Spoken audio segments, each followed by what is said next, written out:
What's real is never gonna die. So take me to the finish line. Take me to the finish line.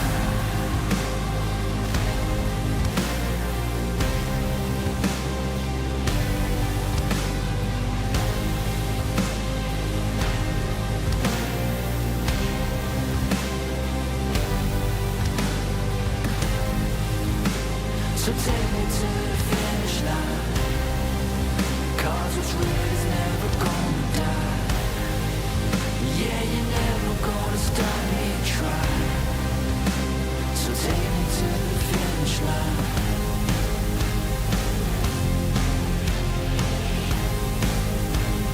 Take me to the finish line. Take me home.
Don't look back, don't look back.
on something. Growing up, I dreamed just nothing.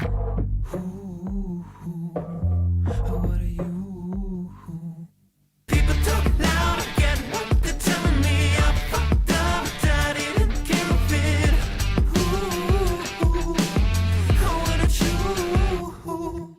Hey, I gotta say, something's going wrong,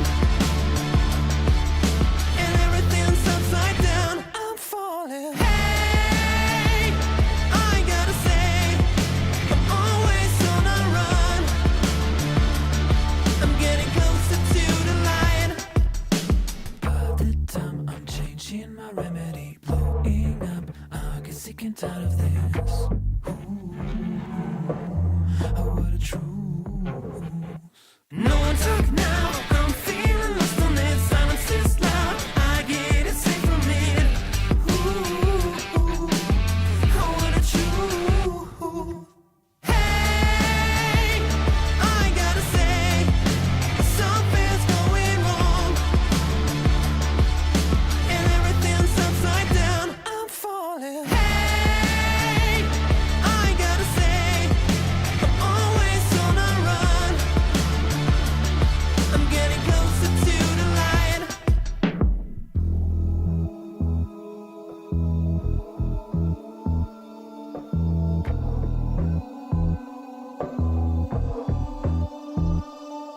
And everything's going down. Yeah, everything's going down.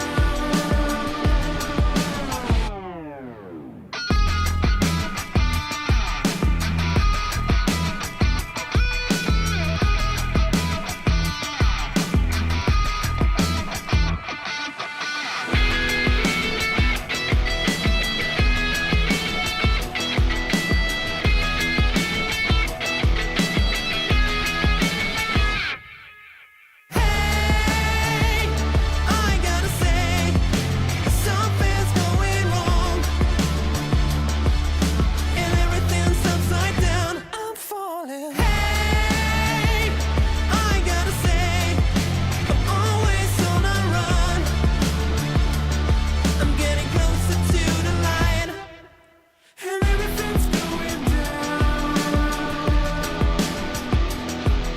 Yeah, everything's going down. And everything's going down. Yeah, everything's going down.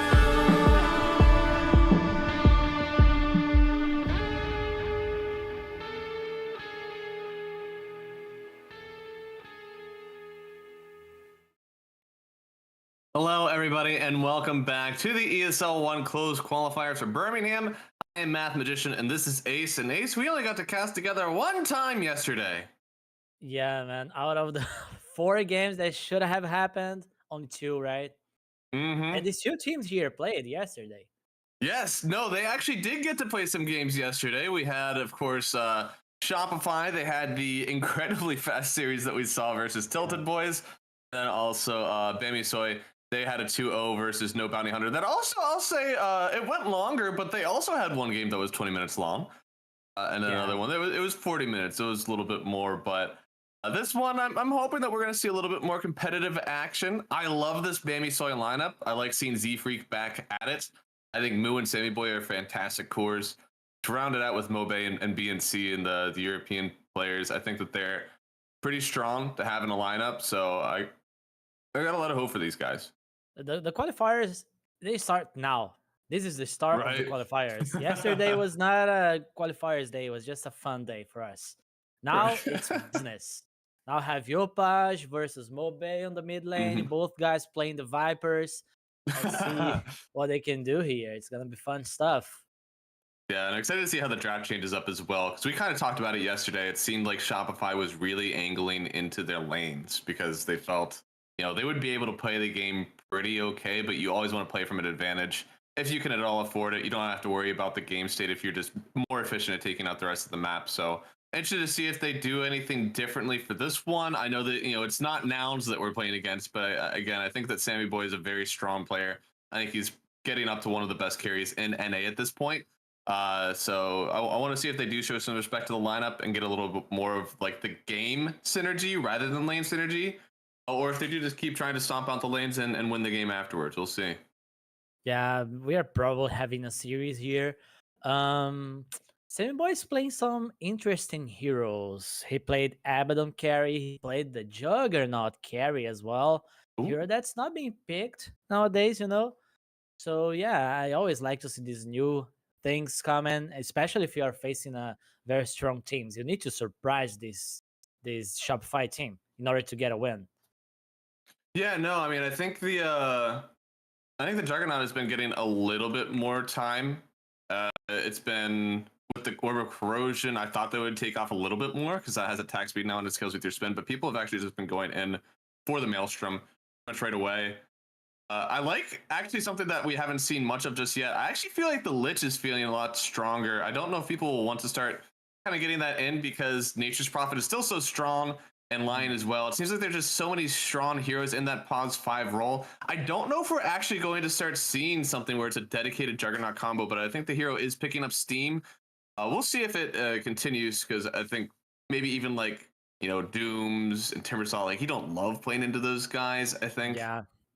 But, Yeah, it's like a static hero as well. So yeah. it's a slow-paced hero. You just sit back, wait for the best opportunity to throw your ulti. So the supports are fast. They are here and there. They're going for the runes. They're going to get the twin gauge to gank. You need to have the mana pool to do that. You need to have good catch spells as well. So these are the heroes to go right now. Like the Nature's Prophet, the Lion. Yeah, and we saw yesterday. I mean, I'm assuming that Bamisu are going to end up banning out that Nature's Prophet if they don't have first pick because Kitrak put on a clinic with that Nature's in game 1. He was just all over the map, and something as we said, since they did draft to win lanes, he was able to just kind of zip between every single lane, be everywhere all at once, and really make sure that there was just dominance all over for the Shopify lineup. So we'll see if that hero gets taken out. In my head, that seems like the right thing to do. Yeah, I think they should pick it. To be honest, I'm pretty sure Z3 can play it. I'm pretty sure they can play it on BNC as well. So they should just take the hero if they have the first pick. Why not? Yeah, no, I for sure agree. I think that hero is definitely the best pause 5 that's in the pool right now. I know the Train Protector has seen some play. I think even Lion had gotten like kind of fat kitted to 5. I don't think it's actually supposed to be a 5, but it's been played there a few times. But yeah, no, I definitely think it's like the best one that you can pick up there. Yeah. It's surprising because we've actually like Grimstroke used to be like top dog in that one, but for some reason getting a little bit overlooked now in the last few games. I was taking a look at the Bamsoy's games from yesterday. Zifrik is as a 5 there, but I don't think he's actually playing as a 5 because he's ahead in that. Then he spots 4 both games. I wonder if what's going on there. I wonder if that's slightly by design. I mean, I know that people will sometimes, like, whenever you put these teams together, especially for close qualifiers, you love doing it. You pick out people that work well together. Maybe they did look at BNC and be like, BNC doesn't really take camps. Z-Freak takes every camp. We should put these guys together and see what happens. Yeah, you need to balance things, right? He plays the Enchantress, takes a lot of space on the map, and we saw BNC playing like Winter Wyvern post 4. So we know what's going on. It's not a post 4. It's like a fake post 4 playing with the off lane, still a Winter Wyvern. Man, I guess you didn't mention that as well. There's the Enchantress and the Chen, the summon heroes. Now they're banned pretty much all over against Shopify and their first series. And if Bamisoy, we might actually see a full like pause 5 just ban out. I mean, obviously Timbersaw and Doom will still be in there, but for the rest of it, it might just be pause 5 heroes that are banned out in this one for the first phase. Yeah, probably the Nature's Prophet, Chen, Enchantress. They might even ban the Inter Wyvern, to be honest. Very strong hero on the team fights. The Centaur can be a good ban as well if you don't want to first pick it. If you're a Shopify, I think you might first pick it if you have the option. But I'm not sure if Bamisoy would do that. So no, I mean they've done that before, right? They'll stick Saberlight on Centaur. I think when he was playing on Liquid as a stand-in, they also just picked him Centaur. And the hero has only gotten better, it feels. This new Veil is just incredibly good. Where people would go for the Vanguard, essentially the Veil has taken its place because it does offer that armor, which is essentially the physical damage mitigation that you had from Vanguard. And now it also goes into Veil, which Centaur actually does a lot of magical damage. Right. So yeah, it's good. and it's good against some of the Arteezy heroes. He likes to play the Morph. He likes to play the Arc Warden. I mean, if he's on Dire side, right? So with the Centaur, you have the close gap, you have the catch, you have the stuns, you have the burst damage as well with the double edge against the Morph. It's great spell. So Shopify, they might like try to secure the Centaur. Either they gonna ban the hero. Well, guys, the casters have had enough time of holding up the game for you. We're finally going to allow them to start on our go. So the draft is going to be here with you right now. It looks like it is first pick for Shopify and Radiant. So I'm a little surprised, actually. I feel like Radiant and first pick are both the best ones that you can see right now. So Shopify probably pretty happy right now. It depends. If you are playing against Arteezy, you want him to be on Radiant. You don't want him to play Arc Warden. Yeah, that's true, I guess. Dire team ban. The spells do so much more damage on Dire. Yeah, activate so quickly as well, so it's very good for laning. They're banning the Timber and the Keeper of the 5 Light. seconds remaining. Yeah, the Coddle's an interesting one to start off with. I feel like, again, we talked about it. Okay, so Nature's Prophet, definitely think you need to ban out versus Kitrak. I think the N and Enchantress are also heroes that really need to get taken out of the pool. Because Get you the are... Yeah. Respect ban on the Abada. Remaining. Well, then you also... Yeah, so the Abakari is taken out, which we're still looking at a potential Doom that's left in here. 10 seconds remaining. Doom They Lion. They can still try to go for a Centaur first pick here. Yeah. Yeah, they can like ban the Lion, don't give the trade for Bamisoy and get the Centaur. They can do the opposite, ban the Centaur and get the Lion. They can get the Hoodwink as well. There's Doom. a Doom. Okay, so they ban out the Centaur, take the Doom. So they basically just rip away all the offlaners that are on the table. I feel like as soon as we get to this phase in the draft, there's actually so few offlaners that you really want to play left in pool. It's like, maybe if they do something funny with the Venge offlane, I suppose they could do that, but it's like Primal Beast and Mars and Tide are basically the only ones left. I like the Mars option here. Rebellions turn to ban. You have some team fight against this Doom. You have low cooldown spells as well. Yeah, I mean, the Arc. Okay, they are Radiant, so what can you do? yeah, no, it's a good hero. I'm sure that Sammy's been playing some of it there. I feel like still for Bamisoy though, even though there is a Doom in the game, I think that Faceless Void would still work well for them in some way. Right now, Shopify can't really play it since you have the Vengeful Spirit. We'll see if they actually want to head in for it though. Dire team ban. Against the they have the Venge, so Faceless Void Venge is not a great lane. That's true. It can work, but if they like pick the Hoodwink for Teolikor, it can be tricky. He's very annoying right clicking the Faceless Void on the lane. Oh, for sure. 5 seconds remaining. That hero, I guess, is I don't think that it's usually a highly contested hero. I think the last match we had B-God on, and B-God was a very good Hoodwink player, so they kind of wanted to deny pick it. We'll see if they want to do it again, because obviously Teolikor played a very good game. he was in the trees, he was able to play exactly how he wanted. But I guess that matchup is pretty good with Doom. I think I might still want to see them pick up the Lion if they can. The Lion. Instead of the Hoodwink, you mean? Yeah, I think the Lion was a better combo with the Doom compared to the Hoodwink. I don't mind. Both are great. True, but you can't EMP people with Hoodwink. Yep. Dire team. You can't dodge stuns as well. Ooh, baby. Okay, there's an interesting offlane hero. Okay, that is an early Enigma pick. Now, this hero has actually seen a little bit more durability. Something that people will often talk about is like it's hard to play Enigma whenever you can't just buy other items to make the outside of your black hole like good. 5 So seconds. if you're only a blink Shopify black hole every 3 Rebellion. minutes, you're not gonna have a good game. But the Vlad's has been a huge item to pick up on Enigma as of late. So it feels like even if you aren't a black hole, you're still a Maleficent, chase people down with the Midnight Pulse, sustain for your team with the Vlads, and they do go for the Rubik, so it's going to be 5 Phoenix, 4 Rubik. They're going to completely out team fight an Enigma lineup, and I'm not sure how you really change that fate for yourself if you're Bamisoy right now. A big silencer. Oh. Make sure that the black hole goes off.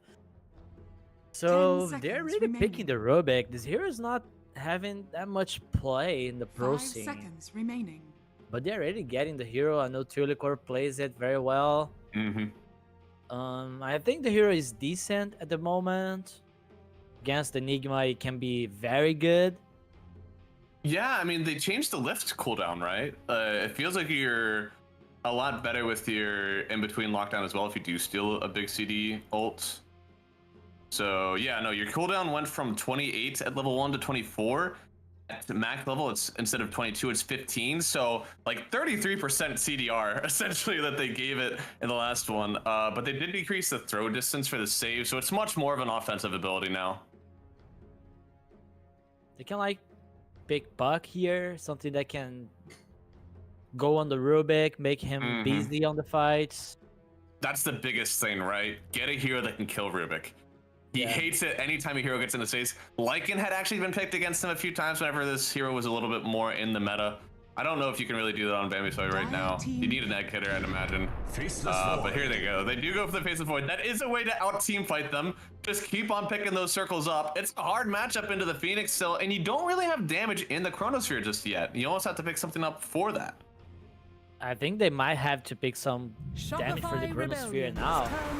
Uh-oh. Not really doing this with the Oh, DK. don't Oh fire no! him, please. Don't do fight for it. him. Have mercy, Yopaj. Please. I mean, if the Viper here, it can still be like pos 3 DK with Enigma pos 10 4. seconds remaining. Since there is a Rubik there, they might just play the Enigma as a seconds support, Yeah. not as a quad anymore. I think this is the plan in case there's a Viper pick. Break glass in case of Viper. They might still pick it, just to make sure. Right? I mean, Yopaj is a pretty good Viper, and you still have some bans out to protect it as well, since it is 18 into 23. One of the best things you can do in that case, if you feel like you need to have like one of these heroes have a good game, you pick 2 heroes that have just completely opposite counters. You know, pick a Viper, which is a very slow hero, doesn't really rotate, and then play maybe a more fast-paced hero that needs a lot of lockdown, right, on 18 and 23, make it so that they have to try to answer 2 completely different play styles on this 24 pick. Why they are taking so Yeah, I know. I mean, long to get the hero? he's still an agi hero. You can just mouse on over and pick Viper. You know, you don't have to do anything fancy. I mean, they don't have to pick Viper here unless they just want to destroy DK on the lane.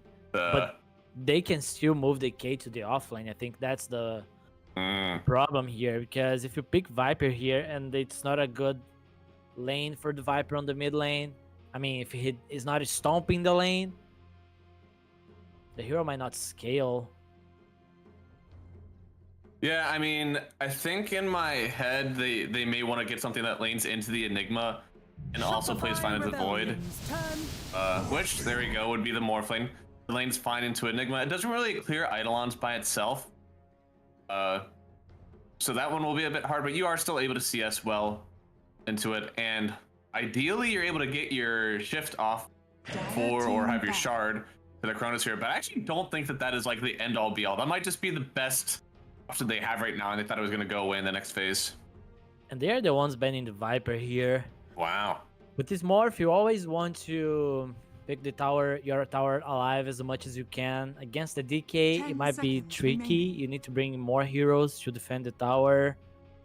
5 seconds remaining. So But if you're playing DK against the Morph on the lane, that means Morph gets free farm. So they gotta choose here on Bamisoy. They're still going to see one more hero. That's gonna make the decision easier. If they want like more lockdowns, I mean, I think they need more damage on this lineup. Of course, they have the jump from the DK with the Blink Dagger. They have some damage, but they don't really have a good pick-off lineup. No, I agree with that one. They need just a little bit more. Almost like Alina, something like really bursty. But that's also very hard to play into the Rubik. They need to find ways to kill this Morph if they are not using Black Hole on him. Because you cannot count on this spell. Now, do you think that it is... on this. Do you think it's a wise move, since you already have one very fateful Doom target in the Faceless Void, you pick up another Doom target, such as like a Necrophos, and make it so that Doom really has to choose which one is actually being the biggest priority in the fight, and just get two different heroes that might be able to roll if they're given the space? I think you just go for the Faceless Void every time. If he has Chrono, you just go and use it on the Faceless Void. Even if he doesn't have Chrono, you can kill the Void with the Doom. So I think that might be the best target no matter what. But of course, he can use Doom on the other heroes if needed. Maybe Storm or Ember. Those heroes are both still in. Ember is just a really good mid laner, honestly, at this point. It would mean that they are shifting over the Dragon Knight into the offlane, though. Turn to pick. I'm still considering the Puck here. They need burst damage. They need cheap ways to deal damage on fights. It is not a bad Puck game here by any means. They don't have enough catch, at least for now. No, it would be Doom. Like your 10 seconds lift, and I guess maybe if Morphling is able to turn himself into a Dragon Knight or a Vengeful Spirit, they'll have an extra one. But go as a Puck as well. Oh, there's no Puck. Okay.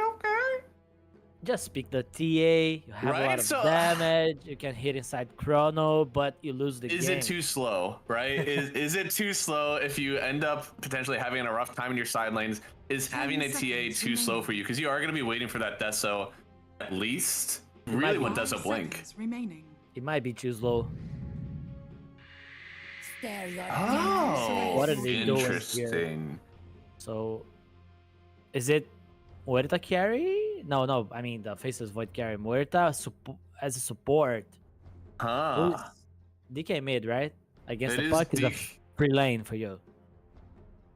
Yeah, no, I mean, you are. It's really hard to bully you as a DK, especially because I think we are seeing this guy go like 2 points in his passive, 2 bracers. So he's going to be pretty big.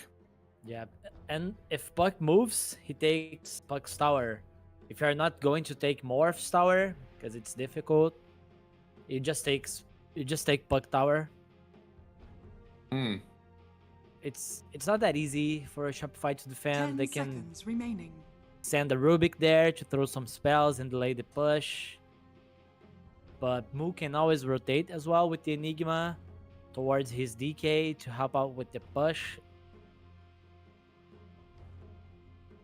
So yeah, I'm not sure if I like this Muerta pick here. I think you can like perma silence the Puck, but you need a very good setup for that. Yeah, right. Like if your goal was like super lockdown, right? I feel like there may have been other heroes available for this one, but you did also say like we needed some essence of damage. In my head, Skywrath Mage is kind of what they're looking for instead, but maybe this is just a comfort thing. Honestly, I think at this point the Skywrath Mage and Muerta are pretty close in terms of the meta. I don't think that either one is like incredibly better than the other, but I think that AoE silence, I suppose, does work well versus the Phoenix and the Puck. Just put up one area that neither of them are really able to play in. It does offer damage into the Chronosphere still. I think the laning potential has to be much better as what they're looking at. Able to harass the Morphling. Got to be really careful shifting down for tangos because you could take a dead shot at any point. So that shot in the face. Good players do that. Yeah. That's got to be what they're thinking of. Even the Hoodwink was kind of on the board, but I think it's the instant stun that they're missing and/or silence. So we're into the game now already. You can see everybody is level 1 here. So we're all starting off on even territory this time. We didn't have that in the last few games. I feel like they started at level 3 or 4 on Shopify, given that it was like a 15-minute game. So it had to have been something like that. I think with the Muerta you can hit the egg if you have to. So the hero can help with this if needed. Oh, okay. Yeah. I can see that they. Not the reason, but it helps. Yeah. No, I totally get that. I wonder. I don't know. I'm interested to see what he goes for overall. I mean, what is the new build on Muerta in this current patch? I think that, yeah. And surely you're maxing your silence as a, or maybe you're maxing your Q actually. You're maxing Q and then W, and then what are your items? Do you still go for like an Atos on a pause 4? Maybe you just go Medallion still. I don't know. I think he can buy pretty much whatever he wants, whatever is needed for the game. Because I think the importance here is the call-in, being able to silence the spot, to silence the morph when needed, and use the dead shot to keep the silence going. So, I mean, you're able to farm well on this hero. Do you think there could be an Orchid in our midst, the Muerta? Yeah, if he gets the space, of course, has to buy it like quick. Yeah. No, it'd be interesting if they were able to go for that one. Looks like Mobe, he's sitting up top, making sure that he can get this for his team. But oh no, Moo and BNC, they're gonna rotate down. They will find a Morphling, get themselves 3 runes still on Shopify. They're actually battling for this one, but they were only able to get 1. So unfortunately, just narrowly escaping 4 runes actually taken from Shopify. At least nobody died. True. Already some damage here on the Phoenix on the bottom lane. Oh boy. I think he might go for Atos, as you said. They might need this lockdown. Yeah. I like what BNC is doing there. It looks like he's kind of losing the trade, but Phoenix does trade out health for your spells as well, so Phoenix will continue to kind of hurt herself. So it feels like it's slightly more efficient to always take those trades if you can.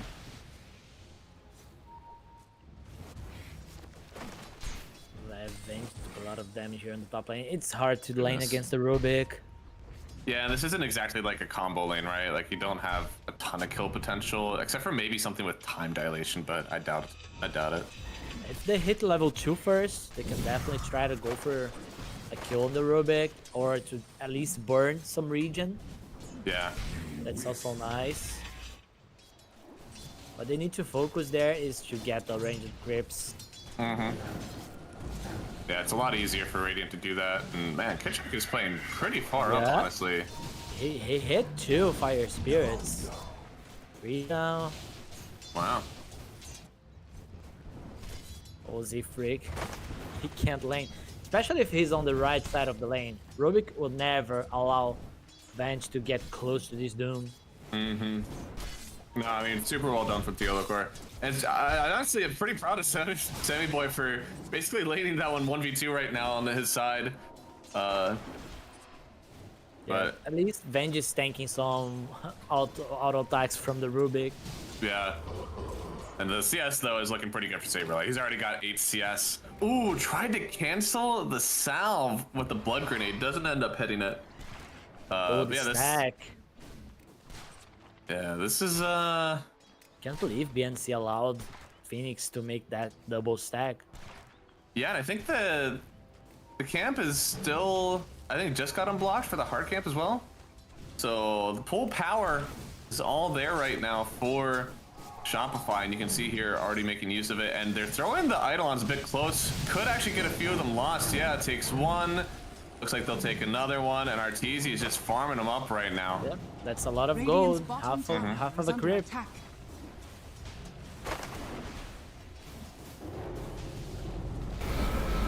Oh boy. Talon's up. Could be the first blood here. Oh no, misses the dead shot as well. BNC, Cold Kids don't look at explosions, just walks away on the Phoenix. That'll be first blood for Kid Track. Yeah, at least Moo got to farm the camp solo. But yeah, first blood on the lane. Never a good sign. No, not at all. Yes, on the Enigma, so. Yeah. I will say, dude, this mid lane has what a pop off from Obey right now. 18 and 6 currently, like really taking it to the puck. You've got to figure there was some inkling that this was happening on Shopify. They did end up picking the puck in, but yeah, no, it's super well done right now from the DK. They kind of had to pick this. Oh, the bench. Bye-bye, I think, right? Could be. Just using spells, yeah, and Sammy Boy, he's got a bit of a wave on top of him. He's just gonna take it all in. I feel like they had to. They felt like they had to pick this puck just to protect the Rubik. But the lane is just DK denying everything. This is one of those things I feel like it's the easiest way to explain to people why melee heroes sometimes have an advantage in these matchups. That's because like he doesn't care. He doesn't care about the harass at all from puck, and your CS is always going to be better as a melee hero.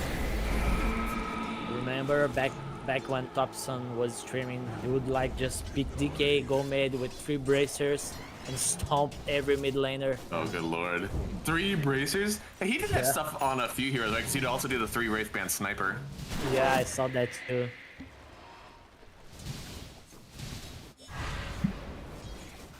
Of action on this top lane. Look at Samson suffering to get some CS.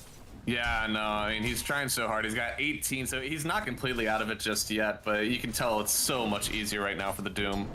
Yeah, very hard for the Faceless Void to fight against these DPS dealers. You cannot heal. Ooh. Oh no. I think Arteezy wasn't shifted the whole way down whenever he got that Lotus. Oh, let's say we're gonna get dragged on back. Does use the time dilation and the blood grenade. It's not enough to save though. I think the Illicord is likely going down as well. He had a big stick to use, so they'll get a double kill on the top side here. And yeah, they're just taking all the benefits here on Shopify right now in this laning stage. Yeah, and he even has a healing salve in the Rubik, so he's back to full HP. He can just go for the 6 minutes rune. Perfect start for Shopify. And this is going to be really hard for them, right? Because eventually you also have the second round of Lotuses coming up. Runes in the mid lane and Wisdom runes coming up in the minute afterwards. So if you're not getting this in hand now, could fall out of your control entirely. But thankfully in the mid lane, we got a kill on the DK. It's going to help us out. And dude, Sammy Boy is just getting ran under his tower. Does he have any help here? I mean, surely he's got to have somebody coming out to help him soon. Venge deep in mid. Oh no. Shopify knows it. Oh, and they even bring in the Phoenix. Oh, this is disastrous. He just died 2 times in the top lane. I don't want to say that his game is over, but I'm queuing up the Midas maybe if I'm a Faceless Void now. I'm queuing up another game. There's no items for this one. There's only next. 6 minutes in still. Oh, it's easy. Oh. Low resources. Oh, another Lotus Orb. Never mind. Another one. This time he is shifted the whole way down before he eats that one up. So this is bullshit. Look, half HP, 1 Lotus Orb. Okay. It's so good. The first time it didn't work out as well, and oh boy, they are running down on BNC. Now BNC, you almost have to toss out the silence so you don't get lifted, and then you have to jump them away from the rune. He's gonna get lifted up. The Illicord will pick up the Wisdom, and they'll get the kill. On the other side, Doom is gonna pick up the Wisdom. So if things weren't already bad, well, you're gonna lose both of the XP runes here for Bammy Soy, and then oh no, not the Courier too. He was lucky. He got lucky that was only the Courier. 7 seconds on the telekinesis. How do you help this DK to get the tower? Catapult is half HP already. Oh no. I don't think there's going to be help. I think there's only death. Bringing in the boys. Z-Freak is going to get a stun off, but DK, you're not healing through any of this. They even bring in the Illicord on the other side. Z-Freak is going to go down, and Shopify, they're just dancing right now. They're making moves all around the map, and Soy are either reluctant or too slow to get in on the action as well. And I think with a 3,000 net worth lead, you may want to start kind of encroaching them on these moves. Oh my goodness. Oh my god, yo, gosh. That was good. Dead shot stolen. There's a Phoenix behind my tower and a Rubik in front of it. Dead shot. That's ironic, isn't it? Killed by his own ability. Phoenix and the Rubik, both level 6 at 8 minutes. Shopify is just outplaying Mobe, the Demisoy on the lanes. Yeah, no, another puck after that one is actually getting back into the net worth that they need. Meanwhile, you're not having that same sort of success. We have a pretty farm support Enigma, which unfortunately is the offlaner. And then, well, Samson is trying to get his own net worth. Thankfully, his game isn't over. He's got a little bit more time, I think, to farm up. He's got the Chronosphere for his team to help out with. But you know he wanted to have a better start than this. Oh, Lord. Yeah. This was the guy that was trying to get some farm, right? Yes, all of them. All of them were trying to get some farm, man. Oh, stunned up one. Still use the magic missile as well. Do they have the damage? They do. Well done from Z-Freak and Moo here. I want to see more of that action. Yeah, right? That is a lot of gold for just a pause 5 Phoenix. DK's ahead of the clock. Oh, Theolacor. What a snipe, man. That is like from the other side of the trees.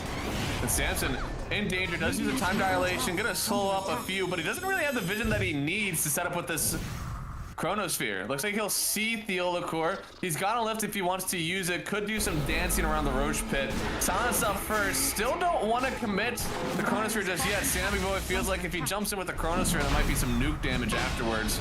Finally, he's jumping in. He gives away the time walk and then the lift. Please, please, just turn back. Let them kill you. They need this. Don't do this to me, Theolacor, please. Time dilation, raindrops are eating up. He gets another time walk away. Fade Bolt available to try to scare him off, and he forces the Chronosphere out. Just tip him. Just tip him. You know you want to do it. That is unfair.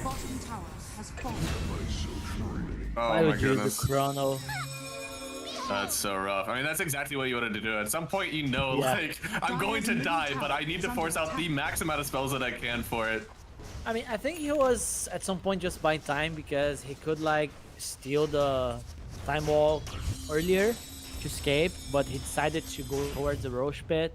He was just playing. He was just feeling himself. Can't blame him. Are they gonna do something here in the mid lane? Doesn't have any spells just yet. Oh, coiled down. Does get another dead shot here. Silenced down, so he's not able to use it quite right away. But it still feels like BNC trying to run away from this one himself. Can't stay for too long. It's a nice black hole. They'll use the egg on top of it, so they don't necessarily have a cancel for the black hole, but just killing the Enigma, that'll work too. So they get a kill on the Rubik, sure, but they do end up losing their off-lane duo for it. You see how Muerta was just trying to finish Rubik, because if doesn't die on the black hole, just gets black hole for himself. Oh, it's Faceless Void versus Faceless Void action. Arteezy is under a tier 2 in strength morphing. He doesn't have a waveform away for a while. Oh no, the dead shot. It doesn't send him back under. It's just a waste of resource on the morph, but this is Void. Dire's middle tower is under Triggered. No. I feel like that's true. I mean, you've wasted so much time just trying to hit people. Now the net worth is in a bit of a dangerous situation. You're basically 2 supports right now in your side lane cores. Your mid laner has just gotten overtaken, and Shopify, they're going to take top dog on every single core net worth in this game. They're still gonna play on Demisoy's map. Only the morph can just farm there, his own camps. Interesting try here. It is under their tier 2. It feels like this should be allowed, but Yopaj is coiling under the tier 2, and they're using the Sun Ray to heal as it happens. Now Yopaj, he's got a haste rune, so even though he was in a little bit of danger, the Fire Breath, yeah, he's able to just kite it all away. Throw it! Oh no. That was a kill. That It would be a was. kill. Dire's top tower is under He just attack. needed a second quicker on the cooldown. They did get a kill in the mid lane. Phoenix falls. Another very large kill on Kitrak. I think that's the second time that he's been worth like 600 gold. He's trying to balance things.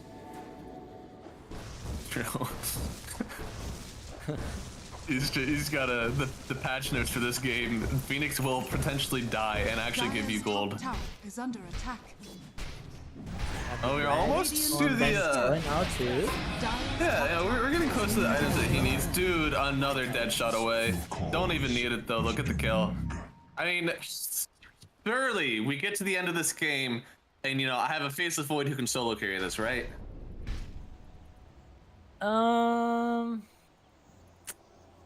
I don't know. I mean, there's Enigma and Faceless Void kings of late game, but what's the status of the game is gonna beat them? Will they be like 20Ks? Not gonna be great for Mobay. He goes down under the tier 2 once again. Does have the Mage Slayer on DK. I like his items. I feel like for the gold that he has, he's making the best use of it. They just aren't able to get on the map right now. They're gonna try to go on Saberlight. He's got a bit of a safety bubble, it looks like. Oh no, now he's got a shield rune, and he already doomed up this Faceless Void. I mean, yeah, Samson, they may actually just walk away from him. Do they really need to stay for too much longer? They'll get the kill once. Moo gonna get the Malphus off, but he's gonna get chased on down still by the puck here. Saberlight will continue on, and with the Infernal Blade, he'll grab the kill. They're egging onto their tier 2 tower. I mean, saving it for one team fight. We don't need it. Gonna go onto the high ground, and Z-Free gonna get caught out here by the Sun Ray and a few of those Fire Spears to get another kill. Now let's go to the bot lane and see what these guys are doing. It's more kills, you guessed it. They get another one here on BNC. And, well, to be honest, DK is the only one alive, and I think he started this one off dying too.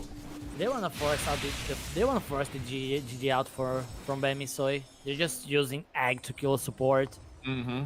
They're just Dire's trying to bottom get on their tower is minds, under make attack. them give up the game. These are a lot of players who've been in this situation before, where you're going through the closed qualifiers and you're trying to just close out games as fast as possible. And the name of the game is kills. Don't give breathing room.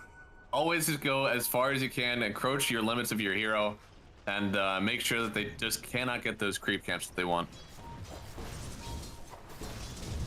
They don't have the damage. Yeah, they do. Oh, They have I'm the sure. fire. I think Sunray is actually. How many points does he have in Sunray right now, no. Phoenix? Only one? Only one. It feels like he's been doing a lot more damage than just 1 point of Sunray. Oh my goodness. Oh no. Faceless Void is not allowed to die anymore. I feel like we're gonna be breaking that rule. Oh, he popped for BNC. This is just Can I Live? He gets off one hit with it, and then I think I spy with my little eye at the Theolacor with once again the time walk. And please don't give him market. Okay, he's alive. You cannot get him anymore. You need to have the best match in the world. Oh No! Wait, maybe yes? Nope, it's still no. Yeah, no. Oh no. Oh no. Oh god, no. No, that's not good. I don't think that's good at all, actually. They get themselves 3 kills. I thought that the chrono might have been good after they got a puck instead of a Rubik, but you cannot kill that puck either. You don't have damage. That's the problem here. Look at They that were guy. really lacking the damage. Rubik is styling on them. I mean, everyone's styling on Bemisoy. Even Kitrak, 11 kills on this Phoenix. Once again, that was how he started off the game last close as well. Versus the little Nick sack, he had about 11 kills on the Nature Prophet, I think, yesterday. So Just pretty big chrono. sack. Oh, he doesn't have chrono. Never mind. He used it on the Wish. puck. Yeah. They do have a Dragon Tail stun. If you gotta be careful, I think. Rubik could reach in there and steal another stun, but it looks like they will get the kill. Bobay picking it up. Pretty big for him. But this time walk is just too good. Theolacor is out by a mile. Has the Yule Scepter even now. They wanna turn. Radiant are They scanning. have coil in 3, 2. Oh boy. Go Yopaj. Oh, wrong side. Oh, you Posh, go. Easy now wants to join the game. Dude, he actually hasn't played the game, eh? He's been kind of on an island. He's allowed to farm. He's got everything he wants, right? He's got the Vlads, he's got the Manta. I love that Vlads is back for heroes like this. We used to see people pick up the Vlads early on Ursa. I think that was the last time that we saw it on a carry roll. So now seeing it back on the Morphling, because you do get that extra mana regen, is really nice. I wish this item could be bought on more cores, on more carries. Oh god. Dude, the lift right back into 2 heroes. They're probably considering there's a ward around the area. If you're a Shopify. Illusion. Well, we You don't have have an dagger. egg quite yet. We do have a coil though. Looks like they're gonna silence up the Morphling, jump through on Saberlight. Z-Freaker's already too low to take this fight. I think the same goes for Moo. They'll both fall. Arteezy picking up both kills. Now they're able to just snowball this fight right on through. They use the coil onto the Dragon Knight. A Sunray will keep them locked in place. And they're gonna lose 3 once again. Is under attack. I think actually 4. Did the Muerta die in that one? I feel like the Muerta was supposed to die in that one. You cannot just poke these elusive heroes from Shopify. You just need to go. If you're not going, you cannot just be throwing spells here and there, because they will get you quite easily. We are throwing for sure.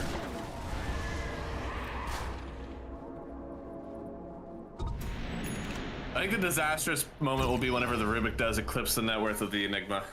I mean, I think we've seen 1 black hole, right? He just hasn't been allowed to cast the other ones.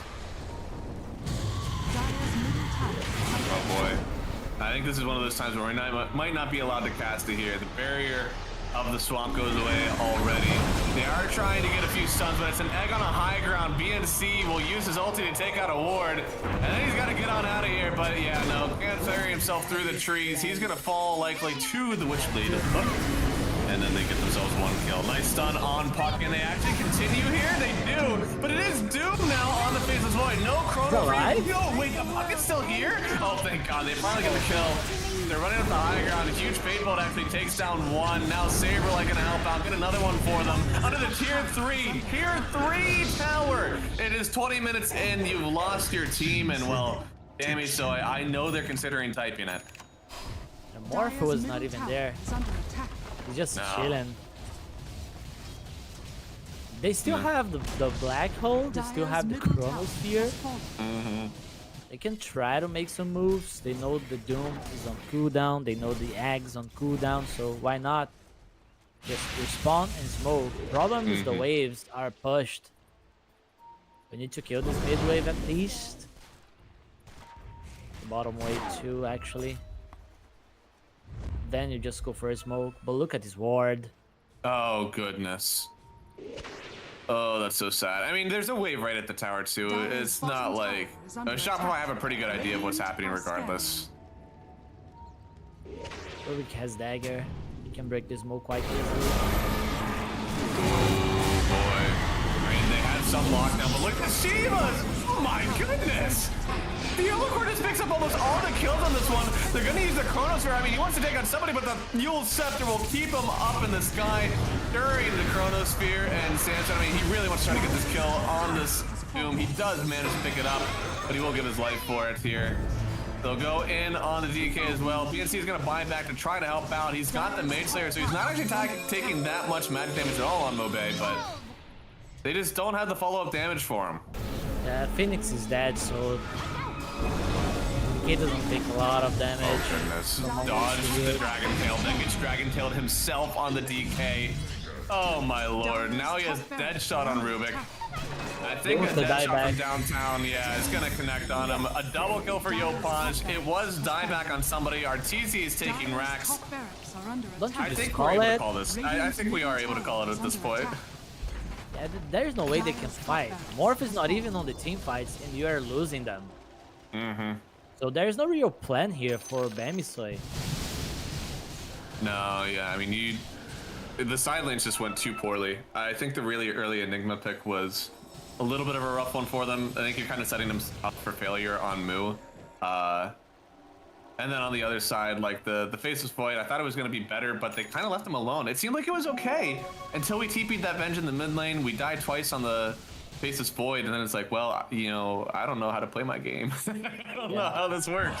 DK was having a good game, but he had no one to play with him. Imagine if they have like a Hoodwink as a 4. So you can try to get some pickoffs going. You can just rotate. Oh boy, dude, the Shivas! Oh my god, what is the HP of the Enigma? That's not a lot. That is not a lot. Double Dire's middle racers. tower is under attack. Just get all Right? tread. Like he's got the double bracer. It feels like that should be enough. Dire's Guess let me play. structures are fortified. Trying to wrap around, get the perfect jump, but he's so lucky.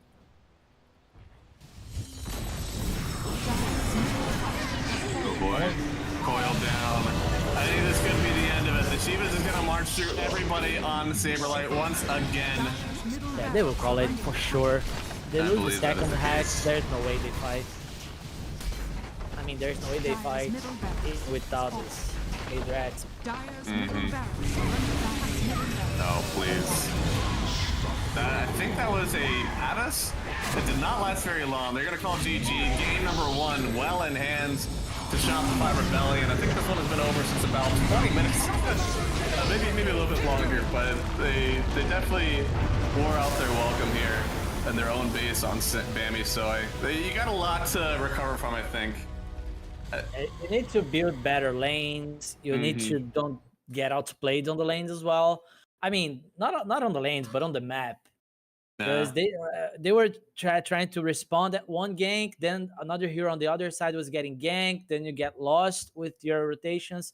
You go mid to refill the bottle, then your carry dies. You try to TP to help you die too. Then your offlaner is dying because he's alone. Shopify just got into their minds. Yeah, no, it's so good. Whenever you're a team that's at this caliber, you can start to literally like look at the TPs like, okay, somebody TP to this bot lane, so we can just go on mid and they won't have a TP to save. Okay, so now we've gotten that. They're going to try to go to mid to save his lane. Well, we're going to go top. We're going to kill somebody else here. And you can see like that's what players mean. Whenever you say control the map, be the ones controlling the tempo, like that's what it's about, is making those rotations and being the first one to the rotations and then making the other team kind of just flounder trying to catch up to what you're doing. Yeah, but I mean, they can definitely try to have a better game too, but they need to work out on these details. No, a lot. I think also Saberlight, whenever he stands in for teams, he usually plays 2 heroes that he just feels like, I can play this with anybody at any time for any reason, and it is Centaur and Doom. Like, he is just insane playing those heroes, I think, all over. Whenever he played for, I think it was Entity, he stood in for them on carry, and he just played Doom in the carry role. And they got like 3rd place in the tournament, I think, right? Like, he's so good at this hero. I think that at some point, I know that you're looking at these safe lane, or not safe lane, the Clause 5 picks that you really want to take away from Shopify. At some point, I think you also have to make sure that, like, if Saberlight is having the game of his life, like he has, I think, in every single close call games we've casted with him, and you're just not going to be able to win. So I think they might need to target him a little bit more, or at least get some response picks that directly deal with this hero. Because, you know, Centaur's out, Doom is in. What do you do? I don't know. I don't know too. But we'll hopefully find out here. We're going to go to a quick break. I think we're going to be back in about 5 minutes, so stick around. We're going to have game 2 right away.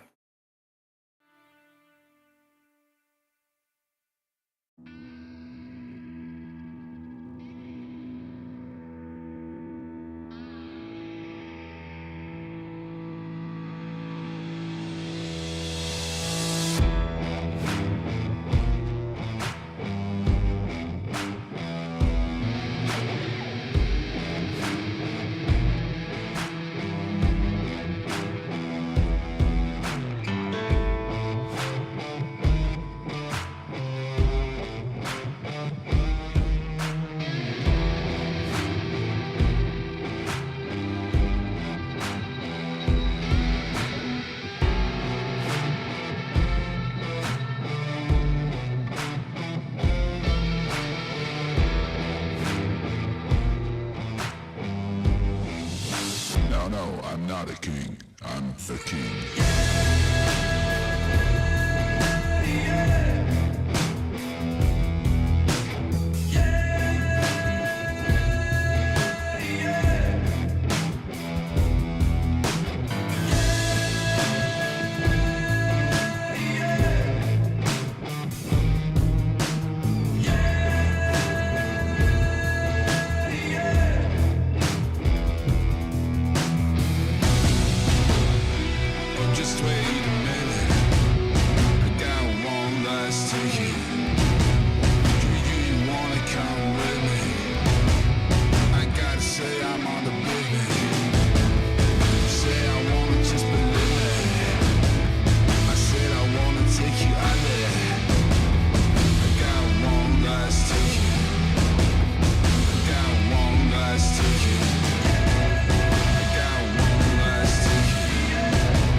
Takes more than money to foster change. Takes more than time to heal the pain. Heartbreak will light the fire. Hello, everybody, and welcome back to the ESL 1 Birmingham closed qualifiers for NA. I'm Math Magician, and this is Ace, and we saw a quick one again, but it was longer than the other two that we saw yesterday. Yeah, still with the stomps. Imagine if at least Bemisoy takes one game here, then we get hyped for his whole series, for a whole series. So I think that's the goal. Just give us 3 games, please. True. Just give us something here to believe in. It looks like, by the way, if you are checking out the rest of the tournament, of course, close your ears if you don't want to hear spoilers for the Nouns and Grin one. But it seems like Nouns did take number 1. I know you guys are probably very surprised about that one. But it was about 3 minutes longer than our game. We'll see if they're able to come back and make some adjustments in that one.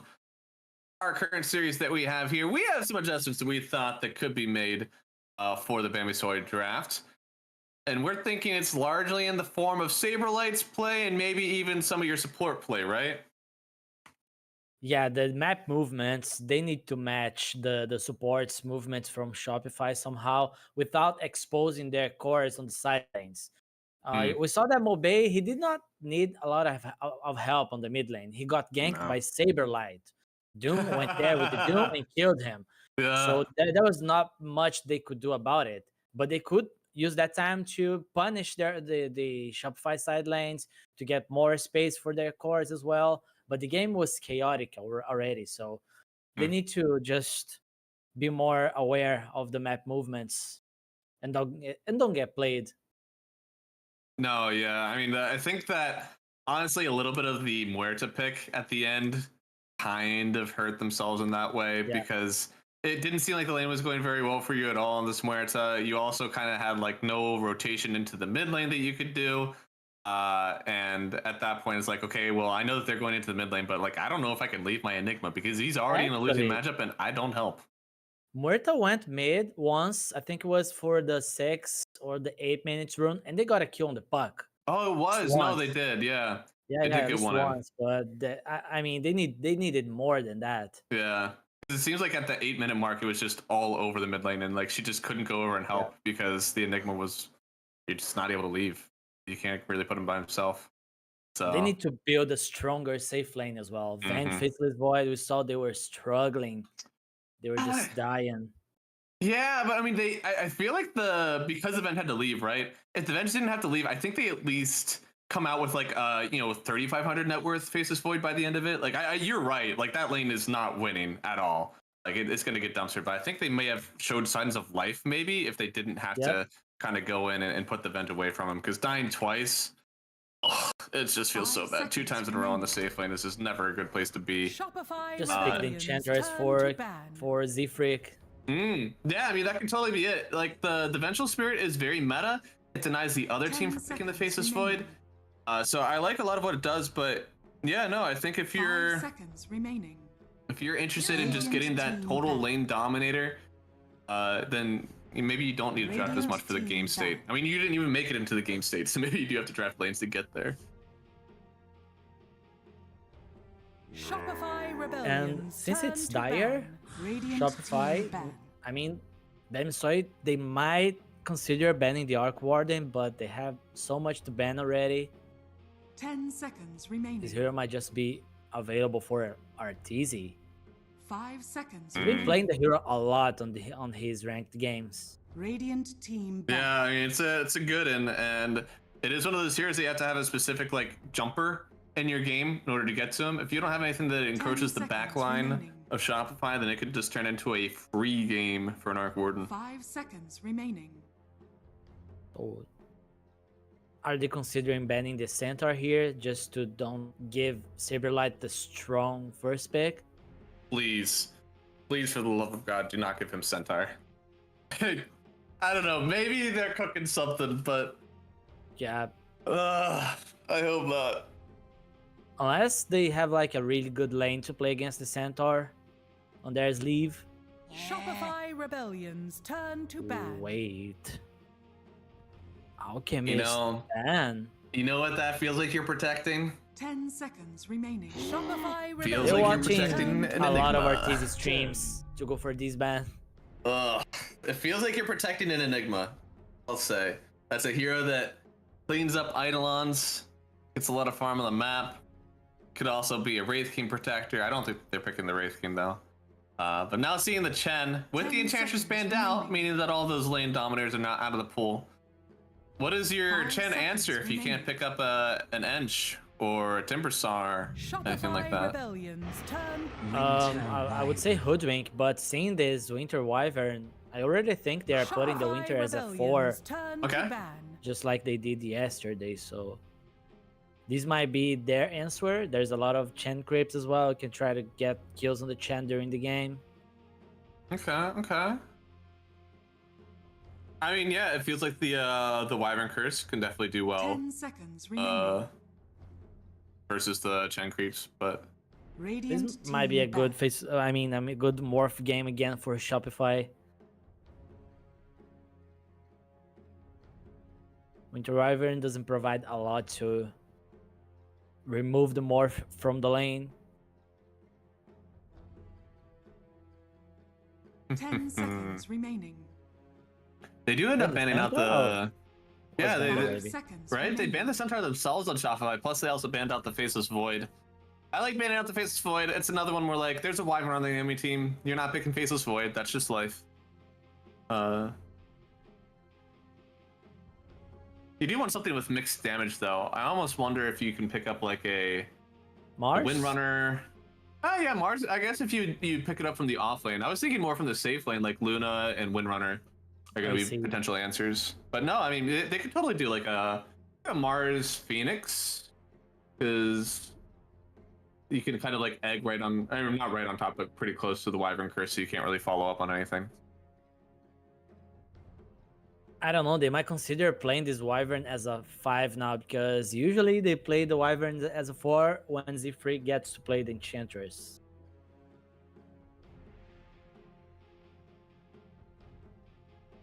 No Enchantress, so no lane dominant hero Right. for him. Like, what is... I'm trying to think of other lane Radiant dominating team pick. Oz 5 heroes. I don't know. Back in the days, you had Tree? Diane, Treant. Yeah. Shopify Rebellion. No, they could totally do a Undying Tree thing. They got some really good team fight right now, the Tide Hunter and the Winter Wyvern. You know, Pugna kind of comes to mind, I guess. Shopify Rebellion's turn. But there's the wind. There's the mixed damage that you have versus the Wyvern, which is good. Apparently they like that matchup into the Tide as well.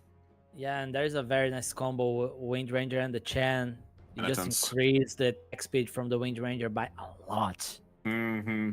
Yeah, I've seen them do this before, and 10 Kitchekos are seconds very remaining. early Radiant pointing it. team I feel like I've seen them get it like before 3 sometimes too.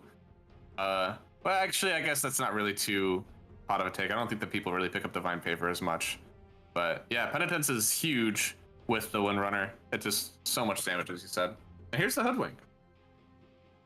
10 seconds remaining. Right, so Tulicor is gonna have fun again, have a way 5 to seconds break the Tide remaining. Hunter, Yeah. just like we saw yesterday. So if history is going to repeat ourselves for this one, because I think we saw a very similar lineup from Shopify Rebellion. I think it was with the Chen, it was with the Windrunner. I feel like there was a Hoodwink in it. And Yeah, do you they had remember what they rated Centaur. out?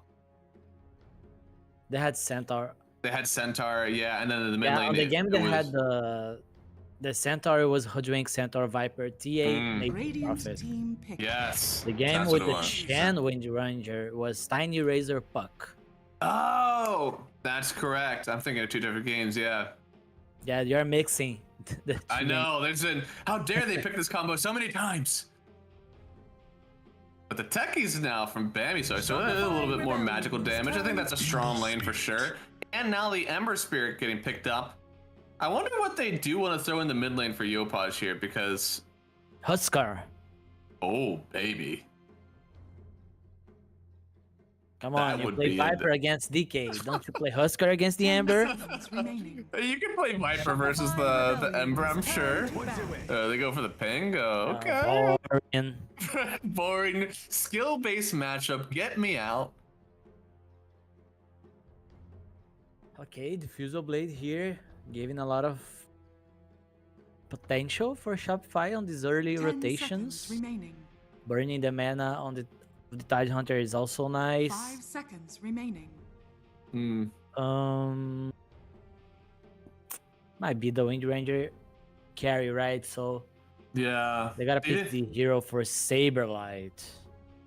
Do you think we could see a Bloodseeker carry from the Bambi Soy lineup? Or is that lane too weak? Is a game a facade? It's not actually that strong? I think depends on the lane. Can be good against the Wind Ranger, but you cannot hit the Wind Ranger. That's an issue. To have like MKB takes a lot of time because you need BKB as well. You need like Maelstrom. BKB, then you might consider going for MKB. Wind Ranger just fights earlier with less items. That's fair. I mean, then I'm thinking of Luna. Luna is something that has the mixed damage. You're able to... I think they can go Luna, but they need to see what Saberlight's playing. That's true. Luna could be a good option here. What are my other mixed damage carries that I think are meta right now? There's also the Gyrocopter, but they're not being played as much as a carry. Some players do. SA's been playing it a lot more than NA, I think. Yeah.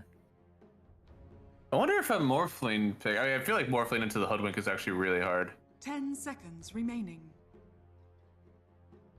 Don't they play Meeple? 5 seconds remaining. Does Sammy really play Meeple? That's a good question. I'm unsure. Against the Pango is annoying, but you can definitely play it. I was thinking something along the lines of Alina, but I think you might need something that like plays a bit more forward in the fights. So let's see if they give us some tips with these bans. Mars and Night Stalker. Heroes that get on top of you. So might be a Luna. Yeah, I think Luna and Gyro both kind of fit into that.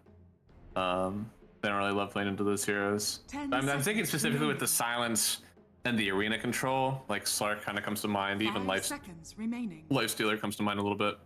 Technically, I think the Lifestealer is good into the Mars, but not necessarily the Night Stalker. I like Riki. Ooh, Riki Maru. Yeah, just fight early with the Ember. You get the Shard later. Hard for Pango and the Wind Ranger to avoid the Riki.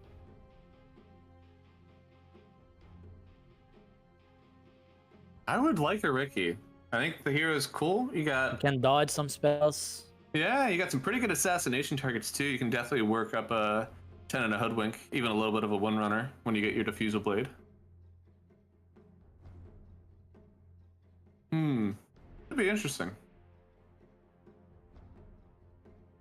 They're really thinking, what Sammy Boy is playing, huh? No Faceless Void, no Lone Druid. What do they have to worry about? I feel like you're like Naga Siren could have been on the mark, but I don't think that you want to take this Shopify lineup too late. I don't think that they would like outright win the late game, but I think that their team is trying to run over you right now. I don't think you can do something that's just not on the map for so long. You can do something that gets involved early. They need to consider as well the hero that Saberlight's going to play. He cannot get outlaned. They're banning the Meeple. I like it. You said that it's a mixed damage core. It would help with the early timings. I like the ban for it. 10 seconds remaining. So, are we gonna see a new hero here for Saberlight? 5 seconds I guess we will. Has low cooldowns like Sand King, something like this. Oh no! Oh, baby! He's going for that outright nukes. Yes. You seen that Hammer of Purity madness? Madness, Hand of Purity. No. No, okay, no, not a Master Madness. That would be funny. That's a good 10 idea. I'll try that seconds sometime. But no, it's just like you go for this like you're a nuker 5 with Oh. the Omni Knight. You just like constantly throw those hammers out. I think you damn near max it at this point. What do you lane here against Hoodwink Omni? Yeah. I think something like MK. Drow Ranger. Choose Draw. your hero. Ooh. Yeah, I think he was like, what would Yatoro do here? I But think he you would pick also Draw. this doesn't have any magic damage to it. Saberlight is going to love playing into heroes that don't do any magical damage at all. I think you're in your head you're going to be able to send him away. But at this point, with his W, like he gets debuff immunity. So you're not going to be able to push him away, and if he gets his shard, he's just going to hit you with the Hammer of Purity from his right click. Then he's going to hit you with the Hammer of Purity from his spell. You're going to take like all of your HP, and you're not going to be able to get him away. So I don't know how much I love this pick. I mean, with the shard, at least Samson can hit the Wind Ranger 10 seconds on remaining. top of the Glacier. That's true. I think that's something. 5 seconds remaining. They have this Tide Hunter that can try to make the Omni Knight busy on the fights.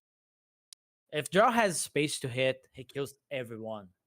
So I think that there is the plan here for Bamisoy. Just try to create space on the fights for the Draw to hit as many targets as she can. You know, I had no idea until you did just say that you do not miss your attacks. Yeah. Whenever you're on top of that glacier. So that is that's interesting. That definitely makes this pick make a little bit more sense because although you don't have mixed damage versus the Windrunner, you can still hit her, and even through that 25 talent. So it's not even like you need the dispel. So that's pretty cool. The lane is going to be the interesting one, I guess. Wyvern and Drow versus an Omni Knight and a Hoodwink.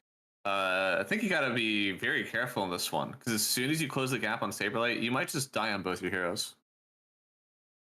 Yep. They need to play this lane very, very well. Winter Wyvern is not a hero that can protect from a lot of scenarios. They can try to sustain the Draw Ranger. They can try to out-sustain the enemy. But it's hard to out-sustain an Omni Knight, right? Yeah. No, very hard. And he's not even maxing those spells. So eventually it's going to get to the point, I think because of how his W scales, like that's going to be what you really find difficult to play around. The Repel is just like this insane amount of strength. The Regen as well. These heroes that are just like, even supports turn into big, beefy strength supports in front of your eyes as soon as that spell gets used. So I think the hero is honestly in the slightly underrated mark. I think that Doom and Timbersaw and Centaur, they're all better. I'll take that, but I do think that this hero could see a little bit more attention in these sort of games.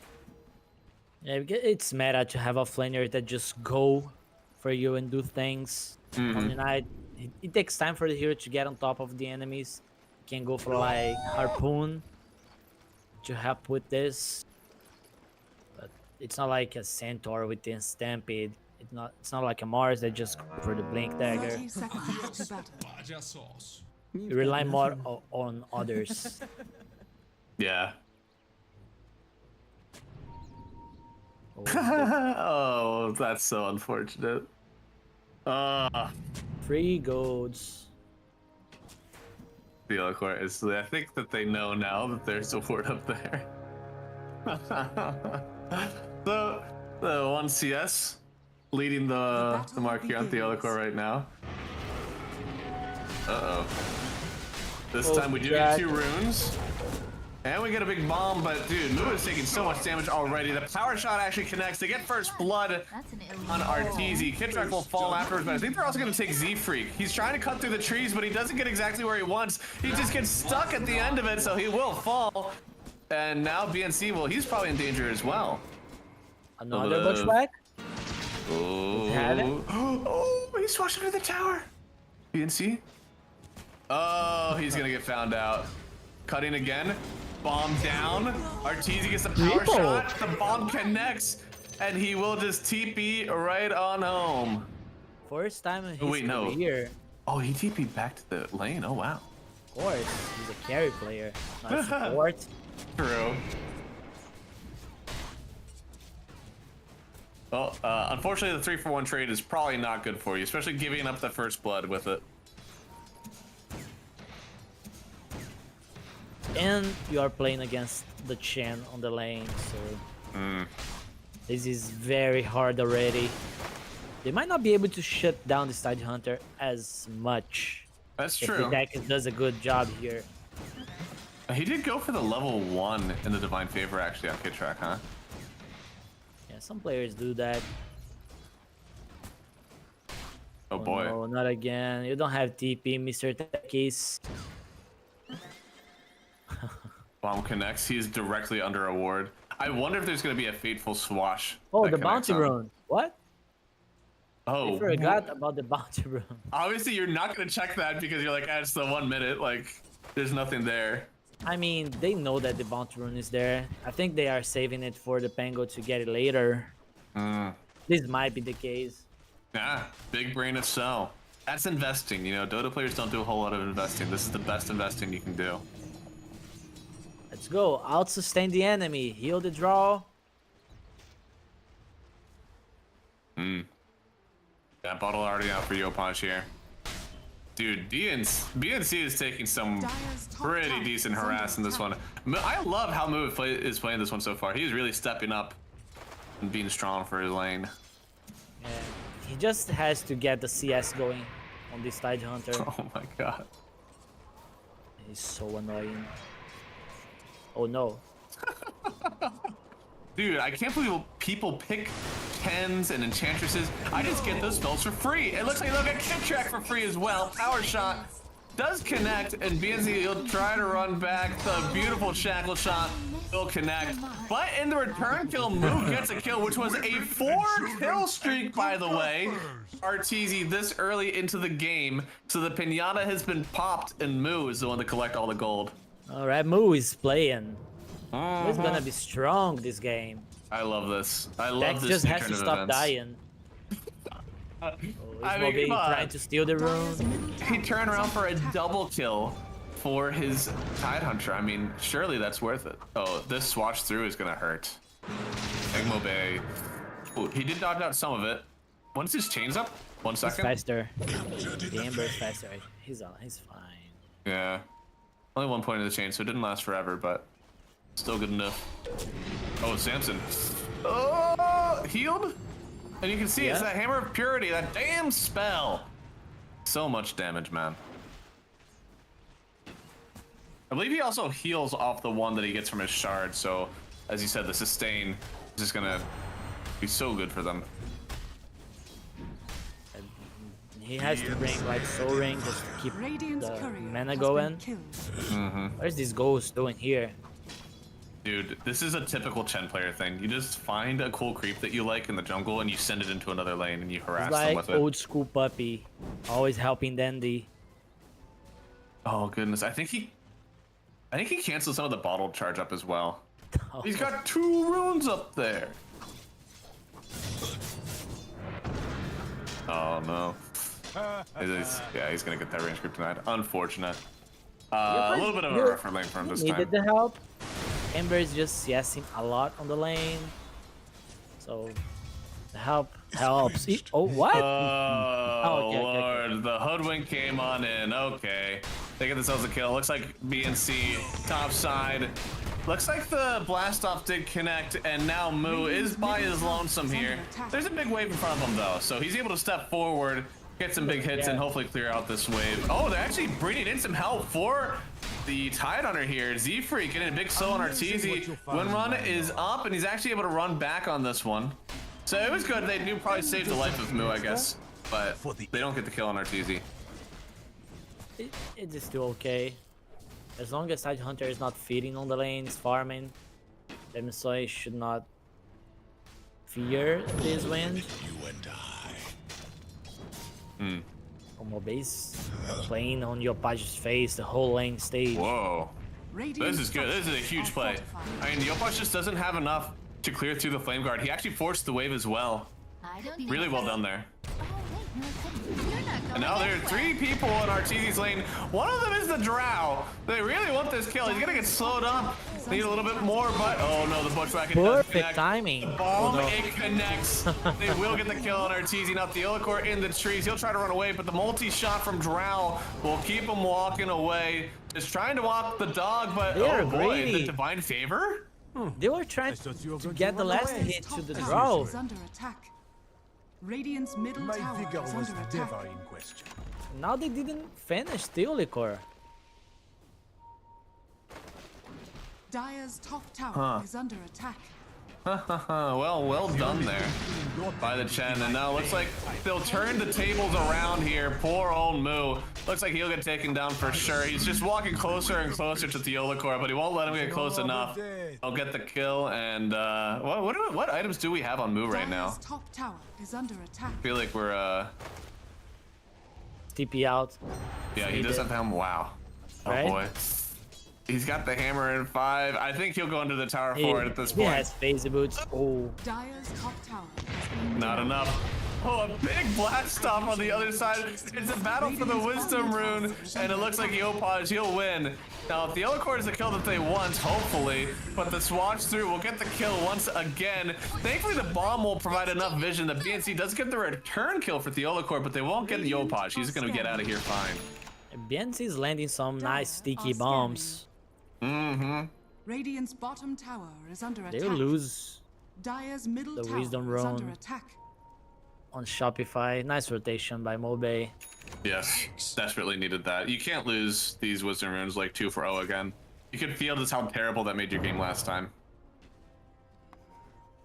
Radiant's bottom tower is under Oh attack. boy. Do I smell a focus fire? Oh no, he had no idea. Everybody's just like, playing in the jungle. He's doing his own thing, and oh, the focus fire. It should How get did the not kill. land the Shackle? Don't you have a shadow cat to hunt? Yeah, I don't know. He was literally in a forest and didn't get a latch to any tree. I have no idea how that spell works sometimes.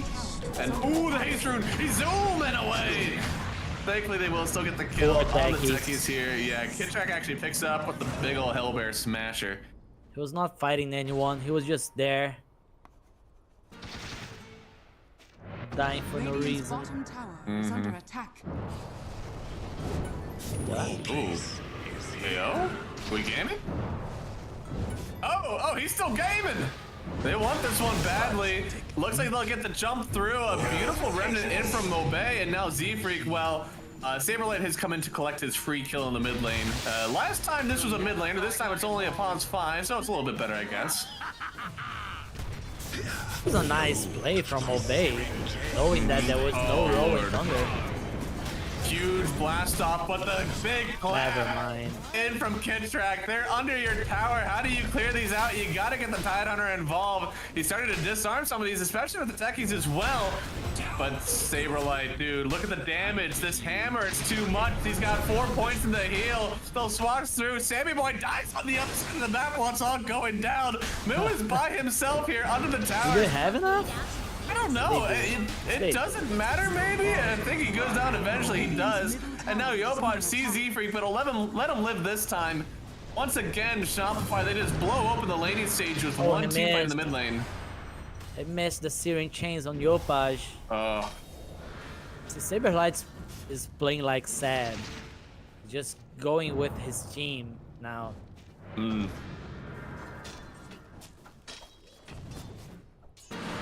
It's great. I mean, this game was so even for such a long time, and then all of a sudden, they just blow this one out of the water. The second focus fire on Drow, I think, really sealed the deal, because it's not like Sammy Boy's been farming while this has happened anyways. Kitrak is now more farmed than the Drow. He's about to be more farmed than the Ember as well. But Yopaj is, again, he's dancing. He's going everywhere he wants. You can't stop him. And Mobe, I don't think he has the damage to really stop Kitrak. He wants to go forward for it, but he knows that he'll get stunned up like he is right now. He's doing his best on the Ember Spirit to create space for the draw. Oh, no, please. It's just the swatch combo. That's just it.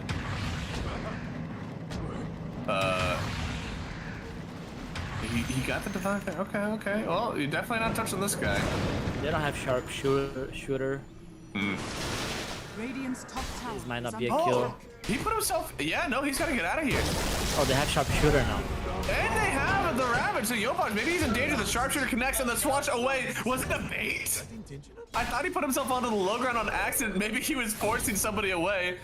He gets a nice silence, maybe? Yes, okay. Saber's able to TP out. On the other side, what a lot of kills are going on right now.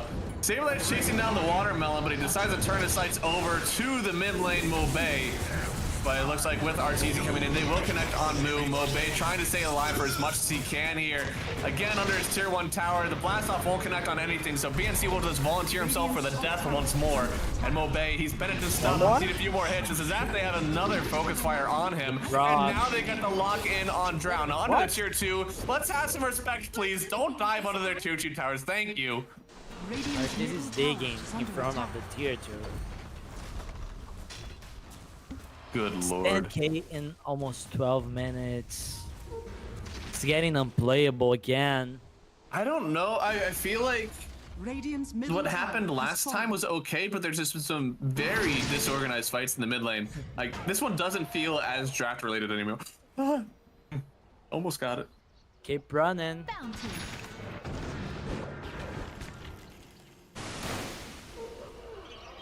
Revenge kills? Revenge kills, please! He's dead. Big bomb? There we go. Oh no, but the return. Yopaj already has a defusal blade.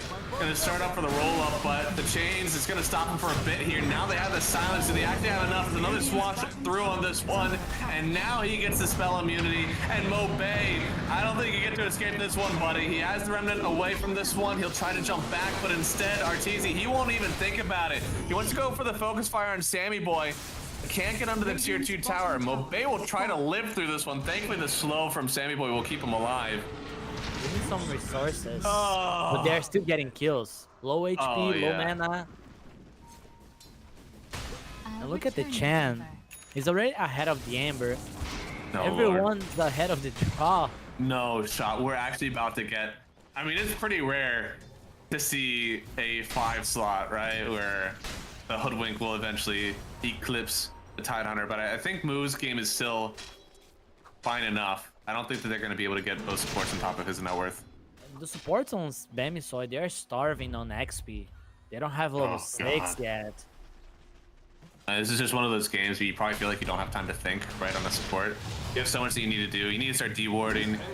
You need to start getting some aggressive vision on the map for your carry to farm. You need to start standing in front of them so that they can live whenever they're farming. You just have like 8 different jobs that you need to do because things have gotten so out of hand Look at that they don't Winter. have time to also Just get their waiting creeps. forever for the wisdom rune. He's like, okay, buddy, I'll get us on at the level 6. Don't Right. worry. I'll do it for us. Look at how little damage he takes now. It's almost as if he's taking 0 damage. I see 0 damage. I see. That's what I'm seeing too, man. Oh no, Oh, this no. was perfect. What a beautiful butchering. I think was that the frame perfect? Look at that. Dude, that was Do the good. pushback first, then hit the tree. That's a professional level play there. You don't telegraph it at all. They have a nice Ravage down. Maybe they have the damage on Saberlight. They've already used the Guardian Angel, but they just don't have the magic damage to send onto him. So Moo once again is gonna get focus fired down. Even through the heal of Z-Freak, they will end up using the Winter's Curse. Maybe they can take out a Windrunner here. But it's watched through, it'll take out one. They do trade out for Arteezy. And it looks like Guess Saberlight what? may have had some spells to give over to him, but wanted Arteezy to die. I think we are gonna see 5 heroes ahead of that. Oh no. Oh, we are looking pretty close to it. They do get the kill. Big hammer. Arteezy buys back. Just to kill Z-Freak, I think. No, I think mean, he bought back right. just to hit creeps.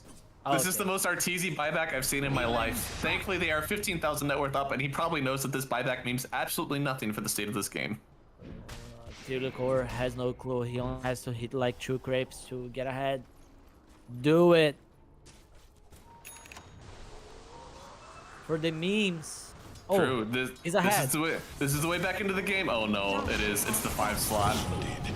They've rooted up Arteezy. Radiant's middle He gets a tower is big under attack. hit with the shackle. They just need a little bit more vision. They see him with the remnant. Yopaj is in. They're going to defend the life of their Windrunner, and they will get it. Z-Freak, unfortunately, is going to try to get away, but the hammers of Purity are too much. Ooh, can he escape? The shackle is onto two completely different units that weren't really a part of this fight, so he will get the TP away. Who's daring to go there? Oh no. You know, I think there might be a few skeletons up there. Any life experience Yep. you'd like me to collect on your behalf? It's like Thriller.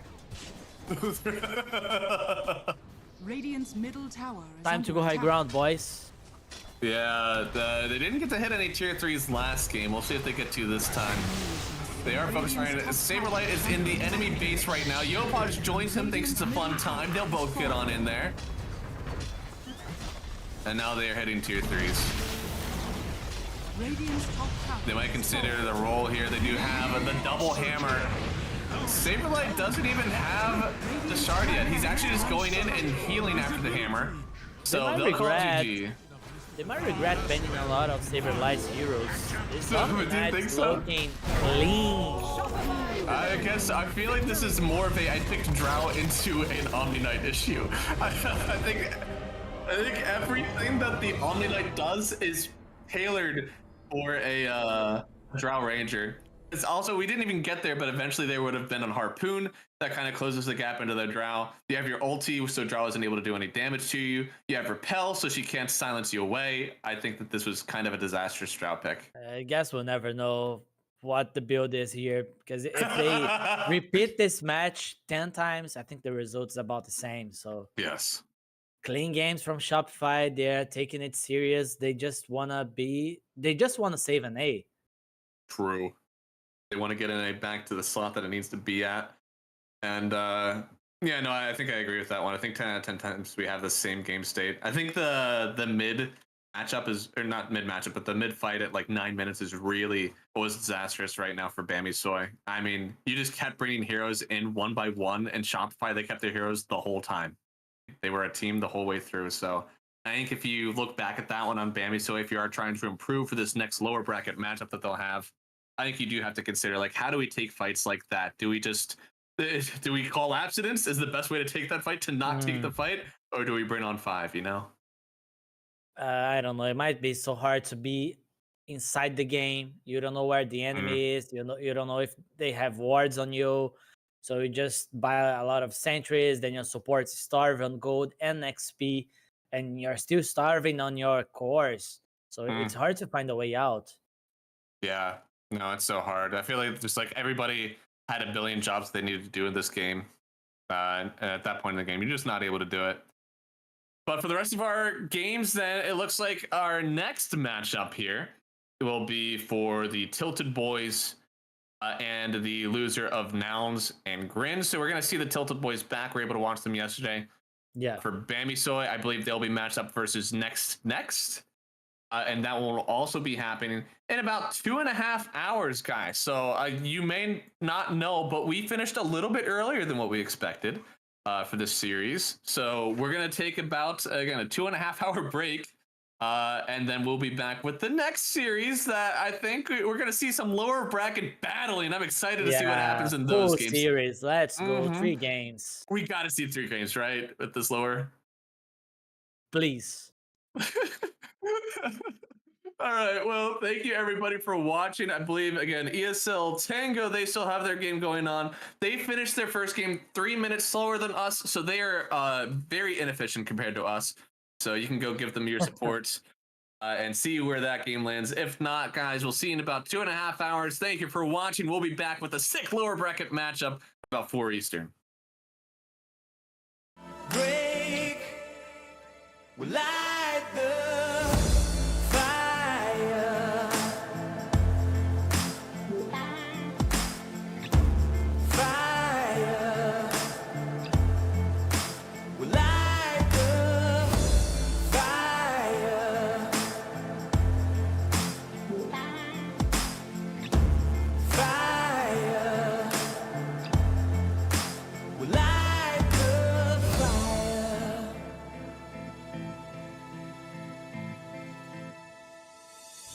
Takes more than money to boss a change. Takes more than time to heal pain. Heartbreak will light the fire. Heartbreak will light the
strong is the hammer in my hand? How long can you force me to dance? There's a crisis in my heart and in my world, and I saw you smile, and I fell into the dirt.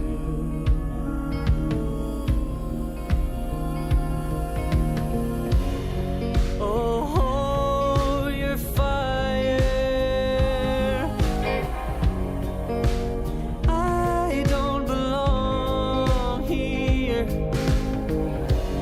I'm not calling you a liar, but I know you don't know me.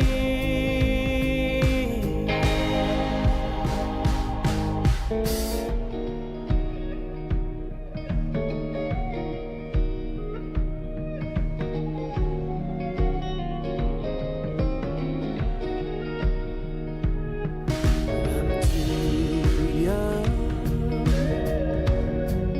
for bitterness like this.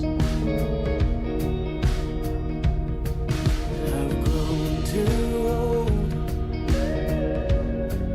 to forget. I'm not a killer, but killing never fails.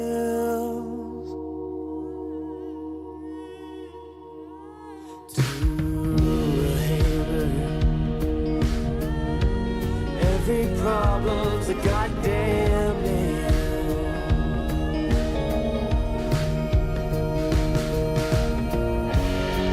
Oh, your fire, I don't belong here. I'm not calling you a liar, but I know you don't know me.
way too cold. Hey, I'm a problem when I'm on top like this. This my designer flow. Hey, gotta keep my fur coat close, cause I'm a boss and I'm way too cold. They don't really wanna come ask me why I gotta act like this. Tell them that my pocket too swollen, they already know I'ma flex with a bag like this. Like, I'm at the top and that's literal. I'm making money, it's digital. They watch how I step in, it's pivotal. They wanna be me and it's pitiful. I cannot be no one else and I'm flexing, I'm glad to be me. There's no angle they can come for me, boy, I'm 0 degrees. Wait, you can't manage this, can't break this, boy, I'm funded. Gotta keep my distance when you not 100, Those the same ones say they loyal, they funny, You can't match my energy, and yeah, you know it, Way too cold, yeah, man, I'm way too cold, Way too cold, yeah, man, I'm way too cold, Way too cold, yeah, man, I'm way too cold, Yes, I meant it, yeah, man, I'm way too cold, Yeah, I'm killing it, I'm the realest. Ain't gotta say, gotta know you feel it. My flow got a cold, sick as the illest. I know that I'm great and they about to witness me going in. I went way up, about to go again. You see me on the telly, then you tell a friend. Cause you know I'm about to rain, it'll never end. Cause I got big dreams, big goals, never settle, gotta keep on going now. You say you got it, and I Red Bull, I got the wings and I ain't coming down. No. I keep it straight, every line is so intentional. This is your moment to let it go. You know that I'm into them way too cold. Too cold. You can't manage this, can't break this, boy, I'm funded, Gotta keep my distance when you not 100, Those the same ones say they loyal, they funny, You can't match my energy, and yeah, you know it, Way too cold, yeah, man, I'm way too cold, Way too cold, yeah, man, I'm way too cold, Way too cold, yeah, man, I'm way too cold, Yes, I meant it, yeah, man, I'm way too cold, Fly,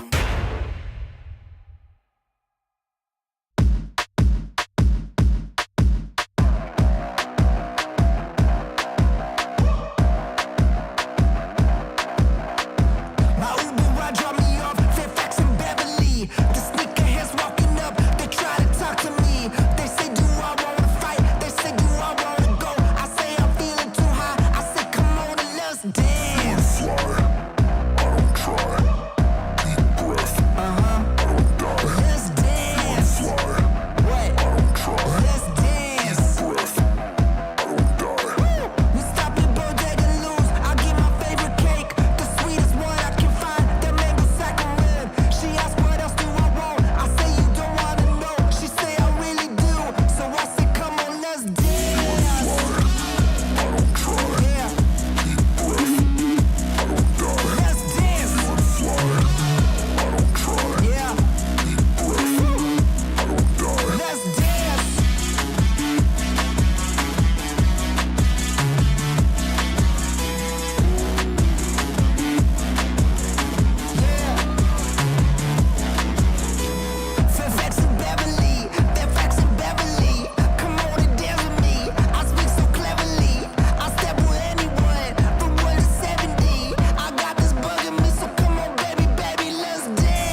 just nothing.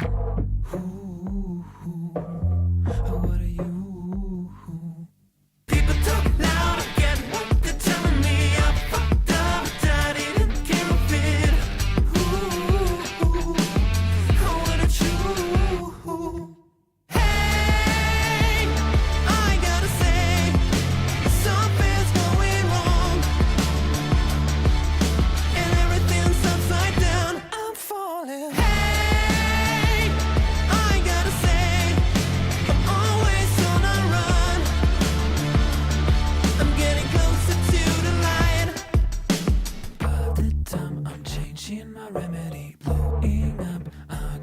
get out of this. What a truth. No one talk now. I'm feeling lost on it. Silence is loud. I get it safe from it. Ooh, what a truth. Hey, I gotta say, something's going wrong, and everything's upside down. I'm falling. Hey, I gotta say, I'm always on a run. I'm getting closer to the light.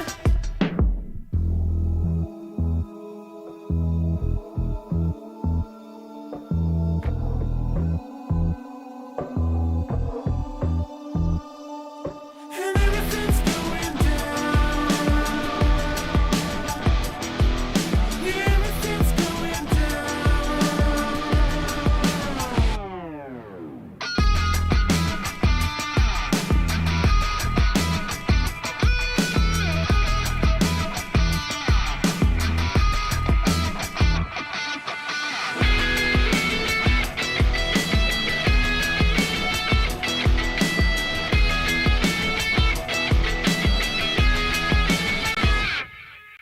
Hey, I gotta say, something's going wrong,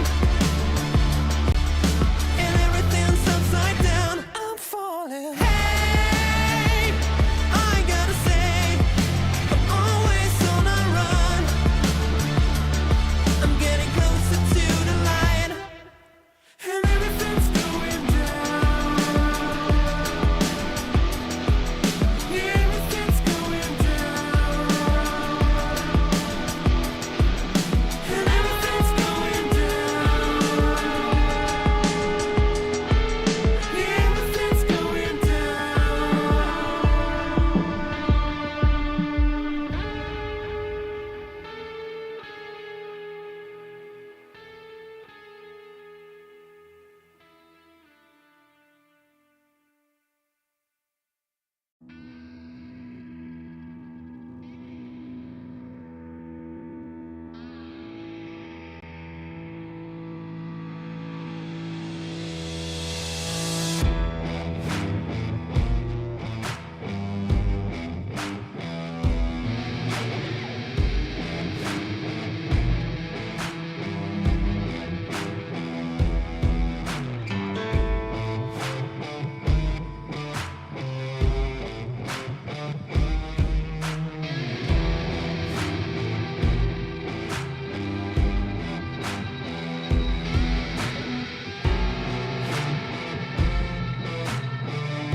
No, I'm not a king. I'm the king.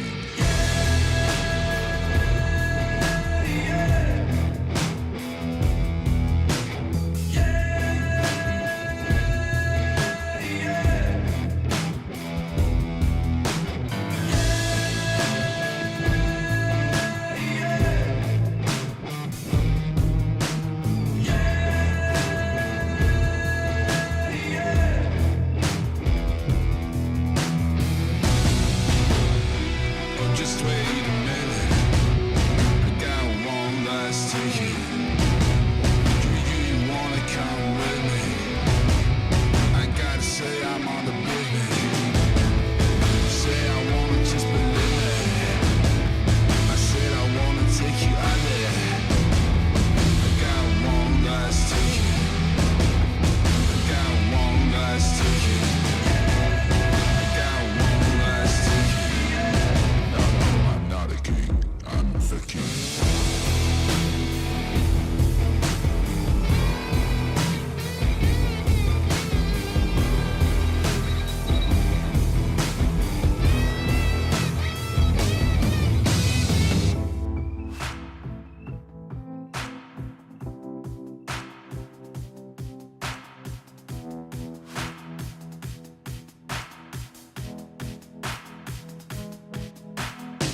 praise the giver. In my head, as you keep me warm, when walls are melting, hallucinating.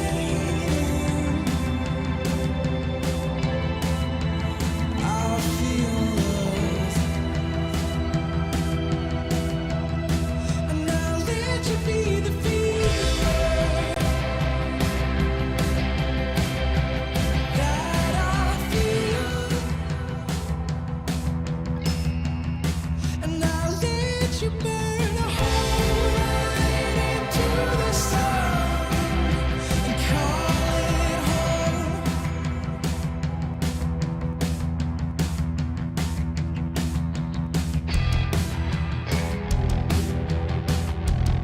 So I'll let myself fall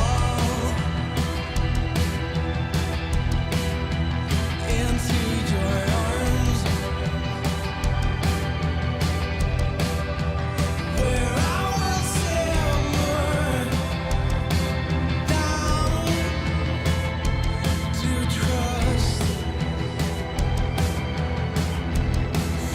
So I am waiting.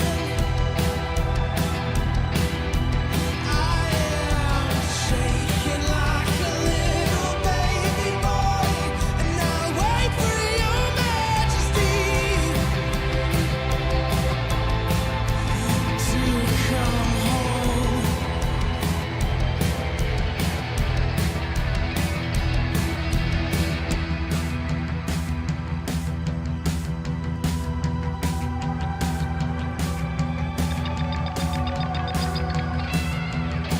And I'll let you be the fever that I feel, and I'll let you burn a hole right into the sun and call it home. And I'll let you be the fever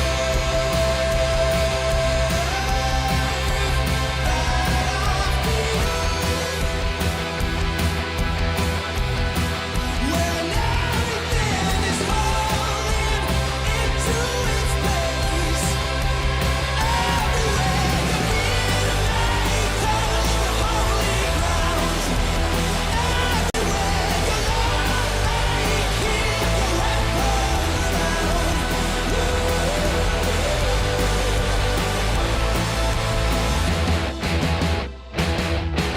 'Cause I'll persist until I see you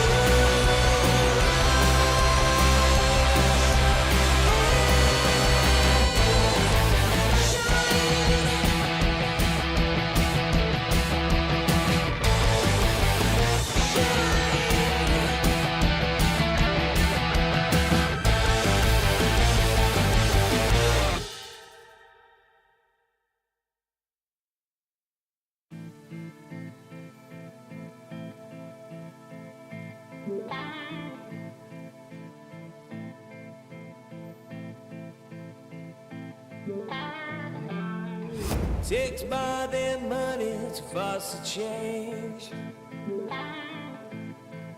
Takes more than time to heal the pain.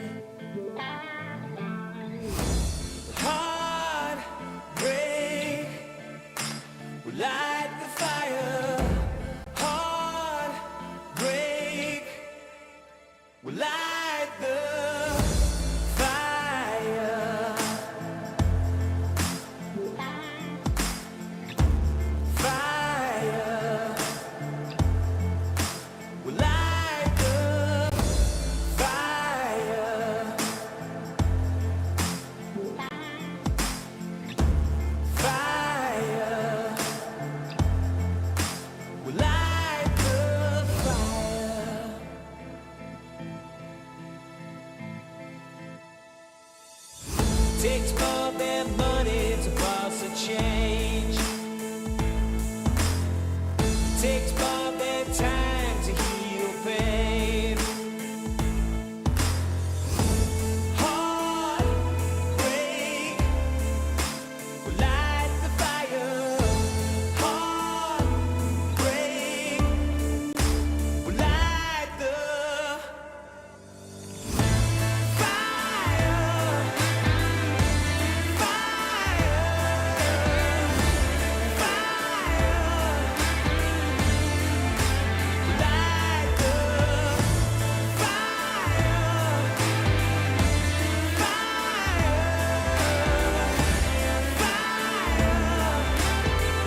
strong is the hammer in my hand.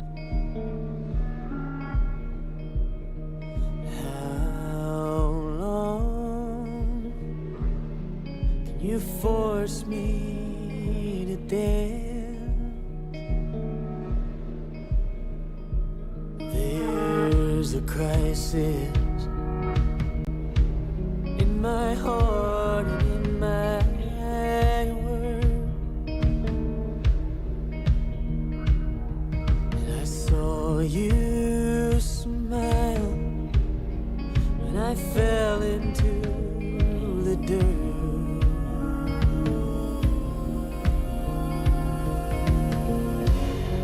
Oh, your fire, I don't belong here. I'm not calling you a liar, but I know you don't know me.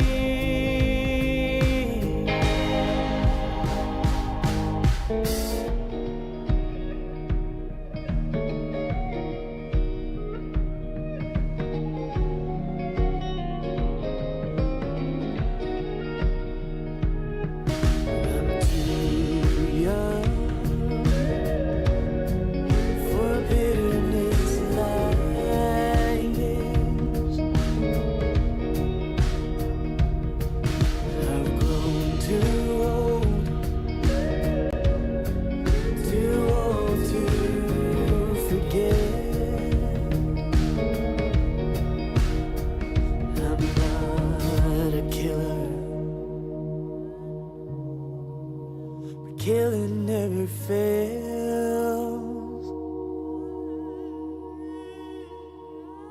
To a hammer, every problem's a goddamn nail.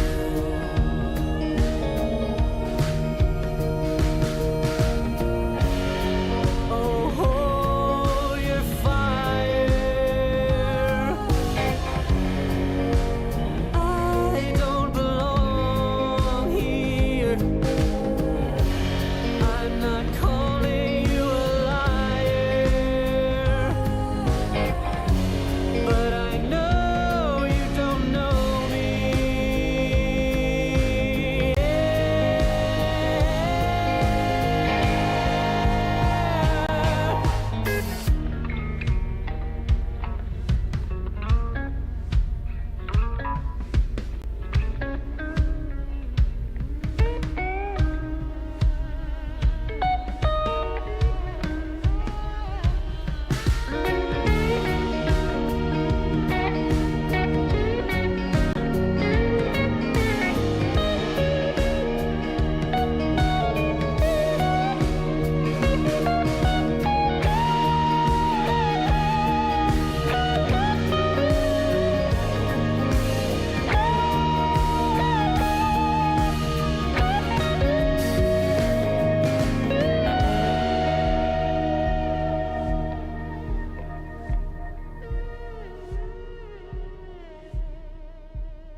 You can't manage this, can't break this, boy, I'm funded.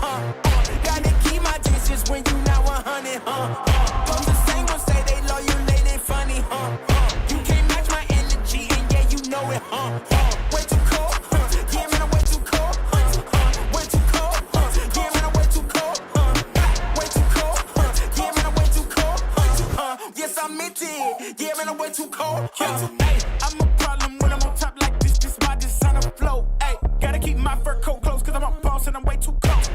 I didn't really wanna come ask me why I gotta act like this. Tell them that my pocket too swollen, they already know I'ma flex with a bag like this. Like, I'm at the top and that's literal. I'm making money, it's digital. They watch how I step in, it's pivotal. They wanna be me and it's pitiful. I cannot be no one else and I'm flexing, I'm glad to be me. There's no angle they can come for me, boy, I'm 0 degrees. Wait, you can't manage this, can't break this, boy, I'm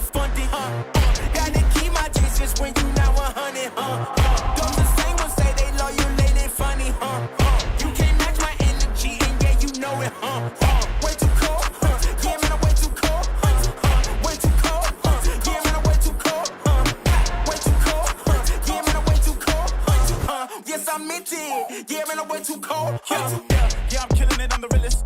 Ain't gotta say, gotta know you feel it. My flow got a code, sick as the illest. I know that I'm great and they about to witness me going in. I went way up, about to go again. You see me on the telly, then you tell a friend. Cause you know I'm about to rain, it'll never end. Cause I got big dreams, big goals, never settle, gotta keep on going now. You say you got it, and I'm Red Bull, I got the wings and I ain't coming down. No. I keep it straight, every line is so intentional. This is your moment to let it go. You know that I'm into it, I'm way too cold. You can't manage this, can't break this, boy, I'm funded. Gotta keep my distance when you not 100, Those the same ones say they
stack. Lot of them, racks. House by the lake, bought that. Ops to the brakes, draw back. Paddock on my wrist, I'ma hit 'em with a drip. They gon' pay the VIP to get a pick with me. I'm a star. Brand new keys to the car. I'm the boss and the king of the czar. Got me so high, so addicted. Telling me I'm the only queen of his heart. Guess I let you co-star. If I gotta do it, I'ma do the most. Since they paid to see a show, got the sauce overflow. Yeah.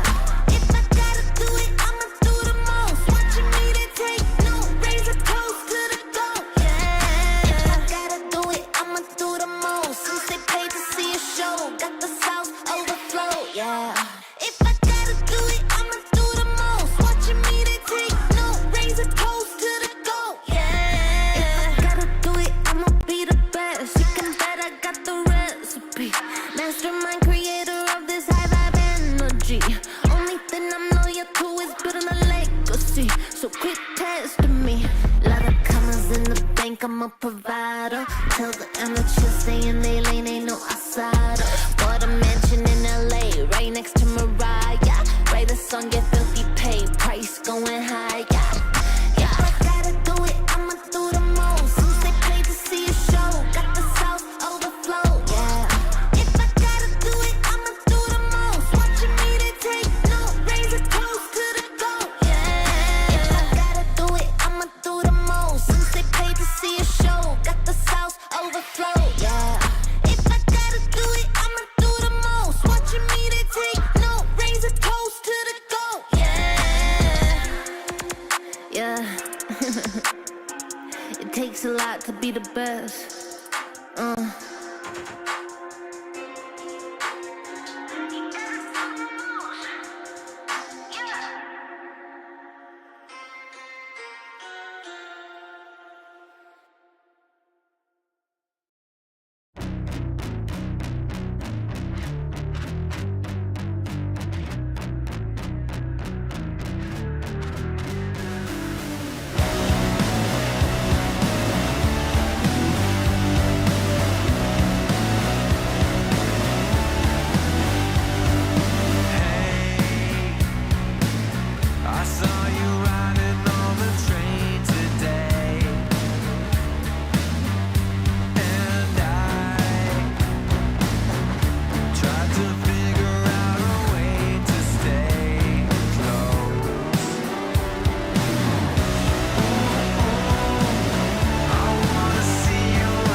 react.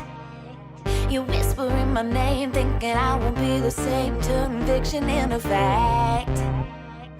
See what you didn't know, bruises that I'll never show, slipping on your every jab. So tighten up your fist, step into the ring with this. I hope your mama's got your back. First round, you thought you would've knocked me down. Fifth round, bleeding out the side of your mouth. Final round, holding the sound of my name in the crowd. You hit a buzz. Oh, oh, oh, oh. You hit a buzz. Oh, oh, oh, oh, oh, oh. Just 'cause I took a break, you're making a huge mistake, thinking you can take the throne. Look at you trembling, step into the lion's den. Bet you wish you stayed at home. Begging for mercy underneath your breath when I ain't even sweating yet. My legend's written in the stone, yeah. You're crying, danger in defeat is now your only friend. Even your mama's gotta know. First round, you thought you would've knocked me down. Fifth round, bleeding out the side of your mouth. Final round, holding the sound of my name in the crowd. You hit a buzz. Oh, oh, oh, oh. You hit a buzz. Oh, oh, oh, oh, oh,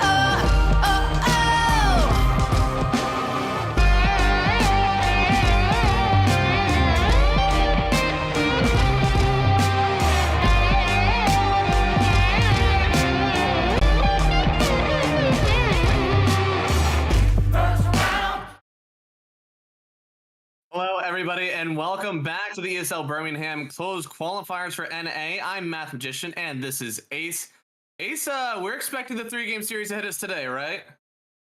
I mean, 3 games now, 3 60 minutes games. That's what I am expecting from this series. Maybe. Okay, Yeah. well, not to call back the Get conversation we ready. had on screen, but like I am playing soccer once we're done with this cast. So I need like 2 60 minutes and then like a 40 to balance it out, I think. Okay. We might have like at least one 60-minute game on this series. I think so. I think we're going to see something pretty good out of this one. I'm excited to see both of these teams. I think my highlight of this entire series is going to be Double King. I love DK. I've played some pubs with him, aside of Discord calls with him. I got to meet him at a few of the lands as well. So I don't know. If he watches this back, I'd be interested to see if he corrects me on this, but I think we're friends. I'm pretty sure that's true. I can say that. But I'm really excited to see him play. I think Troll Warlord is definitely a good carry in this patch, and he plays a lot of it. So I want to see if they can maybe tailor a draft to get him something that he really likes. And if so, I think we could definitely see Grin maybe pull out of this one. So they are both here, but not basically based on their results, right? Grain Sports got one bye, let's say this, because Young Zinganlu got, I don't know, forfeited their match. Mm-hmm.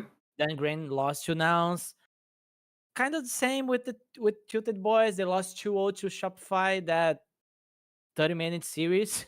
Yes. And then they got a bye as well against No Bounty Hunters. So they are lucky to be here. Yeah, so they need to work for this. Yeah, this is going to be a hard series, and I'm happy that we are able to see them all here. As you said, it does feel like we've maybe had a few more buys than what we should have to get everybody to this point, but definitely going to be excited to see everybody work for this one. You said it already that the qualifiers kind of starts now. We've got our buys out of the way. There are no buys in this round. Everybody's actually playing these games, which is a pretty good change compared to yesterday anyways. So very excited to see what they're able to pull out here for these lower bracket teams that are fighting it up. Yeah, and later today we still have Shopify against, today, right? Shopify versus Nouns? Yeah, it is today. Ooh, it is today. It is Yeah, in this another... is going to be the hype match, so this is just a warm-up. This is just a warm-up for you, for us, and enjoyers. No, we're excited to see all those. I mean, the Nouns matchup, I think, is going to be one tale as old as time. So we've seen that. I mean, even throughout all the DPC was kind of the matchup that we were all waiting for at the end there. I I do hope though that we get to see, especially from teams like these, maybe some other challengers rise out. I hate to call back to it again, but in Bet Boom Dota, we were excited to see that Heroic was actually the one to take out Shopify and just see somebody disrupt this status quo that we have of these two teams that are going all at it. So we'll see if we get a change of pace here for the teams that we have available. It looks like we already have the coin flip. It's Tilted Boys that are able to win it, and they pick up first pick. And for Grin Esports, they're going to take Radiant. So we do have a little bit of a difference there. We had seen in the last series, somehow we managed to get both first pick and Radiant on Shopify. Right? Yeah, which was insane. What do you think makes Radiant so good that people are still prioritizing that sometimes? Radiant safe lane is stronger than Dire safe lane because it's harder to gank, because you can just walk behind the tower that is like that rocks, so it's harder to get there without being noticed. So maybe they were thinking that RTD would be ganked a lot of times. I don't know what's up with that, but it's a little bit stronger. Radiant safe lane, that's all. Okay. Well, it seems that we'll get a safe lane buff then for Grin Esports. We'll see what they're able to make of it for my boy DK. 5 seconds. And we'll also see what they want to ban out on this first one. I assume that we still want to see some Nature's Prophet bans. That's still on the menu for us? I mean, I want some fun games. So I'd like to see some Nature's Prophet play here. Radiant team ban. But I want to see this hero losing the game. Oh! So he starts ahead, twist. then he loses. Okay. Yeah, the plot twist. Yeah, that would definitely be exciting. I mean, I'm sure that the hero would dominate a bit of the map here. It looks like it is still in the pool right now. We got a lot of supports taken out, and there it is. All right, so Tilted Boys are going to lose game one. You heard it here first. I mean, I told this before knowing which team were going to play Nature's Prophet. Don't get me wrong, guys. No bias. No bias. That's good. We always have to have that unbiased casting coming through.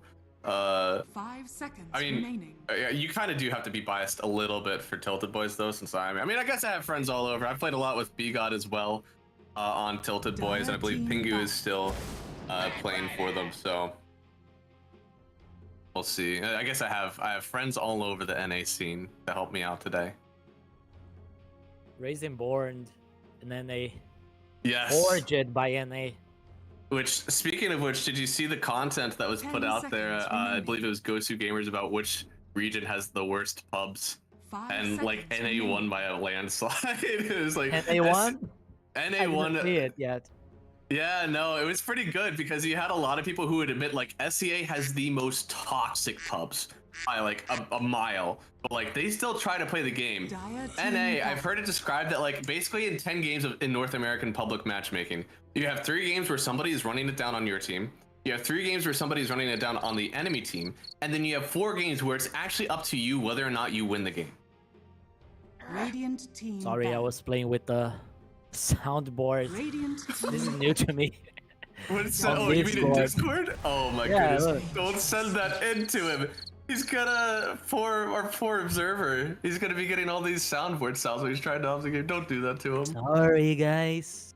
It looks like they pick up the Nature's Bat and Venge to start out. Plus we have the Hoodwink. It seems like we've just got all support so far here, right? This probably be a Bat Rider, I guess pause 4, maybe a Venge on the 5 roll. And we got the Natures on 5, Hoodwink on 4, but we've seen our first core of the game. It's the Windrunner. Man, a lot of squishy heroes all over the place. Invoker.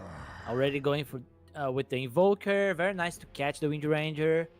You still can proc the Vessel charges with the Cold Snap, even though you cannot hit the Wind Ranger. I like it a lot.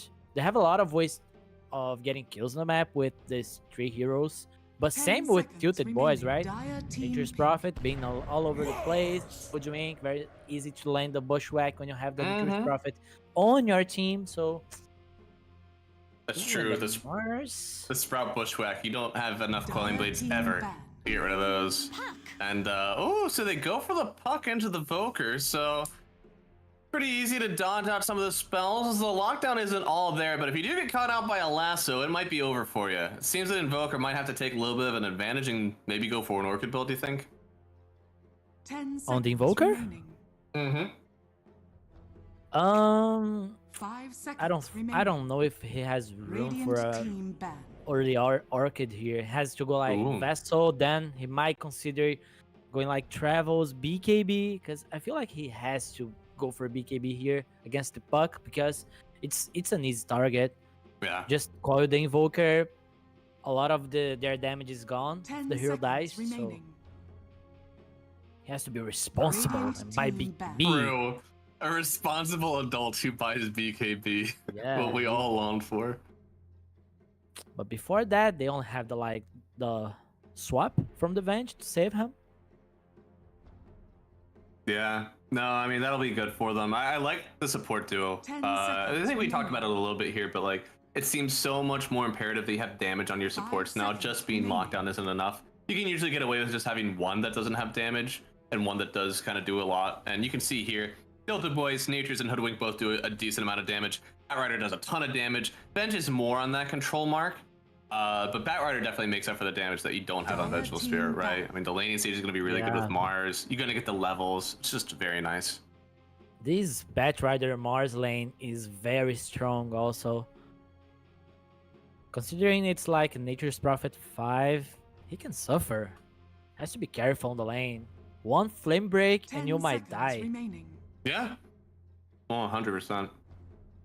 5 seconds remaining. Especially, I mean, Batrider, I don't know if people usually, if they thought it was an answer necessarily, or if they just wanted to play it, but you do get to Firefly over trees as a Batrider, so it's not like Nature's Prophet can really do anything to you in that Yeah. little timing.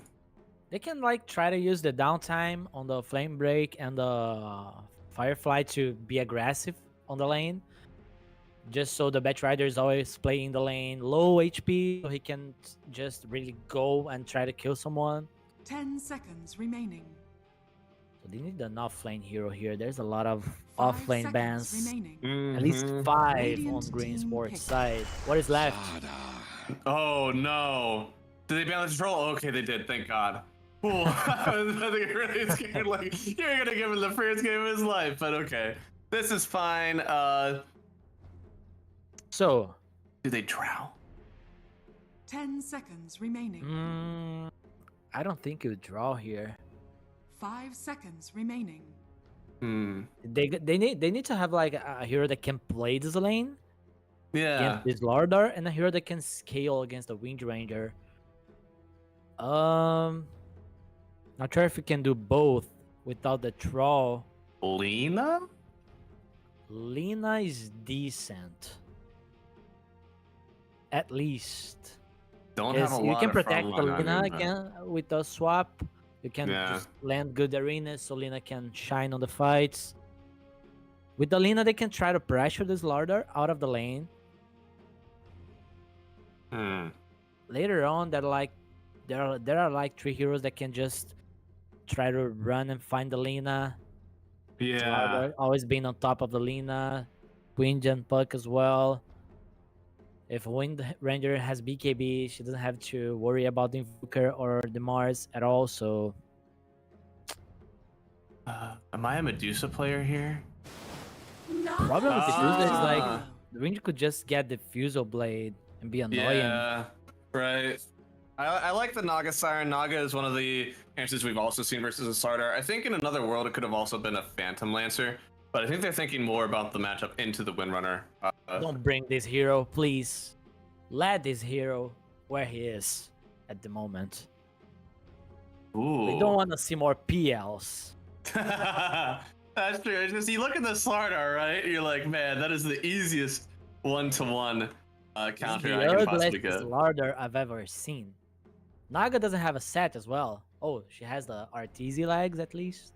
Yeah, DK, he's played a good bit of the hero. I don't think he's lacking the experience there. So, you're talking about Arcade on Invoker. I feel like DK is gonna buy the Arcade on the Naga. Yes. You can get like Mental Arcade and run around, try to get some kills. So No. yeah, I like their lineup. They have decent team fight. They just need to shut down this Lardar, making Buck to work harder for them, and they should No. be fine. With the Naga, I think they can just do it. If somehow this Lardar can lane, he can just farm, cut the wave, defend the tower with the Naga, delay the pushes. But I think with the Naga, he's not allowing this Lardar to have a very good lane. So No, I like it, right? You think about how the hero itself counters out one of the heroes that you're thinking of in the Sardar, and then the items that he's going to build, the Orchid specifically, is going to help counter out that puck. So I really like that like multifaceted approach that they have for it, the both of them. yeah, I'm leaning towards Green in sports here. I like their draft. I like to see this Batch Rider. No, I definitely think that I like how the supports complement themselves. I think my biggest question is this Mars. Is this Mars going to have a game? Is that I don't know. Is this pick going to work out for them? It's going to be really hard for him to play it overall, I think. Iron 2. Everyone with bad medals on their heroes. Only Mars is a pro with his hero. Yeah, we call it a lot of at the rats. Doritos. A lot of Doritos on the board here.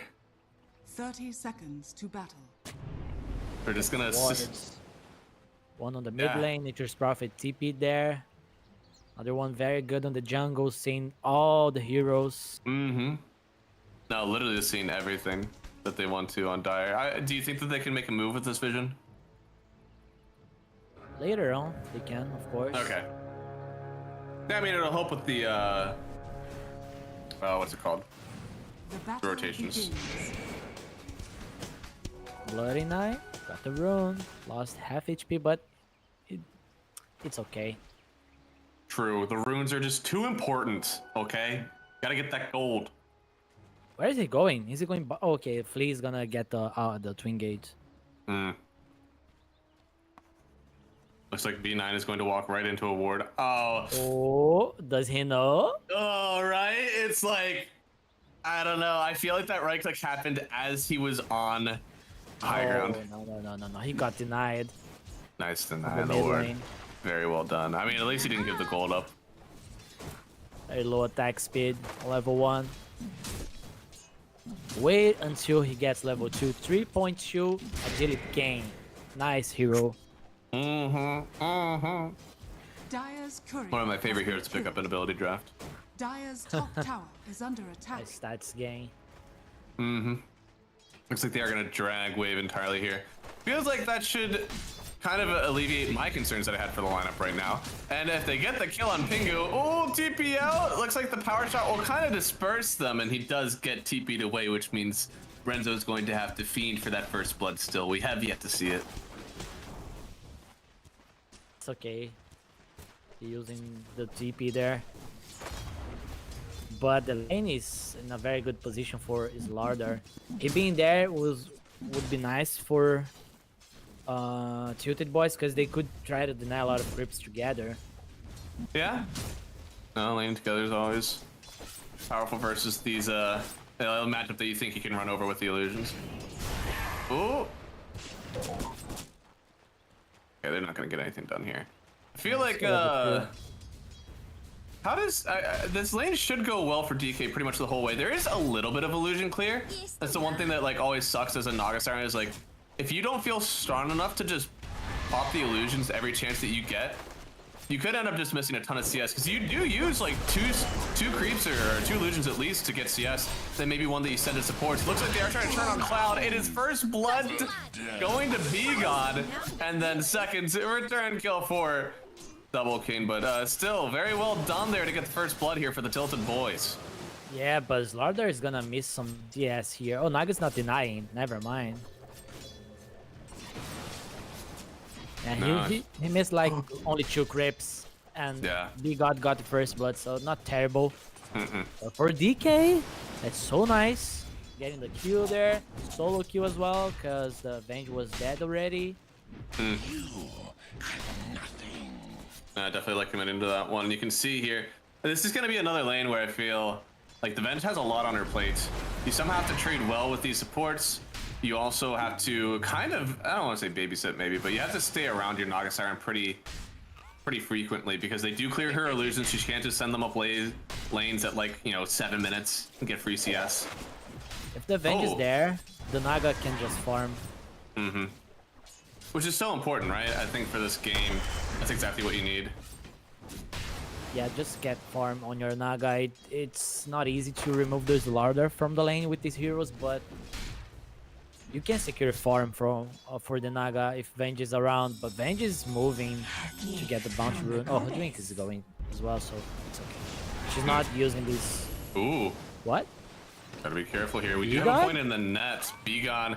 He's gonna get seen. He's gonna maybe stop for the courier. He does not stop to smell the roses. He knows that he is in danger. Okay, that's when you can tell if somebody knows like if they have a chance to escape or not. They'll just straight up will hit the courier and just accept their death. But very well done. Yeah. TP? Yeah. He's all the way home.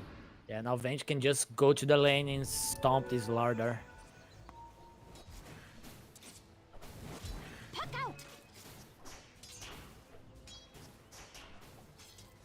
Got the got the water room.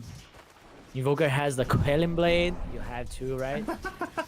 Yeah, no, don't want to get caught up by that H problem. I guess you don't mind the extra little bit of CS power versus the puck. But still not level 6, of course. On anybody here. True, just able to get out. No Tangos could have done that. Don't come back here. We'll cut the trees again. Oh boy, B9. Ooh, a lot of damage. Look at the right clicks.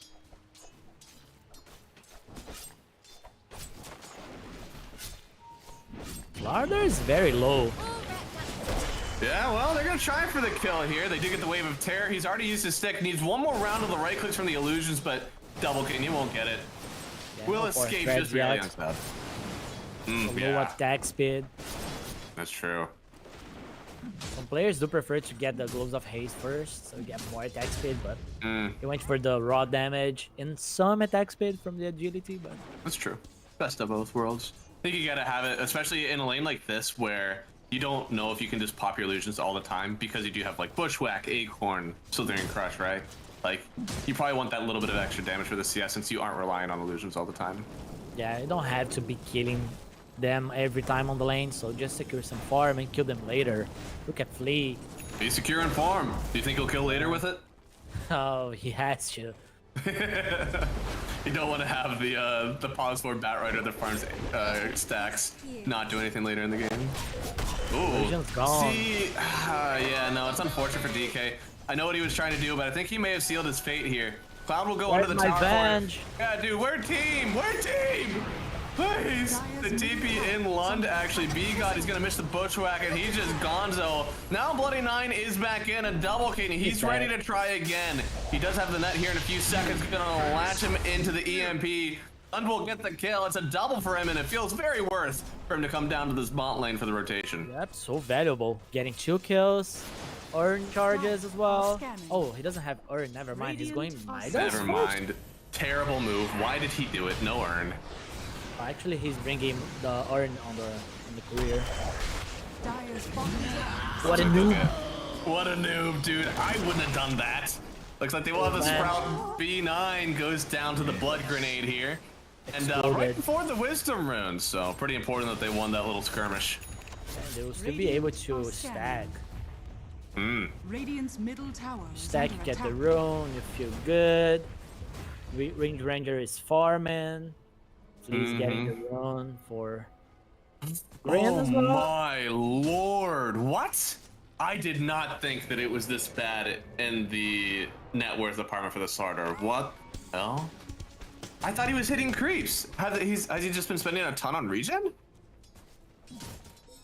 Probably. Constant harass from the illusions and the vengeful spirit. Yeah, I mean, he's got 29 CS. It's not the worst. Now, we do see it move in the top side. What a coil! I think that was on to 4 of them. This is going to be a massive cleanup for the Tilted boys here. Dom trying to run away. Fleet is going to TP on out of here. They will get 2 for their trouble. And once again, the mid laner rotation into the safe lane is paying dividends. again, another mid laner with a very good rotation. There was a lot of heroes to get the kill. The arena used, but not really having the damage there. They should bring more next time. Bring the Invoker as well. Yeah.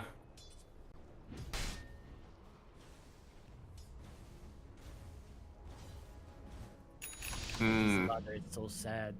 I know, dude. I'm trying to figure out like what on earth has his gold gone to, and he's lowest on the CS, yeah, but he's got as much CS as Mars and the Invoker, and both of them are just like doing so much better. Entry.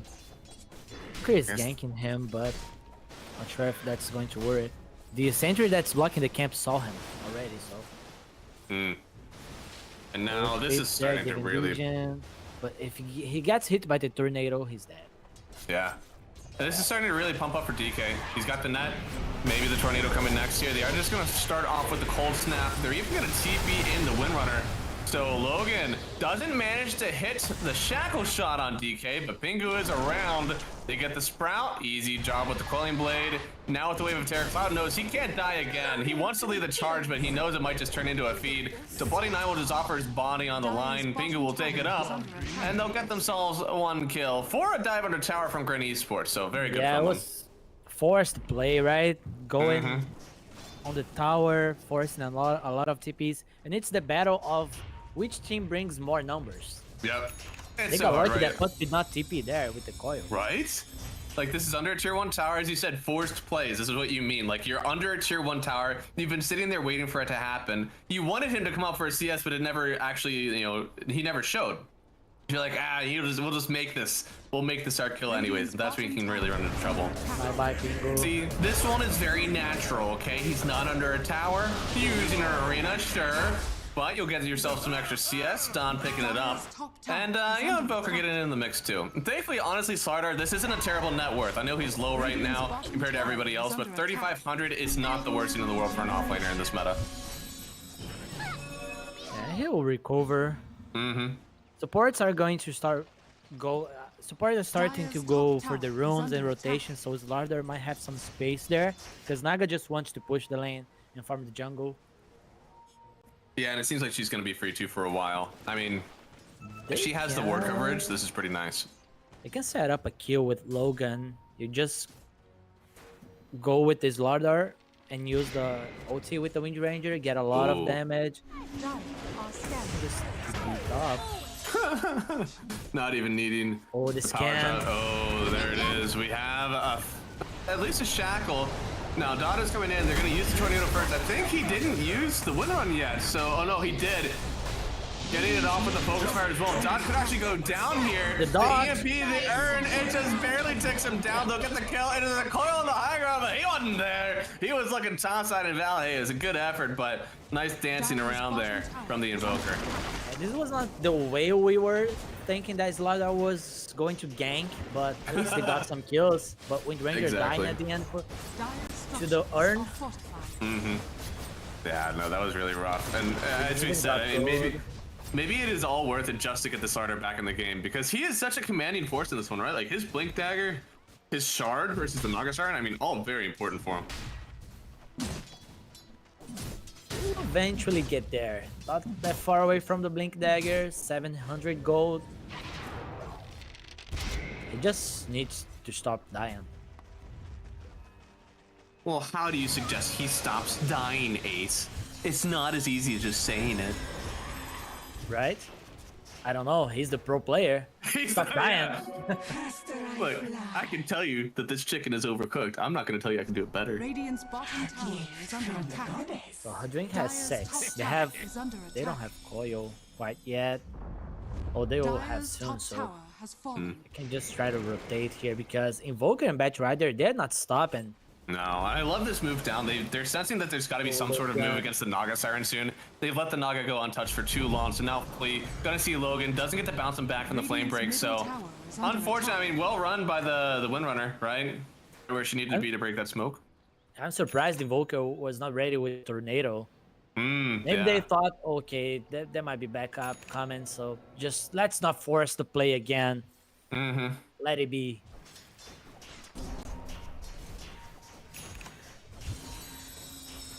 Yeah, we're honestly we're getting a lot of net worth on Pingu as well. He's kind of getting his firm. I'm surprised at how low the B-God is. B-God is usually taking a few more creeps, I feel, on the Hoodwink. But he needs to get kills. yeah, I need to get involved a bit. Looks like he's got the Ether Lens coming, so it'll be a little bit easier for him to play trees. Yeah, Just throw some spells out. Sure. But Buck wants to farm first.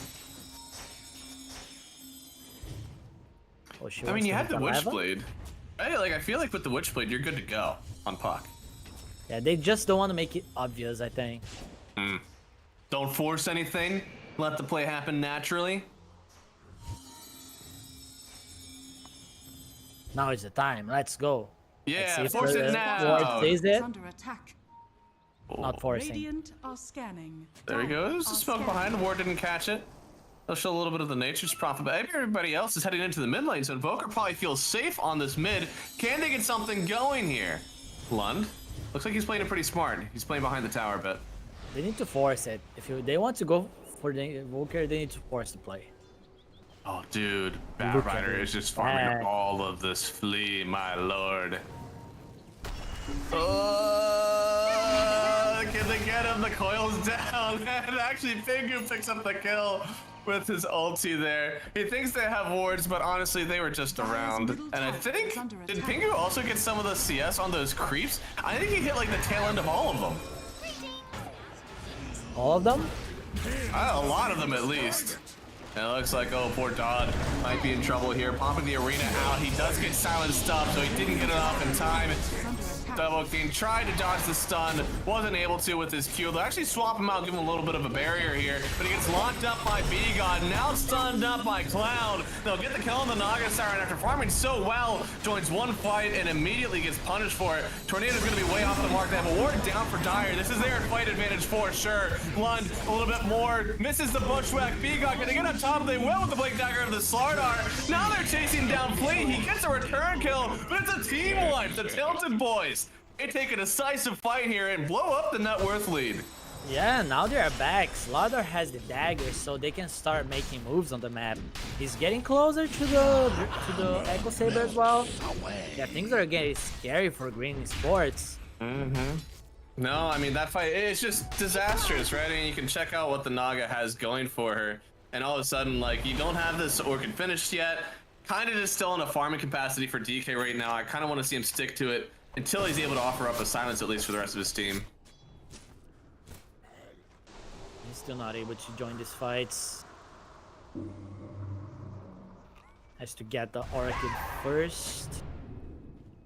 He can be around. If he had the song there, they could try to reset the fight. Yeah. By time, but no song, you just die.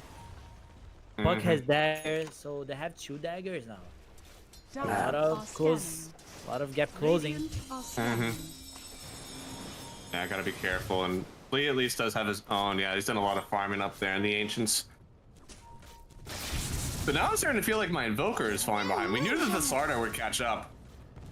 Well, Lund is the one that's creating some issues for us now. Looks like he is gonna get the Dispel on Windrunner. It's so sad because as a Windrunner, every time you take some damage, your instinct is just a Windrunner away. It just doesn't work versus Lund here. And now Pingu try to TP in and save. He's gonna get taken up with an EMP. No, he's still sprouted up on Lund. He's gonna swap down for a little bit of a barrier. Get down, Mr. President. Mars takes the power shot. And now Cloud has to run away from this one. He'll get bullied into another century thanks to the Mars, but with the coil down, maybe it's time to turn this one around for the Tilted Boys. Ice Wall is down, Lund trying to run away, and they can't. Witchblade. Oh, the Witchblade, okay, they get one, but it's still a team wipe going for Grin Esports. Oh now we'll take 1 kill from the grave. What is going on? Team wipe for the opposite team now. They kept coming one by one. Yeah. No. Literally, we saw that last series with Shopify, right? Shopify was sitting in the mid lane. It just feels like one hero would run after another. They just weren't able to do anything about it. So this game, it seems like some old habits die hard. Like balanced matchmaking. Everyone making the same mistakes. Everyone gets to run in 1 by 1. That's good. They want to protect this ward, but not sure if they can. Oh, let's see. Deny the it. word? Deny? Ah, bloody 9. Let's see if it's a bait. Nope, no, it's just death, actually. Go 1 by 1. Ooh, barely missing. Dire's middle tower. Wow, is he's under attack. alive. There we go. Dire can Roche if they want to. They don't have to do this now. They're still. Wait, Slaughter. Did he give up? Yeah, okay. He bought the shard, so he gave up on the Echo Saber idea.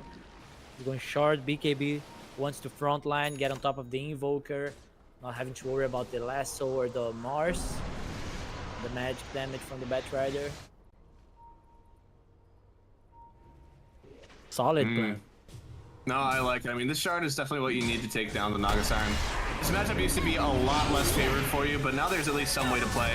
Looks like they are still going to try to take a fight on the bot side here. Coil has been dispersed a little bit, but Val will still get the kill with the amp damage rune. Now Don getting ran down, but it looks like they will not commit for it. In fact, are they a little scared, maybe?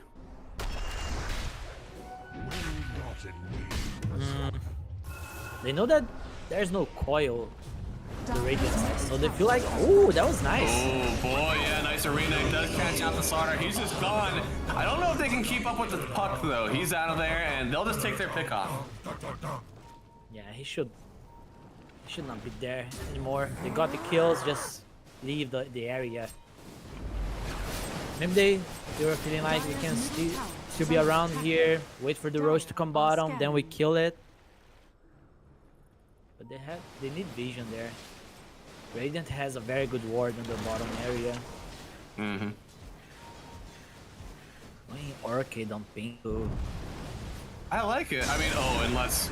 Oh, we'll see. I think the DK is going to get the benefit of a kill here. Hold him in the Sunstrike, and there's another one. But Cloud, in on DK, does manage to dodge out the Bushwhack with the power shot. That'll still connect. Trying to get the Son off. Swap the Son. There it is. Now everybody needs to get out 1 by 1. Let's make sure that nobody's left behind here. Bushwhack doesn't connect, and it looks like they'll just get out on the Naga Siren. My cat is destroying my computer. Wait a minute.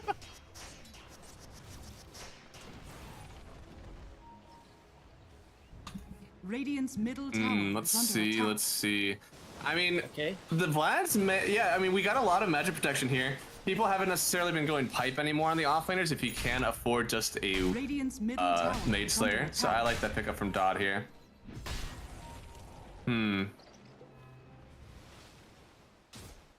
Oh man, yeah, that ward actually. I guess if they want to take this fight, they have the information. Pingu can TP anytime. Surely they're about to go on the Mars here. He's getting away. Don't let him go! Radiant's middle tower is He's under buying attack. Eels? Who's buying Eels? Who is buying Yules? The Slaughter? I mean, I don't know about this. Huh. That is an interesting one. He decided he wants to be a support now. There isn't. If you're doing something like this, like it's a fringe item, surely it's like Ags.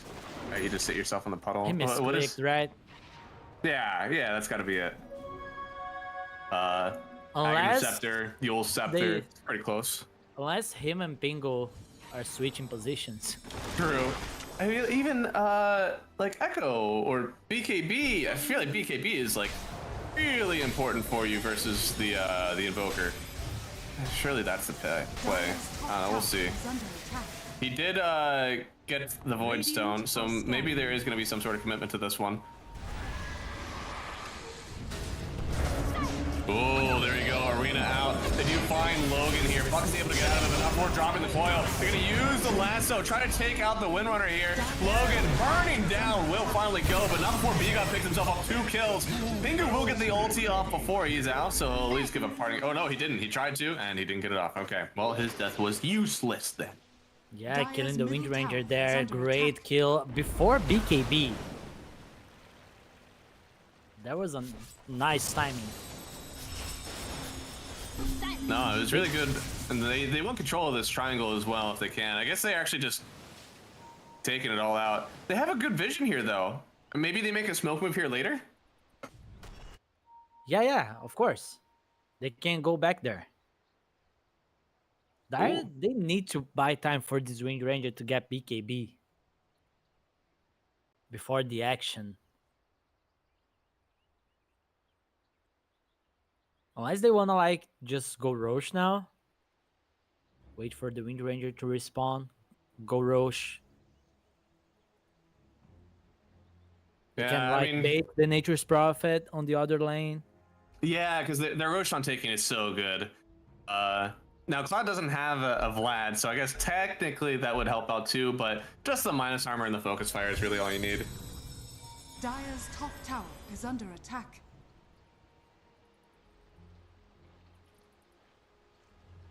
He's really going for the Interceptor. I don't think it's a misclick ace. Alright, explain it to me. Give me a reason why the Yule Scepter is good.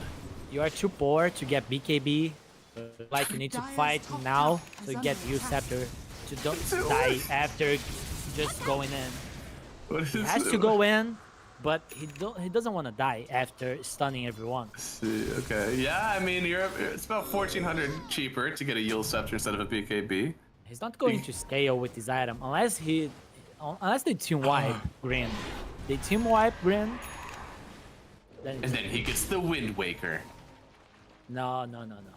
Dire's top tower You don't want to is be under attack. an elusive Slardar. You want to be a killer. Yeah, right. That's what I was thinking. Like, if you go Ags or Echo, I think if you want to go more offensive with it. But I think the BKB versus Invoker and Mars, right? Like, it's just too important.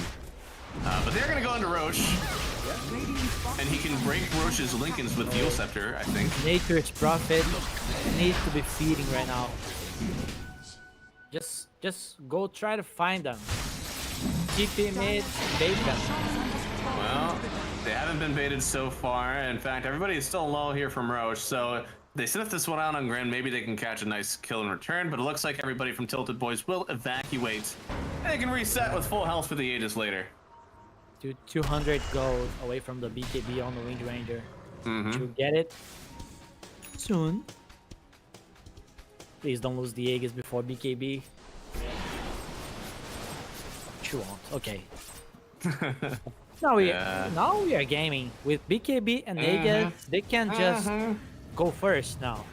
Yeah. This is their time. They have the Interceptor on this Lardar. So Yeah, I mean, so much of the kite right now from Grin is all with BKBs, or it doesn't work through BKBs. Song of the Siren's gonna be one of them, Tornado from the Invoker. Now he does have the silence. Can they get the lasso? Looks like they will, and they kill Val, so that'll be a little bit more time now used out from the Aegis. Give him another minute, and we'll see how far we can kite this Aegis down. since they are ahead, Invoker can just go Orchid. They have all the map to play, so it's very hard for Tilted Boys to make a play on him. He doesn't feel scared. As long as Bloody Nine is around, he feels safe. Dire's middle tower is under attack. No, I It mean, should they're not be like this. right. I feel Dire like is too scared. yeah.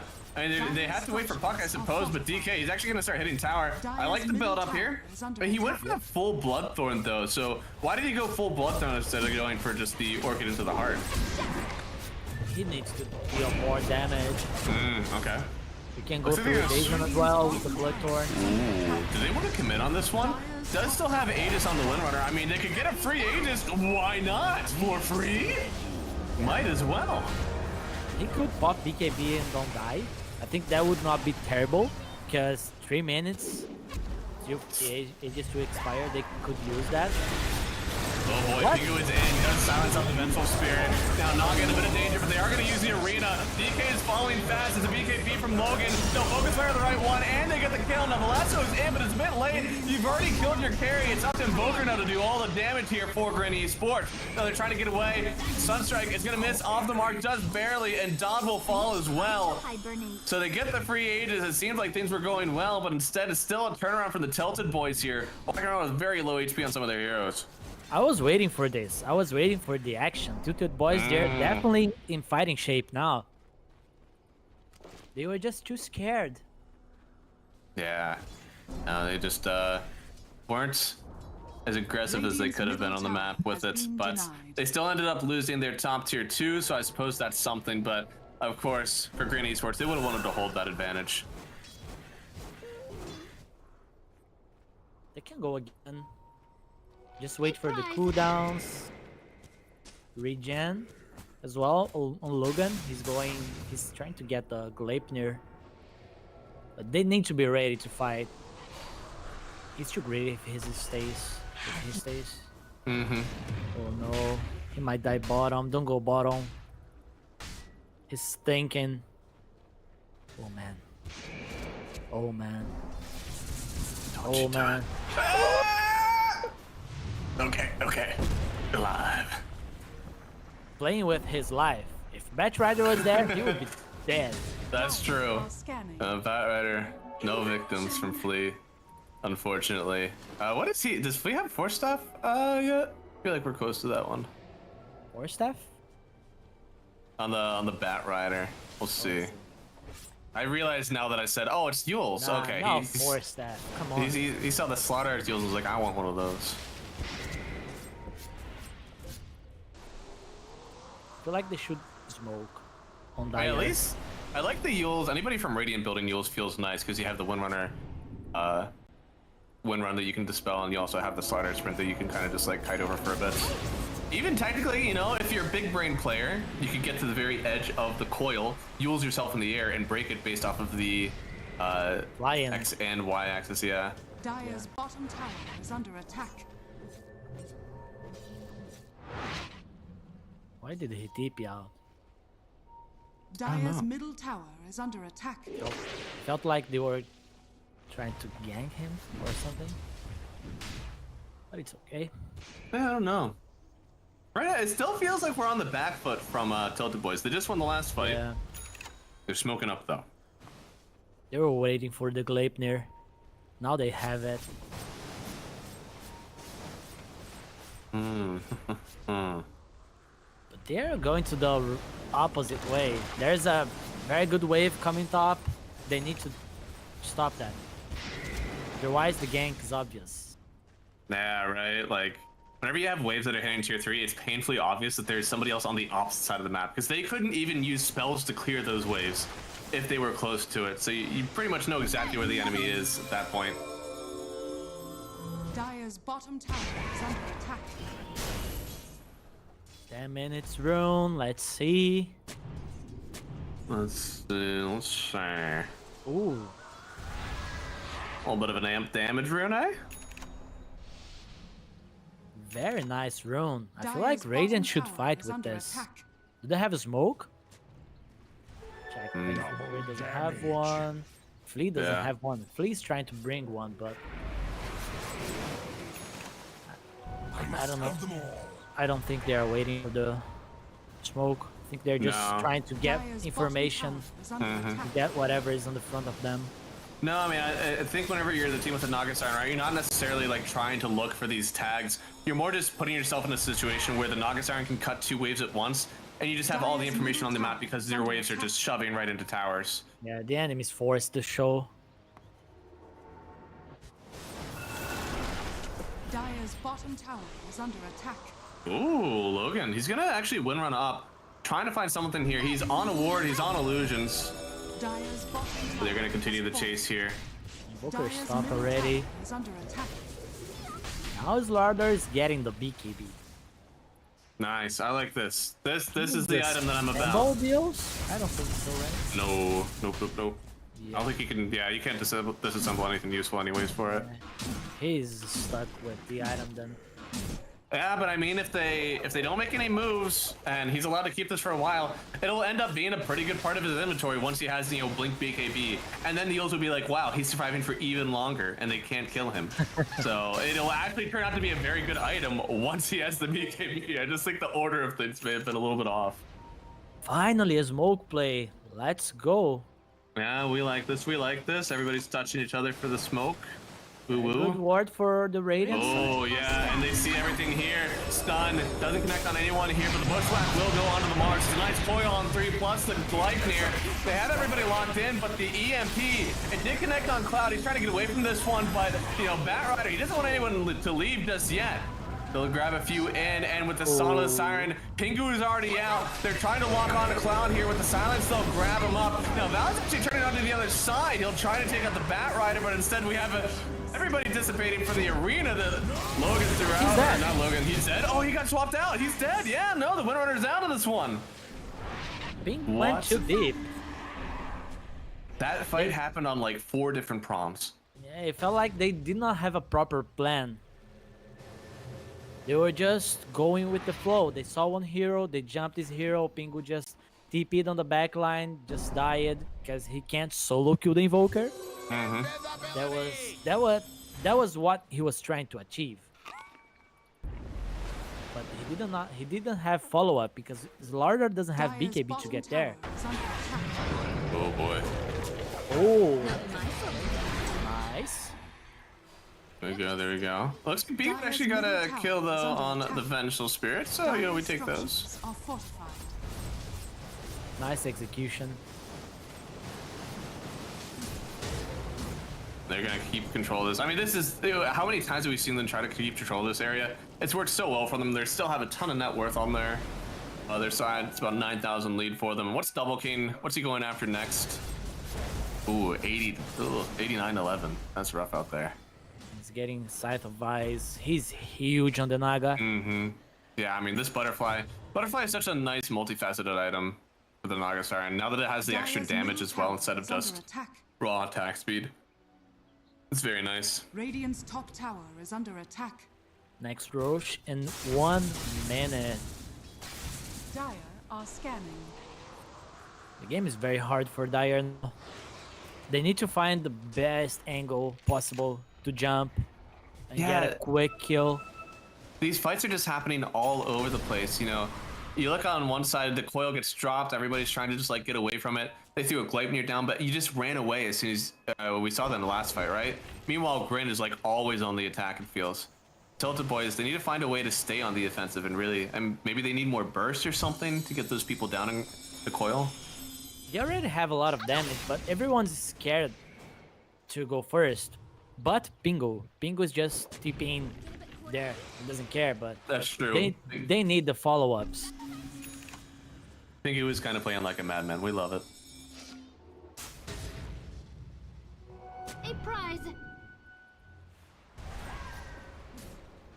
I mean, next Roach is going to be priority. It's up now. Coming top. Yeah, and Radiant, they're all over it. I mean, well done from them. It doesn't look like we're going to see a contest from the Tilted Boys. You gotta wait for the Roche to come here, Bloody Nine. No, Roche is here. It looks like they're just gonna go for it right away. So go after an AC actually on the Mars. I like this. I feel like we've had so many metas where it's like your offlaner buys this aura item and this aura item, and then you hopefully win the game. Roshan died incredibly fast, by the way. That was like what? That was actually like 30 seconds, maybe less to kill it. Oh my god. AC Butterfly, they can go high ground with these 2 items. Ooh, is this a kill here? Okay, some pause 4 on pause 4 action here, and Flea wins it out with his Look at the cooldowns. He'll have lasso before Hoodwink's alive. No, I mean, one of the old guard supports of NA, Flea, versus one of the newer ones, B-God. They're going bottom already. They don't care about the push. They want to kill them. Oh my god. Yeah, I mean, there's a huge wave. It's about to hit the tower here. They think they're safe a little bit, but they'll actually get the dust off Lund. Looks like he will escape on Pingu. But Windrunner didn't actually leave just yet. Oh no, okay, she just TP'd out. Radiant's bottom tower is under He knew attack. something was off. Nobody was showing on the mid wave.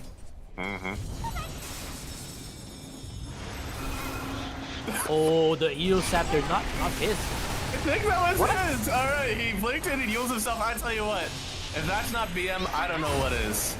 It looks like he won't die. Of course. Oh no, yeah, that is a little bit of a rough initiation there. They will get the kill, and Logan's got to back out of this one with the Gleipnir. That was personal. That was. He really wanted that kill on Flea. Revenge for B-God, I suppose. Dyer's middle How you tower lose has fallen. Eric? You're gonna lose a bit here, yeah. They're gonna get both mid ones. I think they know that they have some space to work with, so they may end up going top as well. You fake back here and you keep fighting. I see, okay. You don't have to force anything. Tilted boys, they're making bad moves.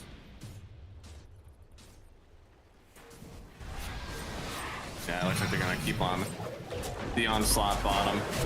You got a lot of damage here. Swamp out. Well, take some of the damage there on the Vengeful Spirit. Well done. Tells me that there's no swamp for it though. Just wait for your Bat Rider to come with the lasso. You don't really have to force a high ground push here. Oh no! Bingu, no! Sunstrike will connect. A lot of new cameras. I think my camera actually got that last hit. Yeah, I was trying to look for it. So, well done there from Dodd. Another SA, by the way. We didn't really talk about that. We talked about the Olacor a little bit, but the Kali, former offlane player, Dodd, coming in here for Grin Esports. It's a huge pickup for them. I'm proud of them. Well, they just don't care. They No, just there don't we care. go. They get the lasso and they'll take out the Sardar for sure. They're trying to get the kill and they do get it on the Invoker. So well done with the lockdown here, but Bigot, he will die in the arena for his sins. They get the kill on the tower, trying to TP in the Sardar once more. I mean, what are you gonna do? Kill me again? Oh, almost actually. Good BKB from Cloud. There's no way Wind Ranger is trying to kill the Naga at this point, so Dyer's bottom barracks are how do under you in fights? They got the kill on the Invoker, but it doesn't matter. Trying to lock him in. Need to find the real one so you can get a focus fire on real DK. I mean, imagine if you do have the damage to kill him once, that focus fire will persist through death. So they could potentially kill him twice, but again, it would take probably one or two more pickoffs. Yeah.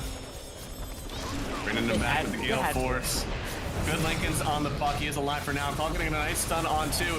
They've used the focus fire on Bloody 9, but he has the Aghanim Scepter, so at what cost? I mean, he's ready to go. Arguably even stronger than the last time. They'll swap in Pingu. He's out of here on this Nature's Prophet, and now, well, you either take the fight and lose even more friends, or you lose your racks. We'll see which one they choose, because they do get the second life, technically, of the Vengeful Spirit. He's out of here. DK just gonna give his first life up for free. He's gonna do some reset. And yeah, stun up. They do get the focus fire on real DK. He's trying to get out of here, but there's no BKB on the Windrunner. Trying to slow him up. Do they have enough to get him out of this one? DK, the silence, it's there, but not the bushwhack. He'll get out of here. Nice TP from DK. And they get everything except for, I believe, Megas. I think they still have one little bit of a racks up there, right? Yeah, just this one. They have the Scythe of Ice on the Naga now. They can just... Oh, you have the he's nuke. not Oh dying. no. Oh lord, yeah, the lasso. The pause fours are killing each other. So sad to see. They don't respect each other's positions. Oh, that's a hex. Now. Oh lord, yeah. They're gonna get right on top of the Sardar here. How many losers is that? 6? 8? There's a lot over there. They get the kill on the Sardar. They'll go out and finish this Rax, which will secure Megas now for Grin Esports, as they're looking to get themselves the first game here of this lower bracket second round in the closed qualifiers for ESL Birmingham. Yeah, with this game 1 going for Grin Esports, Super Clutch should consider banning Bat Rider. I think that's true, yeah. It's been playing very well. Looks like they do end up getting fleet for this one, but the meatball will follow the puck all the way to the grave. They call it GG. Game number 1 going to Grin Esports, as they are showing themselves to be pretty strong here.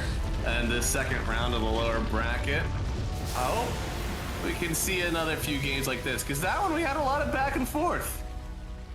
Yeah, we saw some team wipes here and there for both teams, but at the end, we saw the Bat Rider having the impact we were wishing that Nature's Prophet had.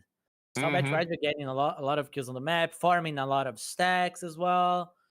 And Grin, they just sat back. They just waited for the Naga to have like Orchid, and then they just started getting pickoffs on the map. And Slardar not having a good lane as well, that hurts so much for Tilted Boys. Logan not able to carry with the Wind Ranger because he did not have the backup from his team. So very, very hard to fight as a Wind Ranger against a lot of stuns. Yeah, no, it's on. And we even said, I think the one fight that did go like really well for them was the fight top where Nagasaki got involved too early. And there didn't really seem to be a huge reason to bring her into that one. She died. I mean, imagine had that not happened, this might have actually been another stomp for us in the games today. But, thankfully, they kept it interesting for us. They did take a fight that they didn't need to take. And we got ourselves a good competitive game fans. here. Yeah, no, you got to do it for the pros in chat, Of course. I love seeing this Bat Rider too. I think Fleet played a fantastic game. Again, he's one of the more experienced North American supports. And for more information on that one, you can look up Fleet Dota Older and Experienced on Twitter if you want to do some more investigation. But for us, we're going to go away for just a little bit. We're going to get into game number 2 shortly. So stick around. Going to be a 5-minute break. We'll be back with more Dota 2.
Ich sitz auf meiner Fensterbank, die Nacht zieht vorbei.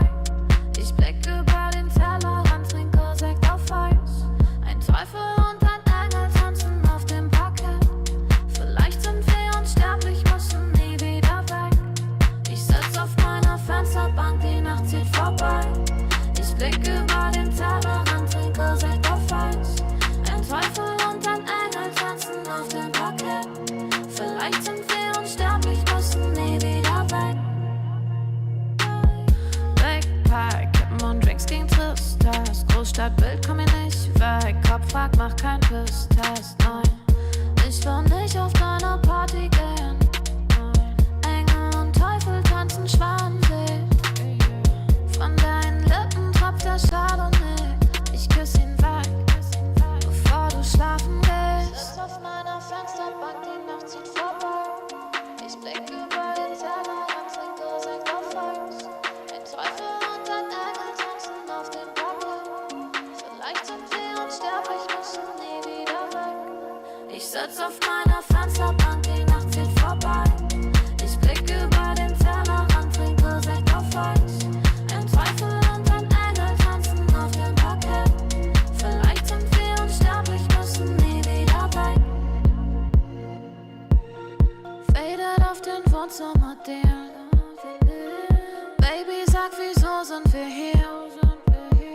Kann sein, dass wir den Boden verlieren. Wir heben ab morgens um 4. Ich sitz auf meiner Fensterbank, die Nacht zieht vorbei. Ich blick über den Tellerrand, trinke Sekt auf Eis. Ein Teufel und ein Engel tanzen auf dem Parkett. Vielleicht sind wir unsterblich, müssen nie wieder weg. Ich sitz auf meiner Fensterbank, die Nacht zieht vorbei. Ich blick über den Tellerrand, trinke Sekt auf Eis. Ein Teufel und ein Engel tanzen auf dem Parkett. Vielleicht sind wir unsterblich, müssen nie wieder weg.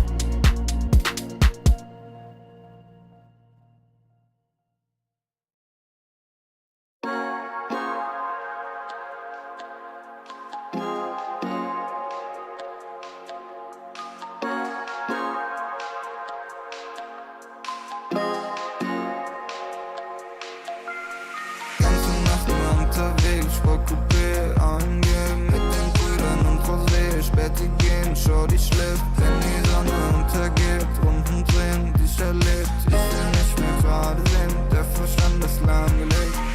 Im Coupé hinten links. Ich schreibe und ich trink. Mit den Brüdern und wir chillen. Heute Abend ohne Sinn. Sie will, dass ich sing. Doch ich mach mir noch einen Drink. Ich brauch nur die Klick. Und sie weiß, dass es stimmt. Die ganze Nacht nur, die ganze Nacht nur, die ganze Nacht nur, die ganze Nacht nur, die ganze Nacht nur, die ganze Nacht nur, die ganze Nacht nur, die ganze Nacht nur unterwegs, Sportcoupé angehen mit den Brüdern und Rosé, Späti gehen, schau die schläft, wenn die Sonne untergeht, Runden drehen, die ich erlebt, ich will nicht mehr gerade sehen, der Verstand ist lahmgelegt. Der Kopf ist aus Gedanken leer. Die Musik laut, die Augen schwer. Ich hör nicht auf, will immer mehr. Der Wagen rollt über den Teer. Und wir fahren, cruisen langsam durch die Stadt. Ohne Plan, aber Kippe aus dem Fenster, ich erschaff. Wie gehabt, holen für den Body an der Tanke Saft. 808, bist so laut, hörst du in der ganzen Stadt.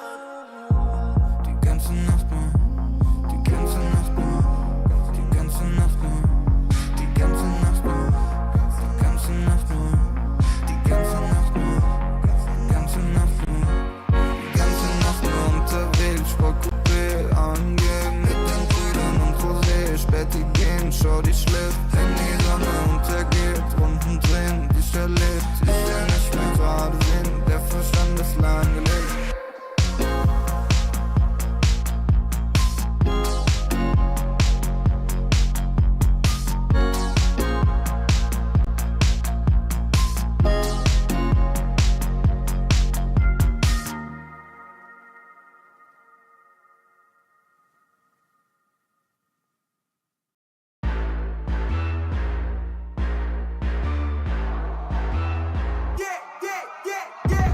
I'm the main event, ain't no back and forth, let's get it. Heartless in the G, yeah. Better get lost, won't get with it. Ain't nobody in front of me, ain't nobody in front of me, ain't nobody in front of me, ain't nobody in front of me.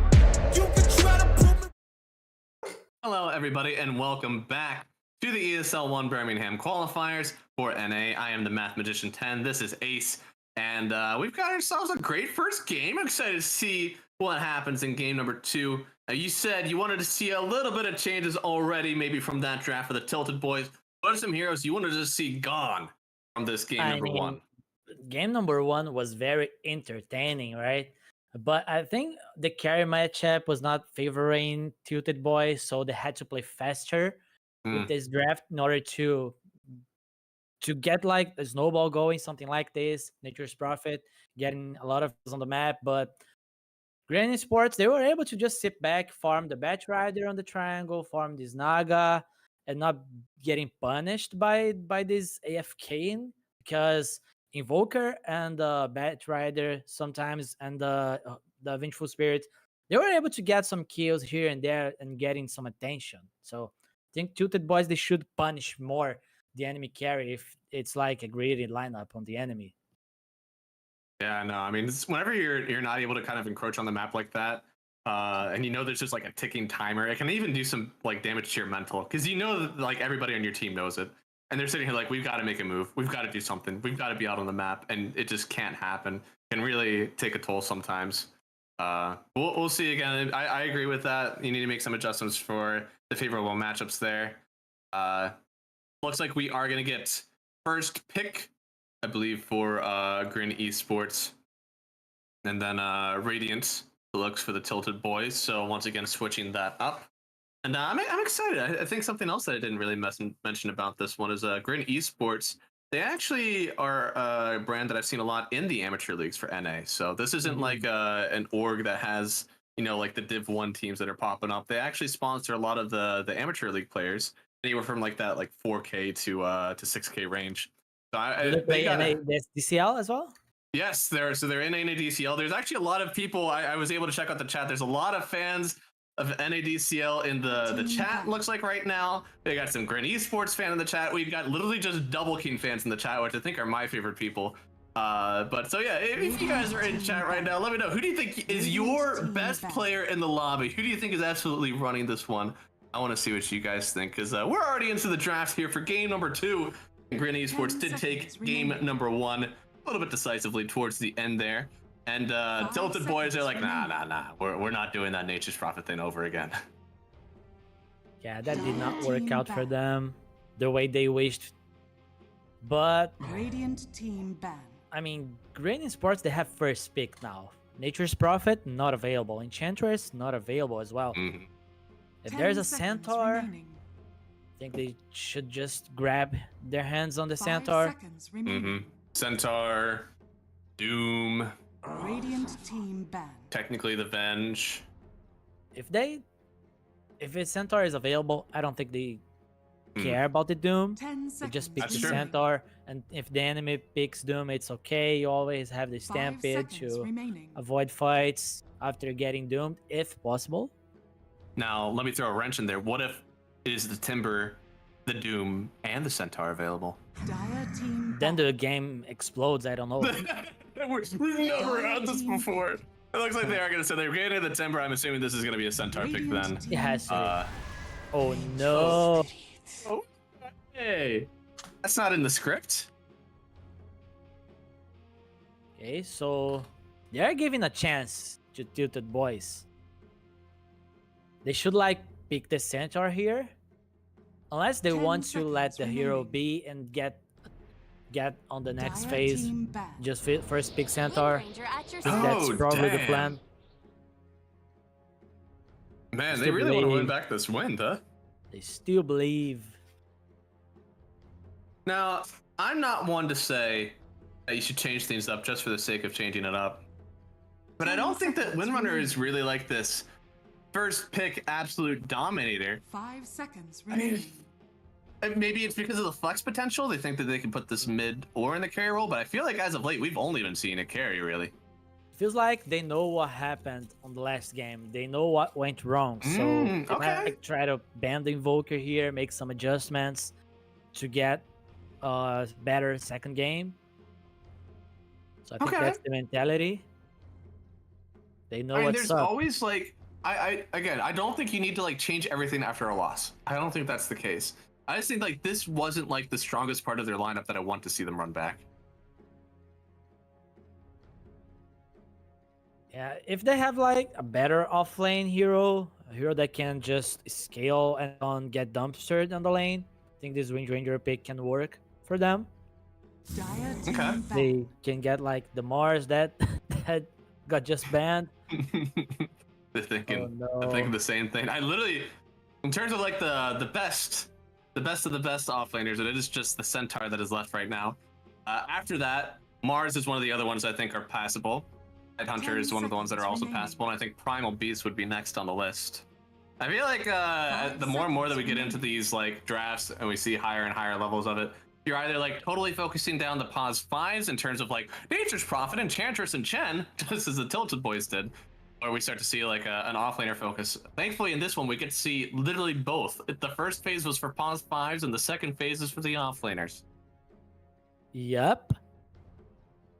I think they should just ban the Centaur here. I don't think Primal Beast is that good against the Vengeful Spirit. You can always be in position to save your team. So yeah, what are the options here for Tilted Boys? You always think that you can like get Tidehunter as a second, as a tier 2 offlane option. But we see a lot of Tidehunters losing games these days. Yeah, no, the Tide, because it feels like it's like a last resort. Like, I need something that fills every hole in my draft. I need somebody that can lane. I need somebody who can team fight. I need somebody who's tanky. Somebody who gets initiated on, like, dun dun dun dun. And it's like, well, I'll just shove a Tidehunter in there. I don't know if all the time that's necessarily like a winning strategy that we see. At this point, I would consider a hero like Magnus. I know the hero is decent. Ooh, okay. I saw Whisper playing a lot of Magnus lately. He's just destroying games, but you need to have a good Magnus player on your team. Gotta have collapse. With the Wind Ranger, I like it. You empower the Wind Ranger, you give her a lot of damage, at least. Not the cleave, but the damage. You can use on the green side as well and try to find a good melee carry to use the empower. Imba Spirit. Ooh, okay. Lots of catch already. Also, this totally just hit me, but I love watching this drafting phase so much more than the previous ones. Like, the second phase of the draft used to be incredibly boring because you would have like the 2 bans, 2 picks, and you're like, wow, this is looking really good for me right now. And then you have like 6 bans in total that you have to sit through, and people would sometimes use like all their reserve time on it. It was just so boring to watch sometimes. Yeah, it took some time for me to get used to it. Now I like it more. But it punishes the meta a lot. You just ban a lot of heroes on the first phase, so yeah, it's hard to see a Chamber being played these days, unless one of these teams are crazy. It's crazy, right? So, I think you pick Invoker again. Oh no, never mind. Storm. He wants to have fun. Ooh, yeah, no, I mean, that's a skill-based matchup for sure. I think that the only thing is, like, Storm Spirit does have a way of clearing those Flame Guard from Ember, so you can actually turn around and start doing a decent amount of damage, especially since it is a melee hero. But I think overall, Ember is still the better hero on the mid lane, especially in the game, because you do build a Mage Slayer, and Storm Spirits don't always need the Mage Slayer. I prefer the Ember Spirit as a hero at the moment. Rainy Sports, they can, try to get a Lion here, so you have more mana for the Storm, have some catch for the Ember. I think Lion would be a decent option to make Storm's game better. But just picking 2 backline supports here. Yeah, which good versus the Windrunner, I suppose. Yeah, they have pretty okay versus Ember. Yeah, as you said, it's 2 backline supports. I also have a Storm Spirit. I tell you what, you could all in on this idea, get something that provides a little bit more vision, such as like a Beastmaster or something, and really just be always on the offensive, because I think you get punished significantly less for not having some like traditional frontliner hero or like 2 backline supports when you're just always on the offense.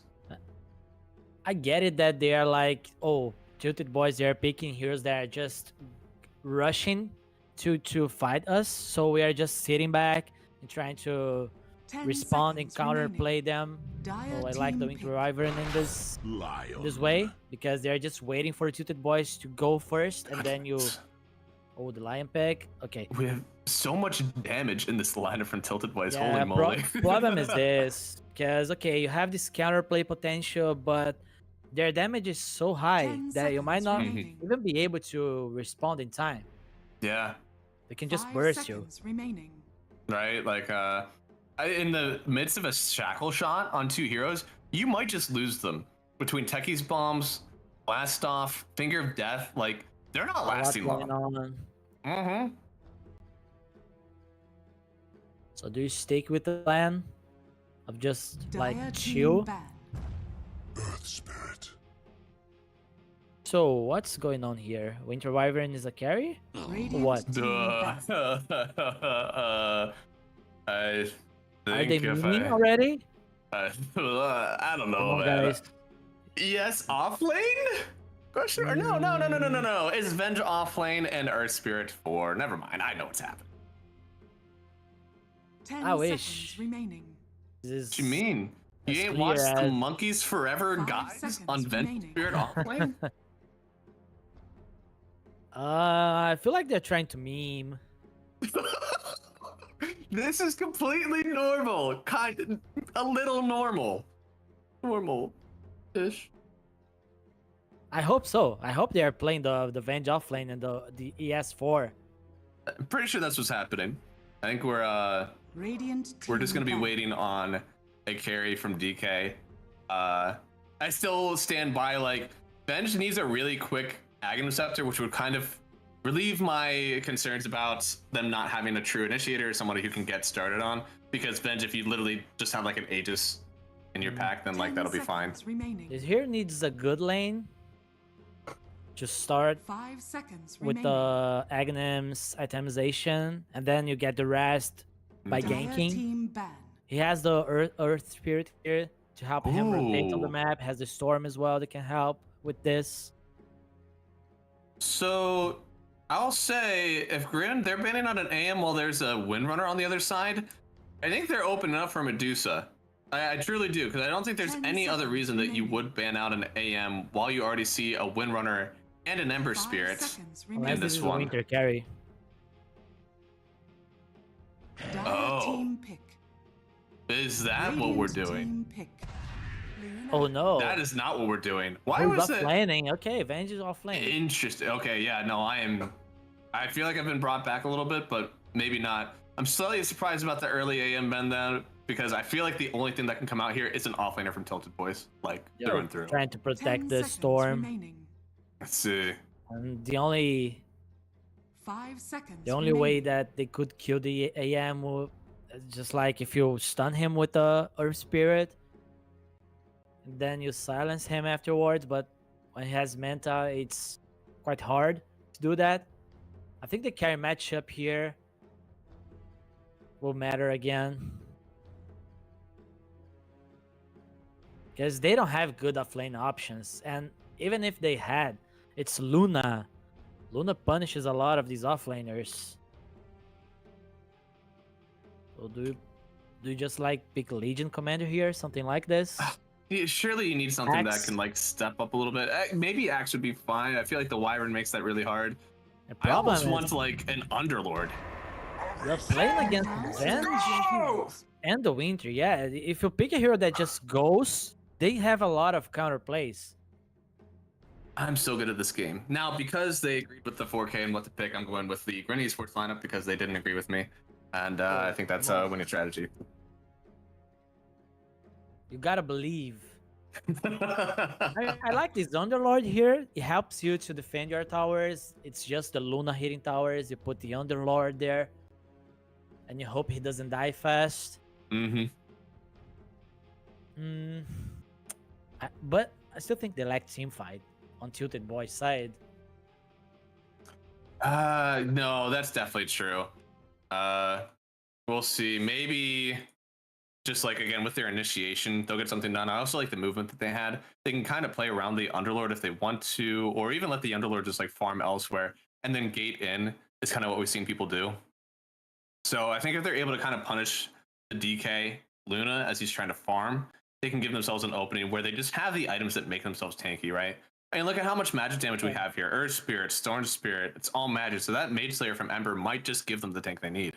I'm not sure if the Underlord's a good Vlad carrier, but it's a good item for the Wind Rangers, so he might buy it anyways. No, that's a good point. I mean, I literally like the only thing that I thought about this Underlord was like big boy who makes Luna not happy, and like Underlord came up. So I don't know what the items are necessarily that I want from it. That sounds cool. It's just NA. That's true. That's just the NA pick. NA way of thinking. Yeah. What hero can farm and be everything that I need? Because the farming part of it is very important to me. But yeah, no, we'll see what ends up going. I'm very excited to see this played out. I almost want to see Tilted Boys win just because I want to see what's good about the Underlord. Because Underlord being in meta means that Rubik is back in meta the whole way through. I think Rubik is absolutely on the cusp of being a super meta hero again, so I would want to see that. The hero is slightly better because he got some cast point ups, but I think it's still not enough for the hero to come back. Like tier 3 offlane hero, but since we have like 8 offlane heroes being banned, right? Like, how do you compete with a Timbersaw who goes QW in the lane, doesn't need his passive, and just kills everybody? A Doom who makes it so you cannot heal and get all the gold you want, even in a losing lane. And then the Centaur, who counters those two heroes. So, like, what do you do? I wish Sand King was a meta. Ooh, you're a masochist, eh? I don't want to buy dust. I hate that hero. Keep it out. The battle begins. You can't believe they're nerfing a hero that's already dead. You cannot kill what's already dead. Let's see. Looks like it's a is it 2 for 2 on the rune splits about to be? Luna runs all the way back to get the rune. Actually, where is the team? Where are my supports? Team player. True. What a good team player there. Did drop the ward down though, so he did get the camp block. That's a hard one to find if you're not looking for it. Wait. It's not Avenge offlane. Oh, I haven't looked at anything. It is Earth Spirit offlane. Wow. I don't know. He won't. I don't think he will be able to get a lot of farm here. Of course, yes, he can secure some creeps with a kick, but Wind Ranger is just going to right-click him on the face. I do not think that Wyvern helps him out much at all. I don't think these guys have a combo that you really love. Like, look at this. You have Arctic Burn, run away because you're gonna get stunned by the lion. But yeah, no, this is gonna be an incredibly hard lane right now for an esports. We'll see how they make it work. Yeah, they should be right-clicking a lot on these two heroes, forcing them to buy regen. I like ES here as a hero. He needs at least some farm. He's doing good. He's doing just fine. Oh, this is fine. Nothing bad is happening at all. The lane is pushing, so he will be fine. Has 3 creeps under the tower. Now this lane is exactly what I thought. 10 CS already. Play winning out right now on the Storm Spirit. And I want to see how fast... Oh, actually, used a few of his remnants early.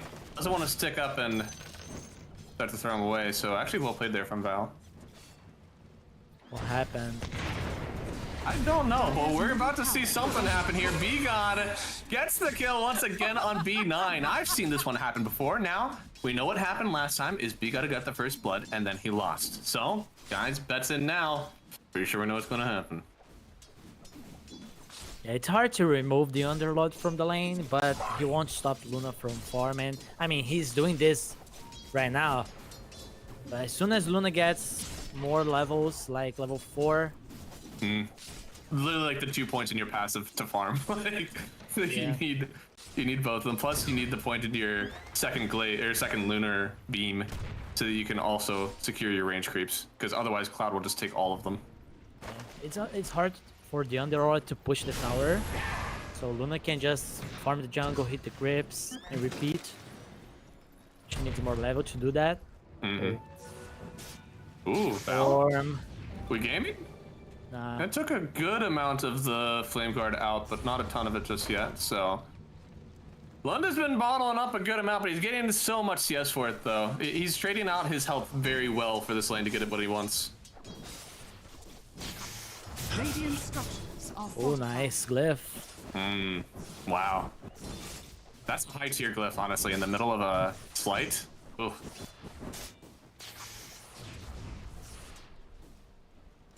Well done, well done. So the CS is going in their favor. I mean, right now we're having a little bit of a CS problem overall on Dire. One of them is versus an Underlord, so I'm willing to give him some slack, but the other one, this is a lane that you definitely chose for yourself. He's missing a lot of CS. He's not being contested every wave, but he's missing a lot of CS. We just saw it. Oh. Can't stand in that firestorm. It's too much. And Earth Spirit is also struggling on the other side there. Versus the Windrunner. A little bit of a harder lane as well, I suppose. The Val took it down here. Soaking up a lot with the Flame Guard here. Finally ticked out, but he still has an 8 stick if he wants. And it looks like he did once. He went for boots. So it's hard to kill. Boy. Cloud is going to eat up so much farm. You can already see it happening. Okay, that was a lit deny though. Good job, DK. On the Flag Bearer dude versus the Underlord. That's illegal. Has 9 denies on the Underlord. I know. There's so much XP just gone. We'll try again. Oh lord. They're really trying for Val. They do get the kill on DK top side, but this is the kill. We don't know. Do they get it? Did they miss it? He missed. Oh, he didn't have mana. He didn't have the mana for it. Oh. It wasn't even a refute TP. Right? Is under attack. Like he wasn't close enough for it, I suppose. I think he was on the bottom lane. Oh. Okay, that makes Now he sense. doesn't have a TP. What if he dies? You don't think, what if he die? Think, what if I live? I get more kills. Okay, Bloody Knight, start thinking about if he dies though, because he does. And looks like DK won't be able to get anything for it. There's a stack on this camp as well. This is annoying. Mm-hmm. Thankfully, he should be able to get most of it here. Oh, he Ooh, died. Nice catch. Nice catch. He did die. He should have thought about it. What can you do? Under attack. No TP now. Mm-hmm. Which I guess not the worst in the Power world, shot? 'cause- Yeah, dude. Logan is Yes, taking this bro. one by himself. I guess it doesn't matter as much. Ooh. Will he get this one? Going in. Picks up the regen rune. Does pop it No immediately remnants. here, but yeah, I think he just dies anyways. Goes down. It may not have been worth the squeeze. Now they're gonna go on top of Bigot here. He gets the blast off. Will connect on 3, but unfortunately, only level 3 right now on the line. Doesn't have a whole lot to give. Ooh. I don't think they should work like this. He died mid-air. Few And stuns. then he's still, yeah. He still stuns and deals damage. Pango doesn't get that. Pango, you have to land to get the abilities benefits, right? So Yeah. if you get stunned or anything, it doesn't work. Consolation prize, getting the bounty rune, but go lane camp. Not Yeah. ideal. It's one of the worst ones to come across. For a lot of heroes, no, actually. I feel like a decent amount of carries now are using some amount of spells to farm. That magic regen, or magic resist is pretty rough. Dyer's middle tower is Level under 6 on attack. the Wind Ranger already. Level 4 only on the ES. He's struggling on the bottom lane. Dyer's top So they are going to try to bring the boys in, get the kill on Cloud. He has the Firestorm. This is going to be a lot of damage, actually. And with the second root, Lund could actually fall down here a little bit more. No, he will get out just barely. Oh my god! Wow. Almost from I think downtown. I would die. Radiant's bottom Yeah, tower right? is under I get attack. hit by those. I would get How come he didn't scared, get hit like, by those? Just walk in Heart there. attack. Oh, the Sentry's gonna stomp actually if it's alive. Oh, it didn't. He started to stomp and then he didn't do it. They still get the kill. Oh. See, I get stomped by those centaurs too. Anytime there's 3 heroes around, it's supposed to. I guess they just barely walked away or something. Dyer's top tower is But under Flea looks like attack. he's not able to keep up the chase on Pingu. He's trying to walk through the trees, but he's about to be forced out here, and Bloody Knight will be here as he awakes. One more hit. He'll get the kill.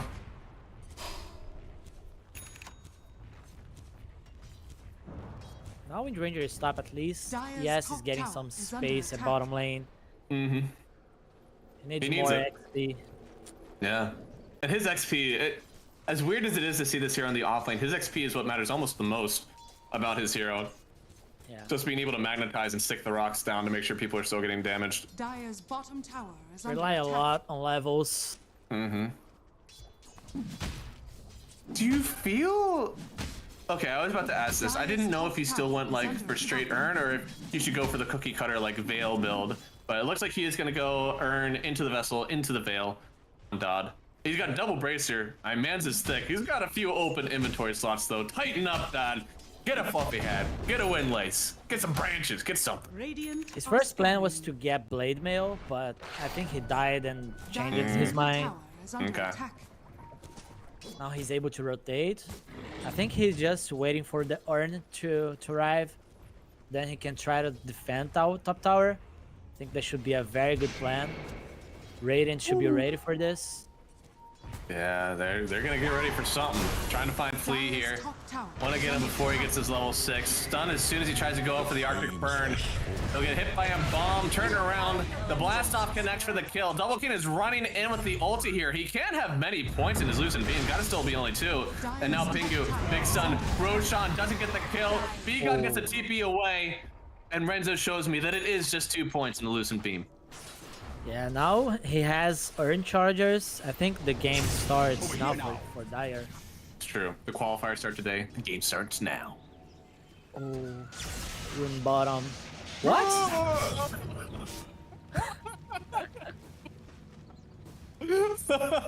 Sometimes you need to try things like this, you know?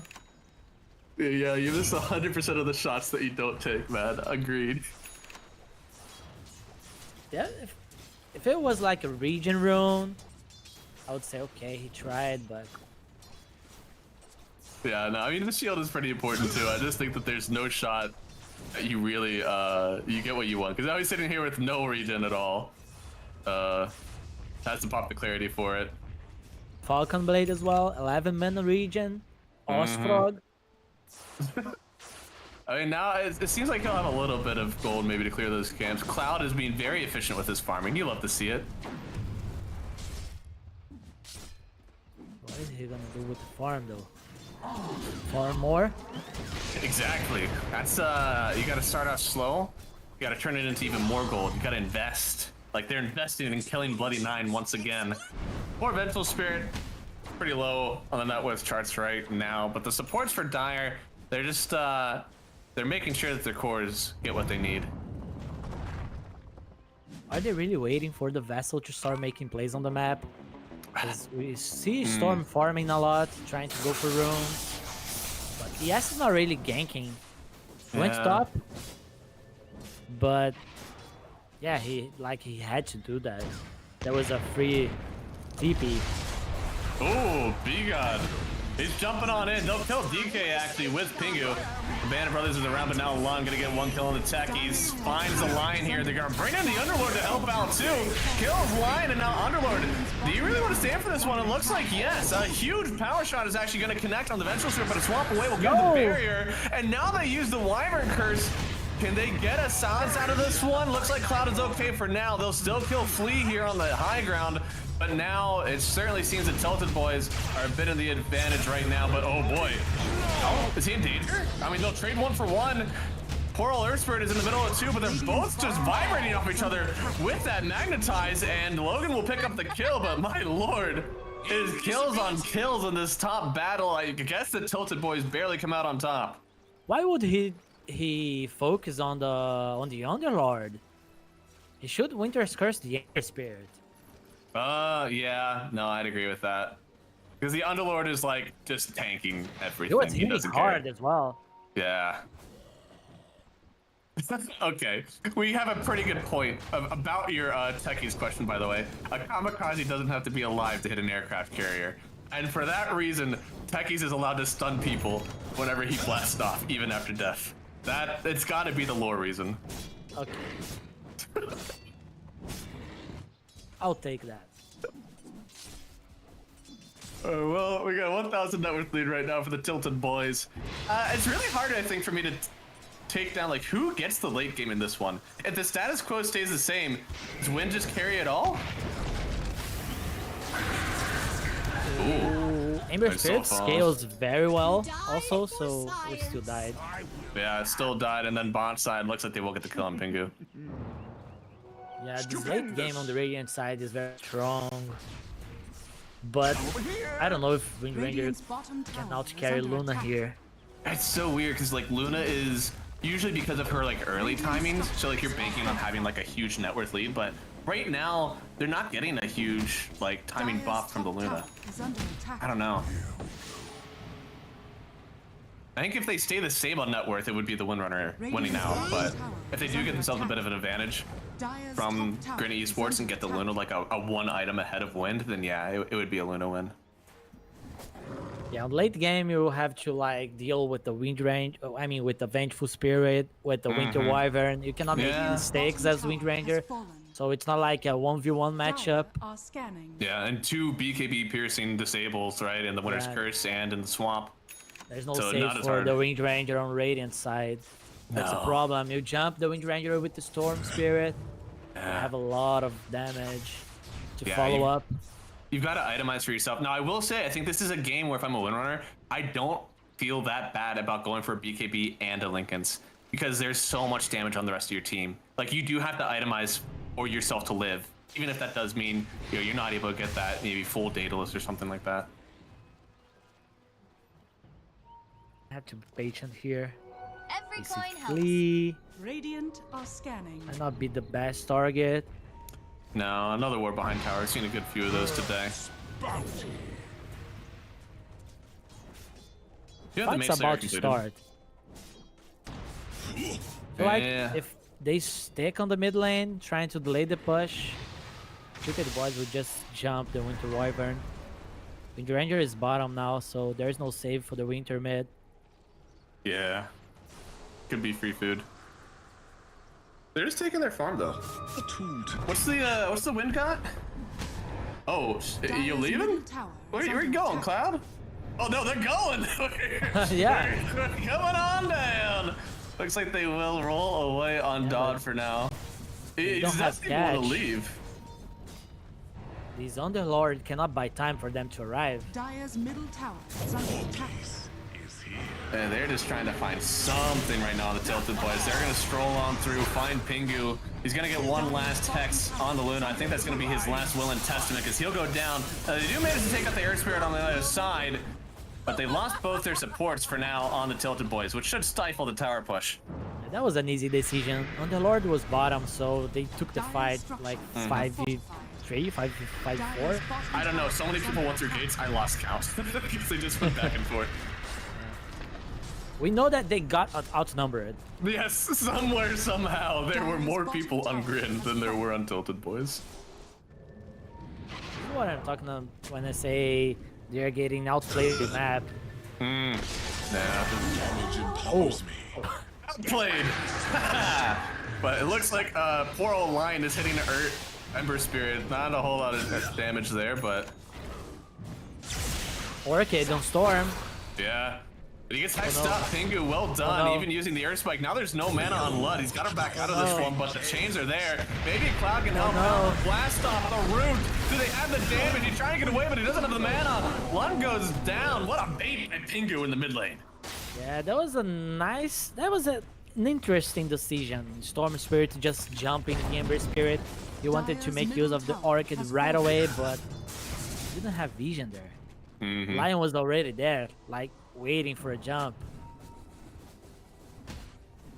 No, I mean, sometimes whenever there is a Lion that is just standing absently in the mid-river, it is too good to be true. He is waiting for you to jump on him. Roll up. And you find the have the Ember damage. Spirit. Silent stop, give him the Magnetize, but he just gets on out as Val. They can go again. Oh yeah, always ready for a round 2. Swap out, Cloud. Didn't get the D ward. Gonna roll in, no Magnetize, so they're gonna kick him on back. And the Sword Spirit's gonna try to dissuade in the background. Cloud wanted to DP out, but unfortunately he's not allowed to leave. Gonna roll on through for Dad, see if they can find anybody else. Do get the silence on Pingu, but he's also hit by the Vessel. Pull through's gonna be off the mark, but Pingu, I think he still dies here eventually. Big stun connects. So once again, they take 2 on Grin Esports. They actually are pretty healthy on their own side. Oh, they could even get another one here, but Lund, he is kind of by himself on this one. Val looks like he can't offer that much. I don't think he even got the hit off with the Maid Slayer. Dodges the stun out, but Flea is right on top of him now. Lucid Beam connects, roll will too, and it looks like they'll get themselves another kill. Almost, is that a team wipe? I feel like I can call it a team wipe now. He was so greedy on the Wind Ranger, Radiant structures are fortified. sticking around after losing your Underlord. Yeah. Oh, an Earth Spirit, so didn't actually commit to the Veil. Went ahead for the Blade Mail, as you said, didn't want to go back for it. And it feels like we're starting to gather a bit of an advantage, so that Blade Mail makes more sense. They just can't. You can just go first. They won't be able to kill you. Unless they want to kill themselves in the process. So That's true. Yeah, they now just need to get Roche on the Dire side. Mm-hmm. Keep pushing the lanes, get Roche, get one more item on the Luna. And it's very hard for Tilted Boys to fight. Oh boy, speaking of hard to fight here.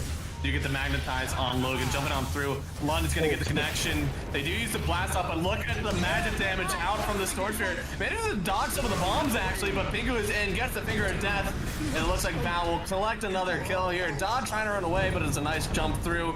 Roll, connects onto the Emperor, kick him on back, but I think there's some stuns on the way. There it is, root 1, stun 2, and kill on 3.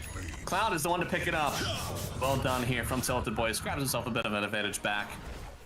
Unfortunately for them, Wind Ranger is dead, so they can't go Roche themselves.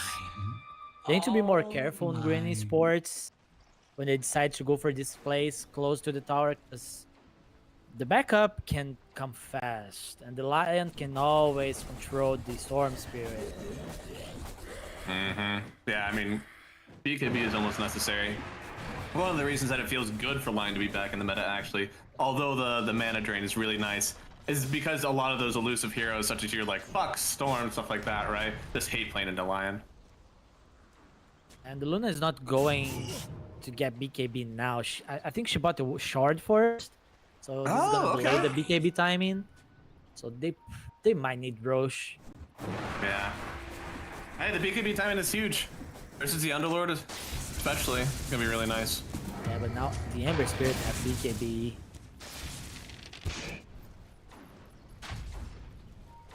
This means they want to fight. Lion has the dagger as well. Yeah, he doesn't have the shard just yet, which is slightly surprising, but I guess his game has been good enough that he just wanted to get the blink, and shard will hopefully be soon. They will go Roche. Radiant are scanning. Oh, they are scared. This can't hit the Luna. They're like, Yeah. oh, is she just pushing the wave, or are they coming? Never mind, they were pushing the wave. Let's go, boys. Let's go, let's go. Looks like they will disarm the Roshan a bit here. Cloud's able to tank. One of the hidden abilities of Underlord is simply never dying, so he's a perfect one to tank Roshan for you. Yeah, this can't hit the Roche. Grin knows. It'll still take a while, though. I mean, it'll take like 2 minutes, I think, total for them to take it, but do manage to grab it eventually. They'll probably give it over to the Windrunner. Actually, maybe they... No, yeah, they're giving it to Wind.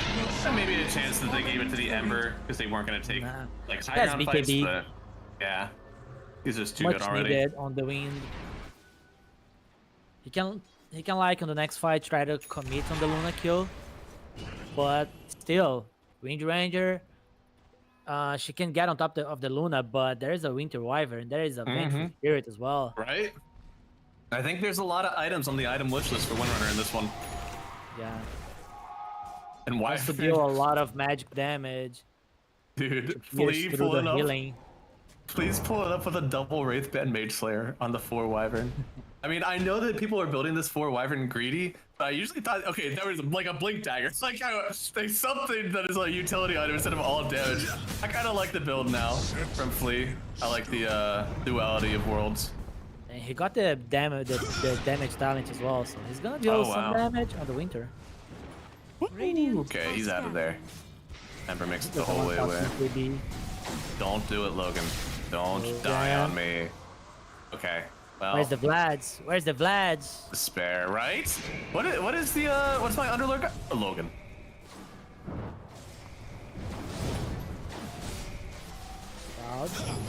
Don't you? Oh my God! Radiant's top tower is under attack. Oh my God. Okay, so he's got the Shivas. What is he's got like Shivas and Greaves? Okay, yeah.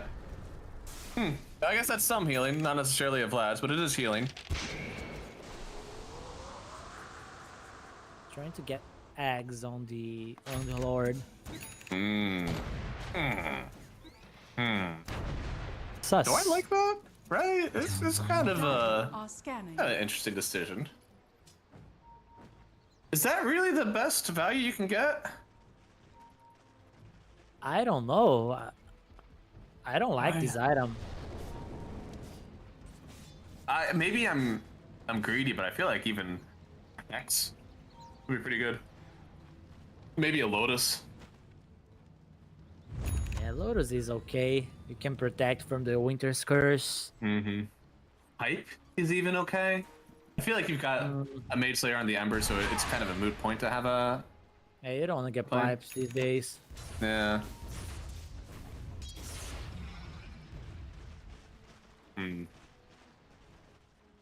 We'll see. Looks like a little bit of a smoke play out from the Tilted boys here. They're all moving towards bot though, looks like. Or is it just the line that's smoked up? They have a good ward on the lane. They don't see anything, so... Oh, Luna Illusions instantly killed.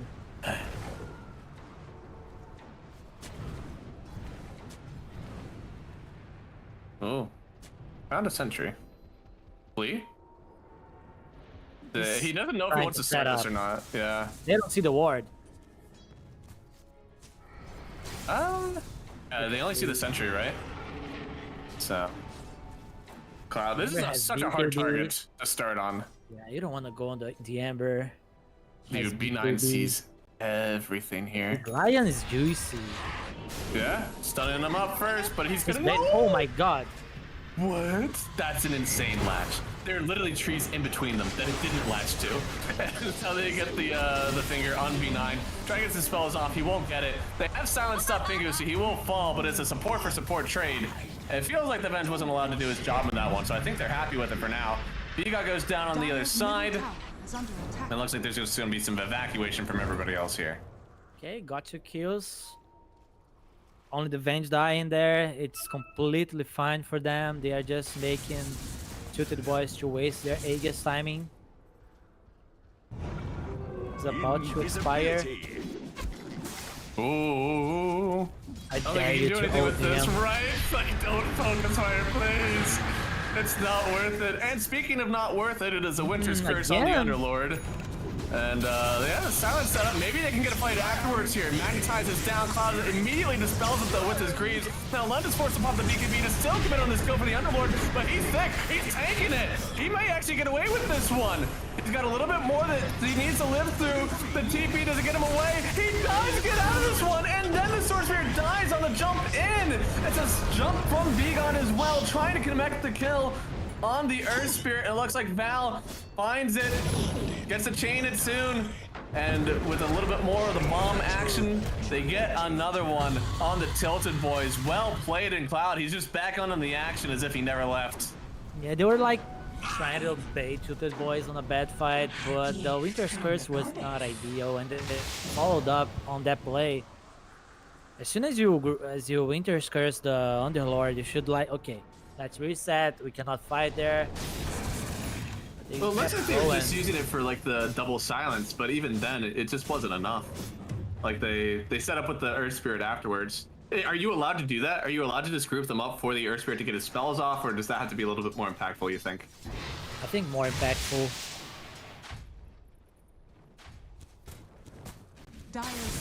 Guys, Winter's Curse is the only spell that makes Logan to be like, okay, I cannot commit, I need to wait for this spell, because they can easily kill me afterwards.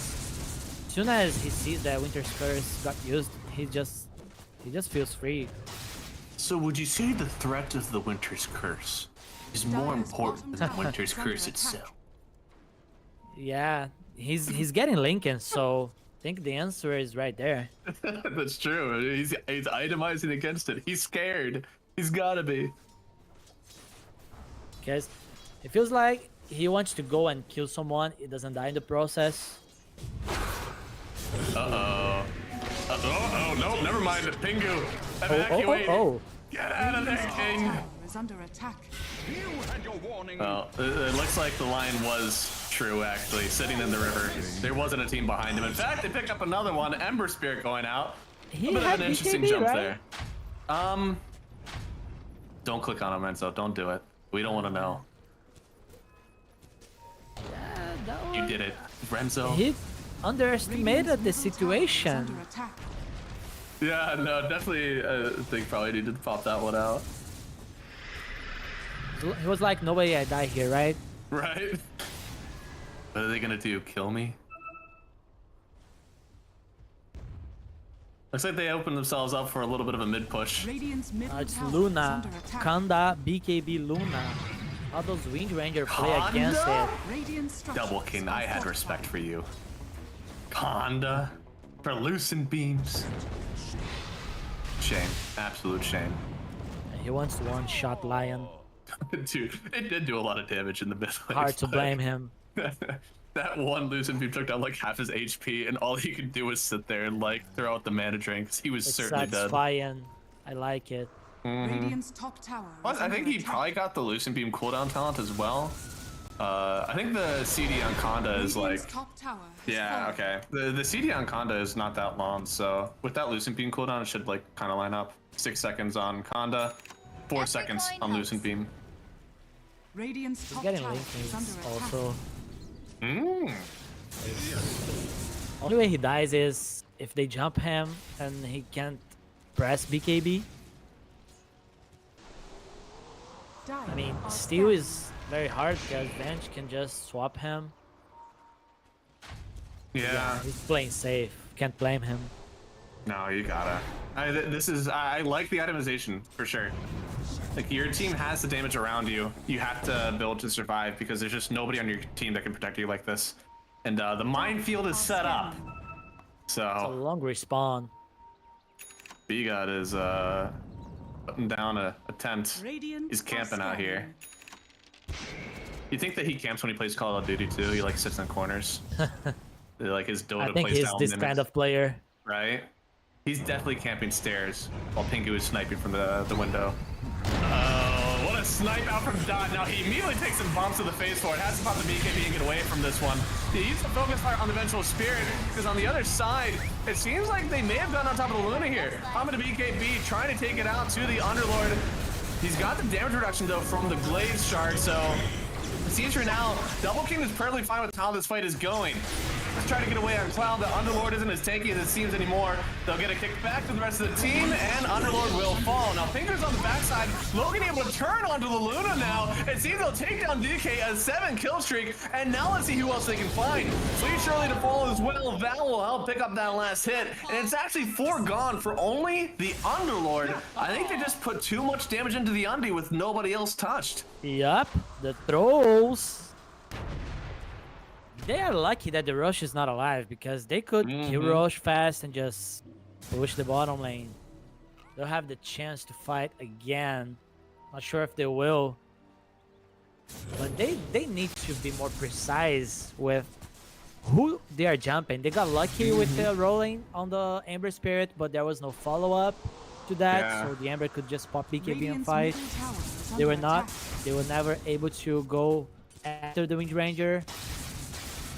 So Yeah, and it seems like things went like kind of well for them to start too, because you started on a Vengeful Spirit, who got focus fired and then got healed by the Wyvern. So you weren't doing any physical damage to her. I honestly thought that that fight was going to turn very well for Grin. you need to play with buybacks on the heroes that are going first, because if the Venge dies there, she needs to buy back and TPs instantly.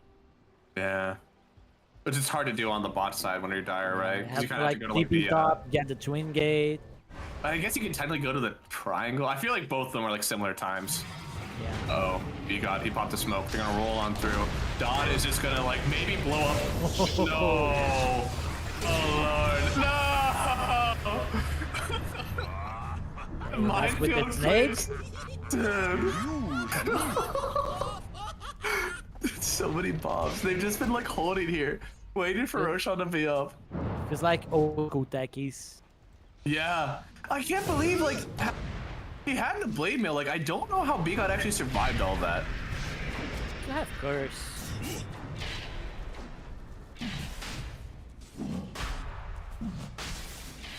There's no way they have vision inside the pit, so Are scanning. It doesn't matter. I've seen Lund make these jumps, alright? If he does it for his shield rune in the mid lane, he's doing it for Aegis, okay?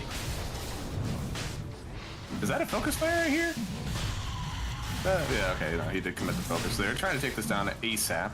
yeah. And it looks like they will not commit here on Grin, so second Roshan. No more throw. ghost them as well. So despite it feels like they've been behind in net worth for a good bit here, they did get both Roches so far right now on the Tilted Boys.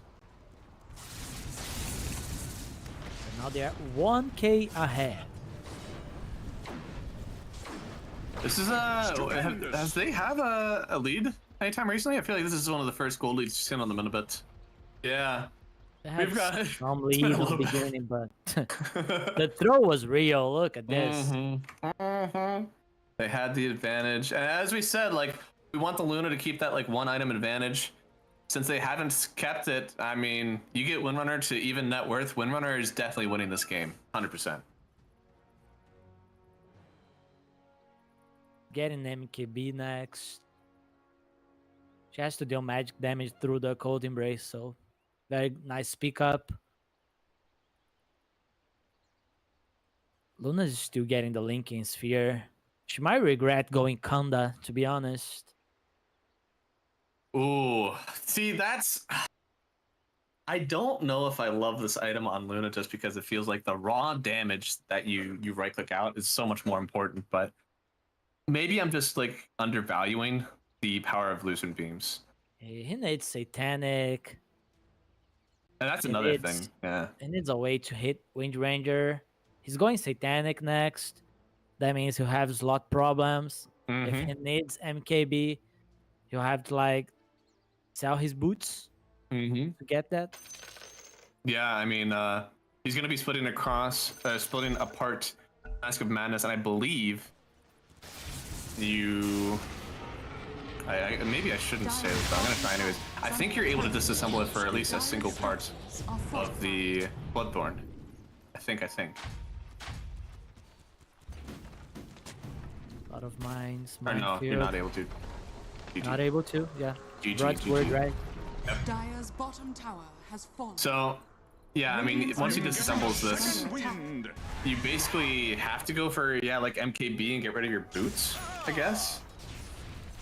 Or you go for Nullifier and get rid of your boots. But it's too late in the game to go for a Nullifier, right? I mean, Yeah, you don't go Nullifier now. The Ranger will have 25 soon. And you're gonna be slow. You're gonna get kited then on the Luna if you don't have those treads. Yo, where's the party at? Where we going? Okay, so they saw the Tormentor was taken. Lun still has plenty of mana to get away from this one, so they're good for now. Yeah, they need to find ways to delay the push. Unless they outplay them on the map, make them spread a lot, and get unfair fights. That means Tilted Boys has to make mistakes. Would you consider this a mistake? No. Alright. Well, he will go onto the Wyvern though, fleeing a bit of danger here. We'll see if he can get off his ulti. No, he pops the Lincolns of the Ember Spirit. Now Noble King is in danger. He's able to pop the Shard and the BKB. Let's see if he can get any kills with it. He gets one on the Ember, and that's cool, but Logan is still in the midst. And Don looks like he may give his life for this one, so his team may live. Blade Mail up. Oh, Wind Ranger. Yo, is he cooking? Is it guy cooking? She doesn't have BKB. She doesn't have Lincolns ready. She's gonna get stunned. Stunned up. And the again. damage from DK. Hey, yo, was that a Conda? I think the Conda is the one that did it. Roll through. Don not able to connect onto the swap. It's enough. They get the full team wipe through the Aegis. Yeah, okay, Conda. I take it back. Yes, item. Ugh. Why don't I build this item more? That was Wakanda power. Let's go. Is under attack. And the fight was weird, right? It was very weird. I mean, they started on the line, and that's cool, but like, as soon as the focus fire happened in the river, I thought it was over. Yeah, but we didn't see Underlord doing a lot of things on the fight. He was just there, walking around. Meanwhile, have this Earth Spirit just turning and killing everyone. The difference on impact on the Straw Flanders is huge. Yeah. No, I mean, we talked about this a little bit with Tidehunter, though. It's like you pick some offlaner that like fills in all these gaps that you need in your lineup, and you hope that he's enough. But this Earth Spirit was picked up pretty early. And they definitely drafted around what this Earth Spirit wants to do, right? Like, he's almost a counter initiator at this point. Like, Luna's the one that's stepping forward in a lot of these, and then once the BKBs are out, it's the Earth Spirit who steps up and does the damage. Let's see if they can get some of their own damage on the Tilted Boys. They'll get the kill on 9. They do end up using the curse, but since it was only on one hero, it did not last for long at all. Pingu with the double kill, and now Val trying to connect onto Don. He gets a big roll through over the river, through the woods. Does he get the Grandma's house? Oh no, Grandma is not gonna like this. Bye. Oh, okay. Yeah. Looks like he is out of there. Definitely had to buy time for the Luna to escape. So he had to die there pretty much. But it's okay, they got the Rex. The best way for a Grim to fight, you just wait for the BKBs, then you turn. Man, he looks so pretty. Looks angry. He does. It's the eyes, man. That's some cyberpunk eyes. I only know because I've been playing a lot of it lately, but those things are spooky. Tilted Boys should be more careful with the BKB's usage because they're so vulnerable to these ES afterwards. Yeah, no, just for sure. Goes and kills everyone. Are there any talents that he has for like that damage on his magnetizer? I feel like that really started to pop off. Would you look at that? 30% magnetized damage and duration. Ooh. And then, ooh, do you pick up magnetized undispellable? I feel like that's a lit I think talent. so. Yeah, I think so. That seems insane. I mean, rolling boulder stun duration is like cool, but like undispellable. Ooh. He kills everyone. Mm-hmm. They were just waiting on Dawn to reconnect. You know, I didn't notice it is SKG Lund. So the Sand King Gomez. I don't know. Sand King Gomez probably did a lot of stints in the SA qualifiers as well, right? Sand Kingdom, yeah. Yeah. There was a Brazilian player. Like their 5 position. Forgot his name. You know, SKG was one of the first orgs, like actual orgs, to ask me to cast their qualifier games. They were pretty cool. I always get excited when I see them participating again. Yeah. They picked up one of my friends too, Rojo Fireflu. He was on them for a bit. Nice DPC. Yeah. It looks like we are back into the game here. Good old Earth Spirit is respawned, and we'll see a bit of a game state flip from what we had a few minutes ago. This time we do have to look at this. This is a fun roller coaster, man. I'd ride this. This looks like a good time. Look at their plan. Storm is getting eggs. Luna is getting eggs too. Oh, but yeah, she's eating the eggs and kill everyone. This is 6,000 gold, 5,000 more gold that we're gonna have to wait for DK though if he wants to do this. I'm surprised that he wants to go for eating the eggs straight up, but I mean, I think the boots are actually pretty important for him if you don't get like a swift blink. Yeah, right. You need to be able to get on top of this Wind Ranger in case she doesn't have BKB anymore. Money changes hands. So they need to like bait BKBs on green side as well, so Wind Ranger can just run in.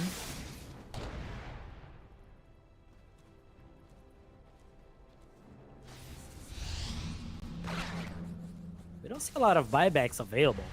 Only 2 heroes. Radiant are scared. They're still wanting to fight. Come on, guys. Play for buybacks. I mean, it's all gold too. It's not like we've seen a buyback in a while. They're all just like spending items on everything else. Especially Radiant side. If you lose a fight here without buybacks against Luna, that means one more side.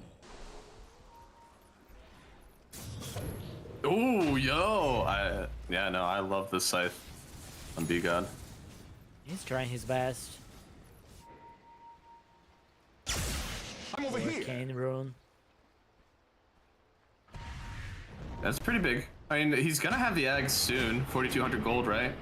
So, if he actually gets that quick, gets in the eggs plus the arcane. They have a ward.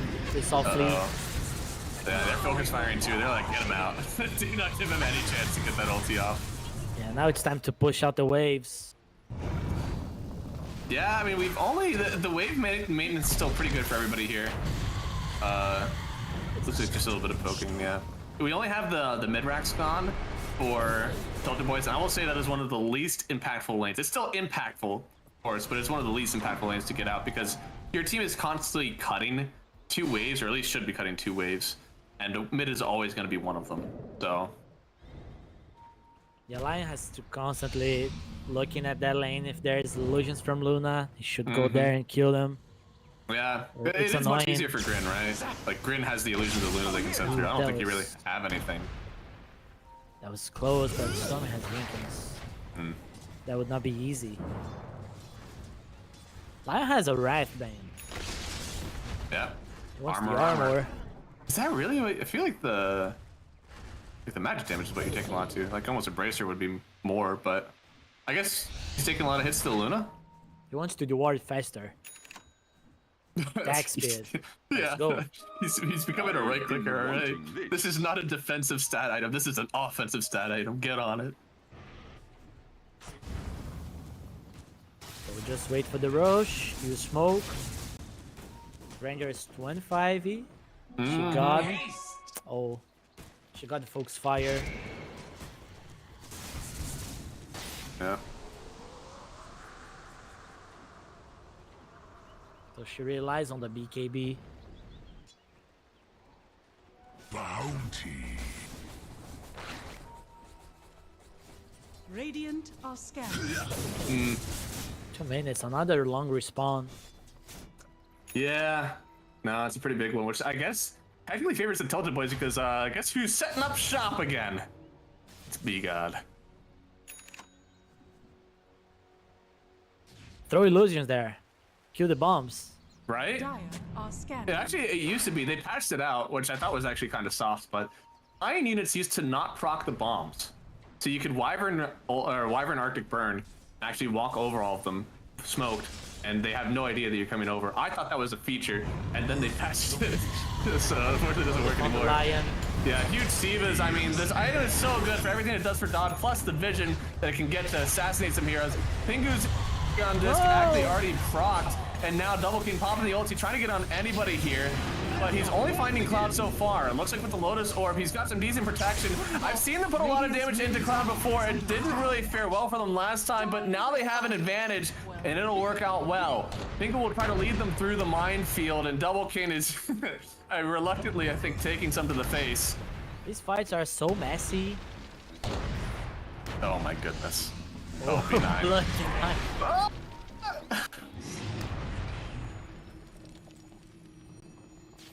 One man on the Underlord. They can do whatever they want. Yeah, I mean, Roshan is gonna be up actually, and the plot twist of the century, Roshan will be top actually. So where they set up camp on Tilted Boys, they'll have to change it up here once the Techies is alive. Just kill the bottom tower and set up for Roche. It's very hard for Tilted Boys to get there. They need to start thinking like, okay, now we have to defend high ground, guys. It's very hard to fight because there's no good angles for this Ranger to just go in on the fights. What items? So she has Lincoln, she has the BKB. I think she has MKB. What else does my Windrunner have, Mr. Renzo? Okay, so the Aghanim Scepter. Okay. She needs to buy slots. Radiant's bottom tower is under attack. That's the next big item. Your backpack Oh, has real yeah. slots.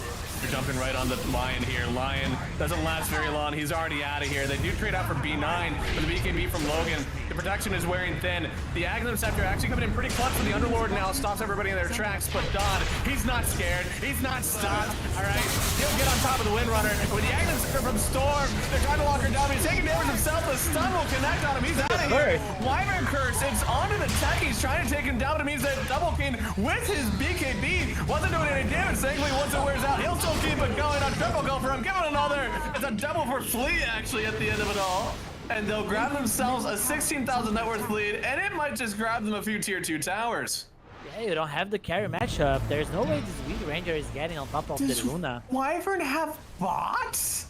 Dude, I mean, heck, man. Are you impressed with the bots? I guess I have plenty of other things to focus on. My man's went double Wraith Band into the Mage Slayer, and I didn't think that a Manta Style was next on the menu here.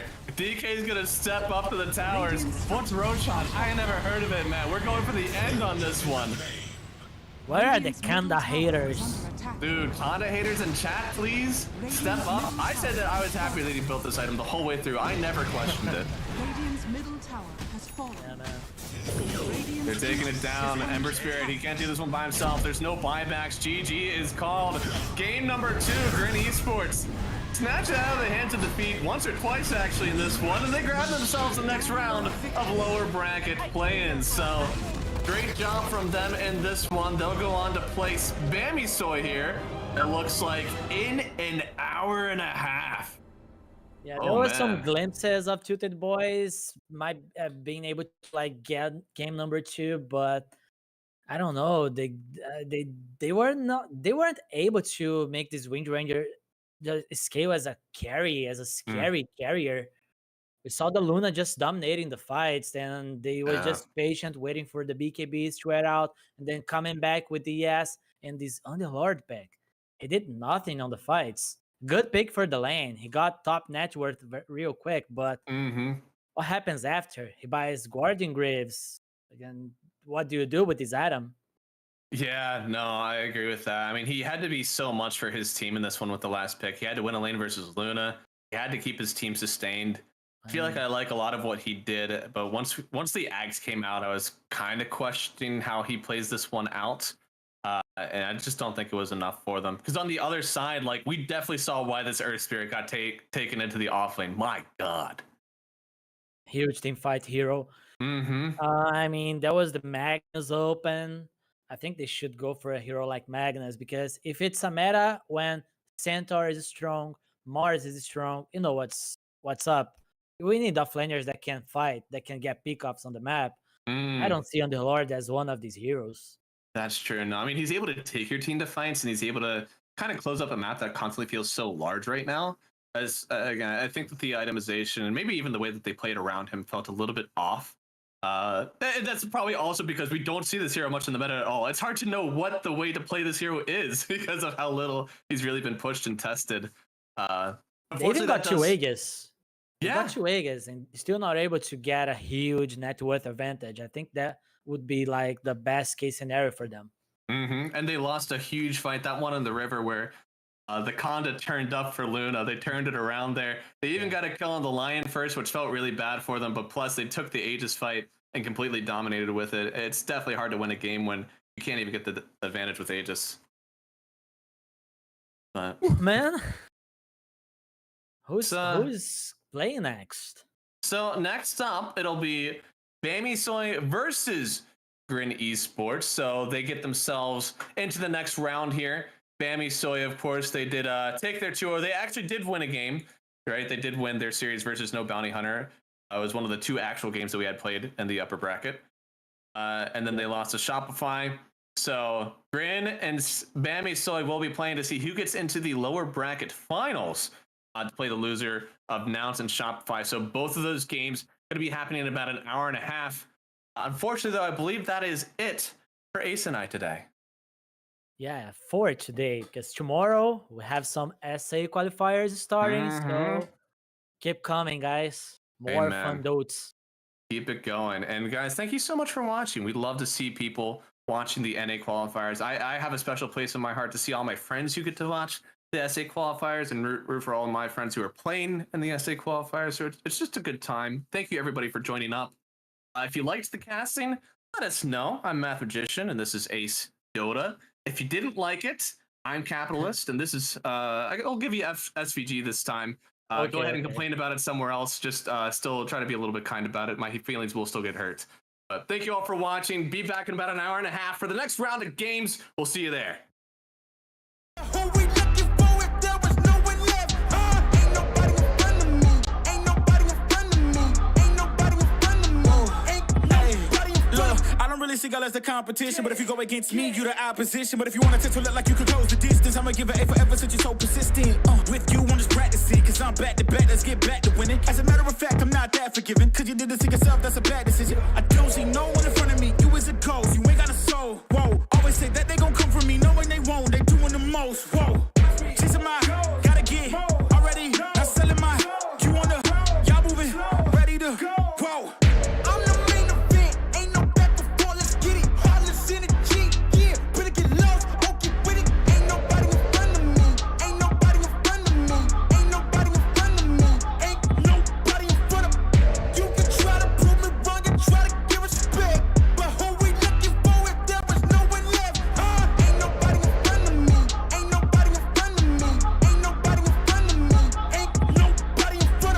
my game won't stop. No, I can't fit in your box. Whoa, that's demolish shop. Froze, set the scene, no plot. Hoes, whoa, please don't play me. Cause when I let the beat sound, you think I'm crazy. But none of you critics gon' faze me. So when I talk like this, don't blame me. I know I'm bad with it. Go against a goat, that's bad business. All of y'all are jokes so sad with it. To me, you're just a ghost, don't get mad with me. Just, it's a mind, gotta get already. Not selling my, you on the, y'all moving, ready to, whoa.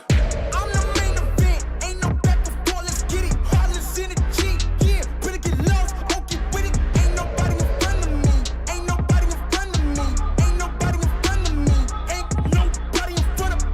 You can try to prove me wrong and try to give respect, but who we looking for if there was no one left? Ain't nobody in front of me, ain't nobody in front of me, ain't nobody in front of me, ain't nobody in front of me.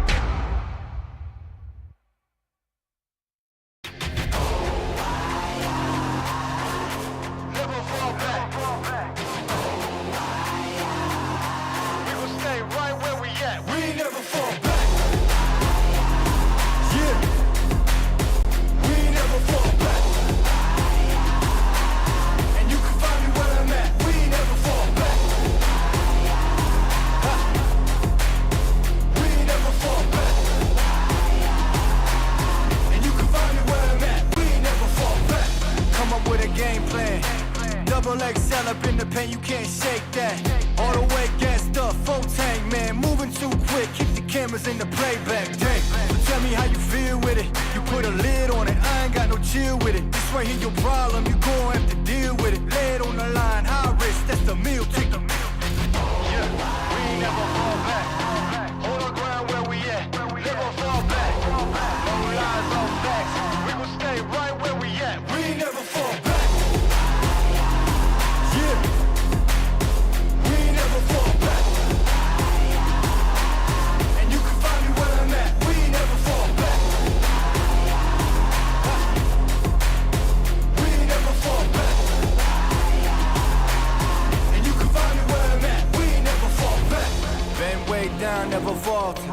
Came with the hands out, get them off us. I'm 24/7 in the office. Pay attention cause I ain't repeating offers. Yeah, never met a man I've been scared of. Careful, you gon' get exactly what you asked for. Here for whatever you bring me getting handled. I answer to no one, I don't need a hassle. Yeah, we ain't never fall back. Hold our ground where we at. We ain't never fall back. Hold our ground where we at. Never fall back. We ain't never fall back. Hold our ground where we at. Yeah. No lies, all facts. You can find me right where I'm at. We ain't never fall back. We ain't never fall back. Yeah. We ain't never fall back. And you can find me where I'm at. We ain't never fall back. Ha. We ain't never fall back. And you can find me where I'm at. We ain't never fall back.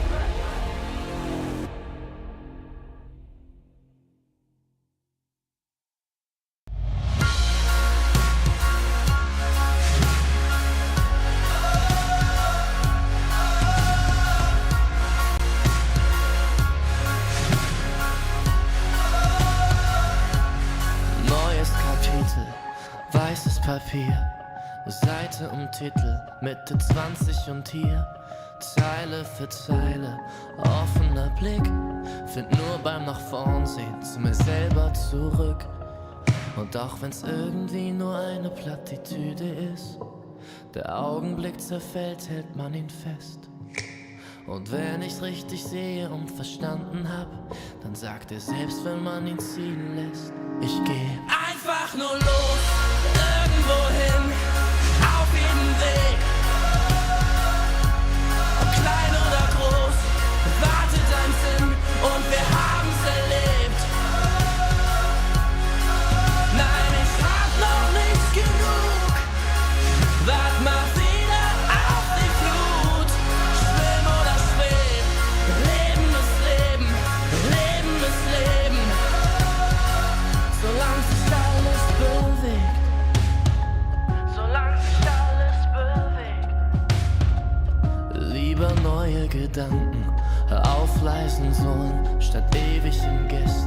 mit den alten Parolen.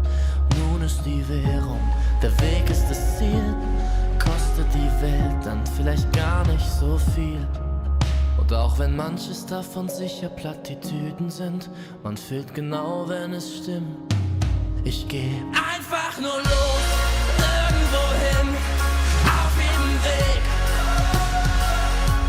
Ob klein oder groß, wartet ein Sinn und wir haben's erlebt. Nein, ich hab noch nicht genug, wart mal wieder auf die Flut. Schwimm oder schweb, Leben ist Leben, Leben ist Leben. Solange sich alles bewegt und unter mir, da hör ich die Sirenen singen. Ein Teil von mir will gern gleich hier zu ihnen sinken. Doch ich widersteh, hör auf mein Herz, ich geh. Ich werd nur kurz zum Abschied winken. Und dann einfach nur los, irgendwo hin, auf jedem Weg. Ob klein oder groß, wartet ein Sinn und wir haben's erlebt. Nein, ich hab noch nicht genug, wart mal wieder auf die Flut. Schwimm oder schweb, Leben ist Leben, Leben ist Leben. Solange sich alles bewegt.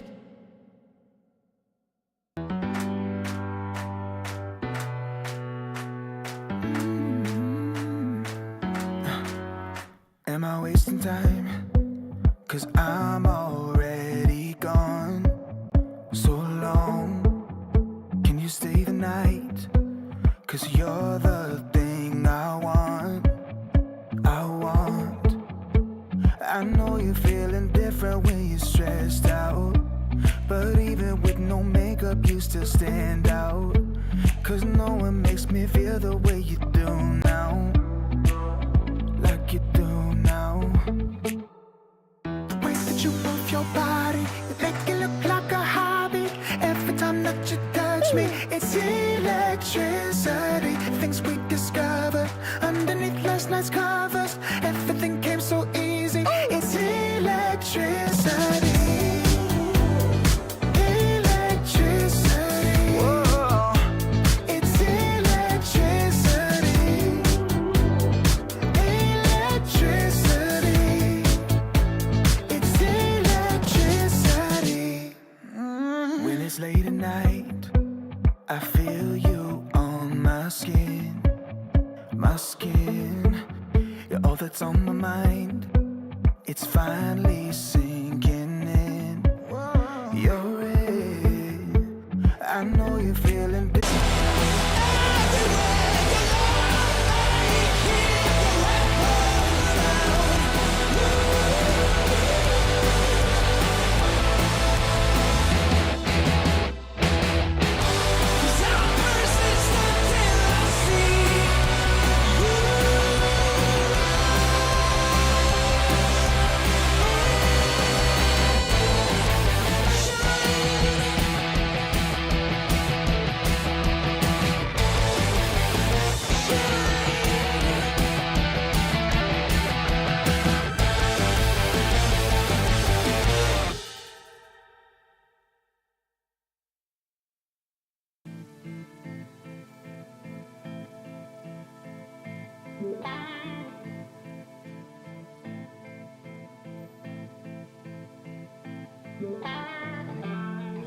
Takes by their money to foster change.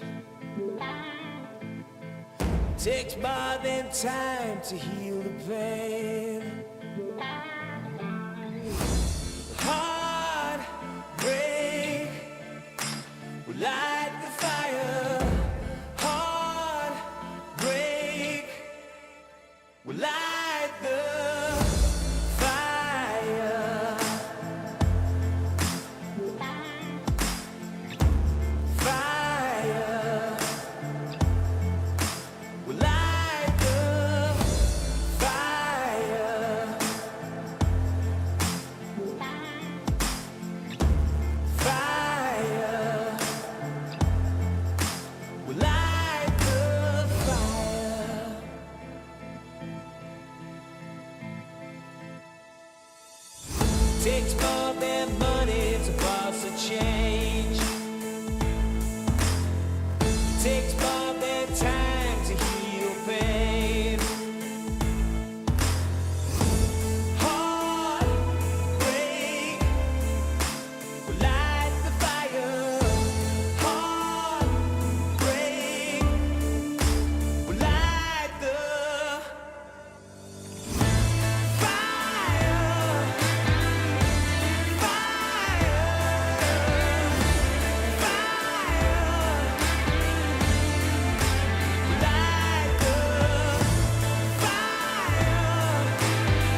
strong is the hammer in my hand.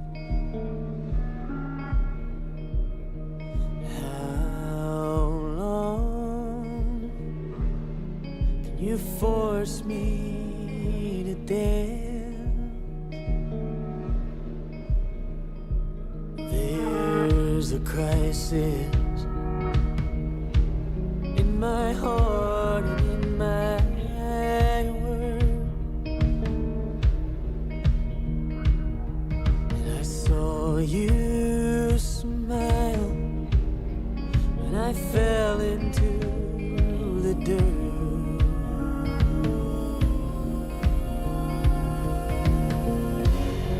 Oh, your fire, I don't belong here. I'm not calling you a liar, but I know you don't know me.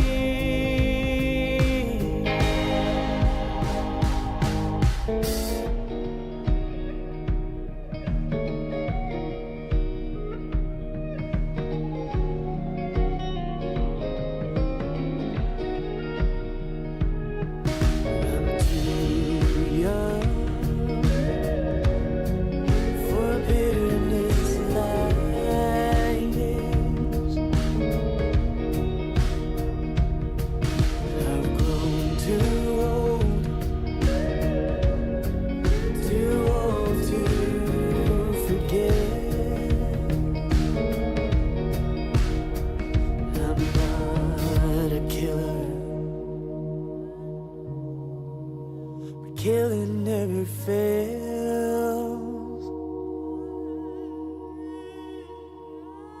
To a hammer, every problem's a goddamn nail.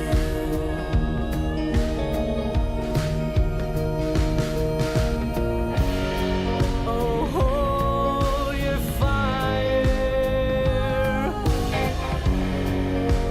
I don't belong here. I'm not calling you a liar, but I know you don't know me.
You can't manage this, can't break this, boy, I'm funded.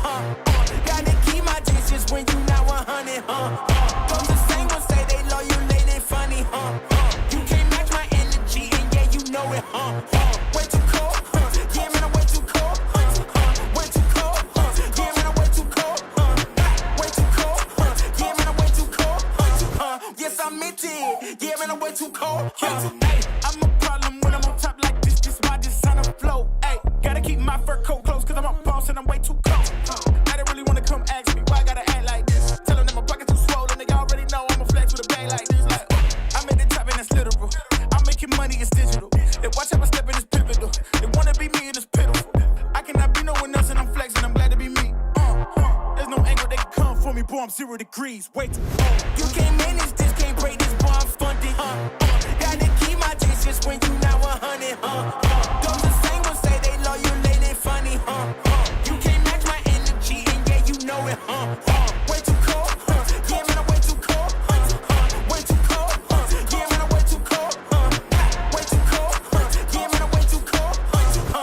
I meant it. Yeah, man, I'm way too cold. Yeah, I'm killing it, I'm the realest. Ain't gotta say, gotta know you feel it. My flow got a code, sick as the illest. I know that I'm great and they about to witness me going in. I went way up, about to go again. You see me on the telly, then you tell a friend. Cause you know I'm about to rain, it'll never end. Cause I got big dreams, big goals, never settle, gotta keep on going now. You say you got it, and I'm Red Bull, I got the wings and I ain't coming down. No. I keep it straight, every line is so intentional. This is your moment to let it go. You know that I'm into it, I'm way too cold. Too cold. You can't manage this, can't break this, boy, I'm funded. Gotta keep my distance when you not 100. Those the same ones say they love you, they funny. You can't match my energy, and yeah, you know it. Way too cold. Yeah, man, I'm way too cold. Way too cold. Yeah, man, I'm way too cold. Way too cold. Yeah, man, I'm way too cold. Yes, I meant it. Yeah, man, I'm way too cold.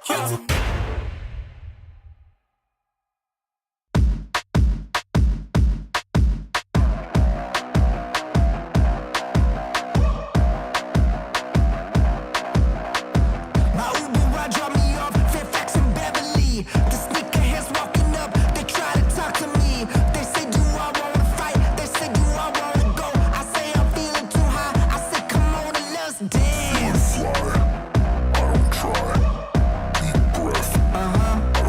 Let's dance.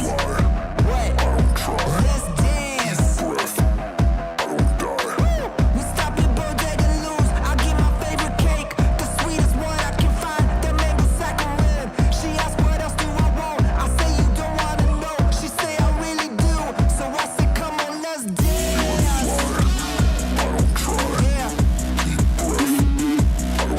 Let's dance. Yeah. Let's dance.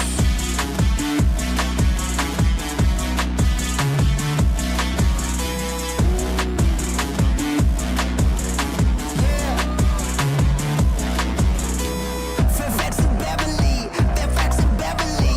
Come on and dance with me. I speak so cleverly. I step with anyone from 1 to 70. I got this bug in me, so come on, baby, baby, let's dance. Let's dance. Yeah, I dance with you. I dance with you. Dance with you. Come on, dance.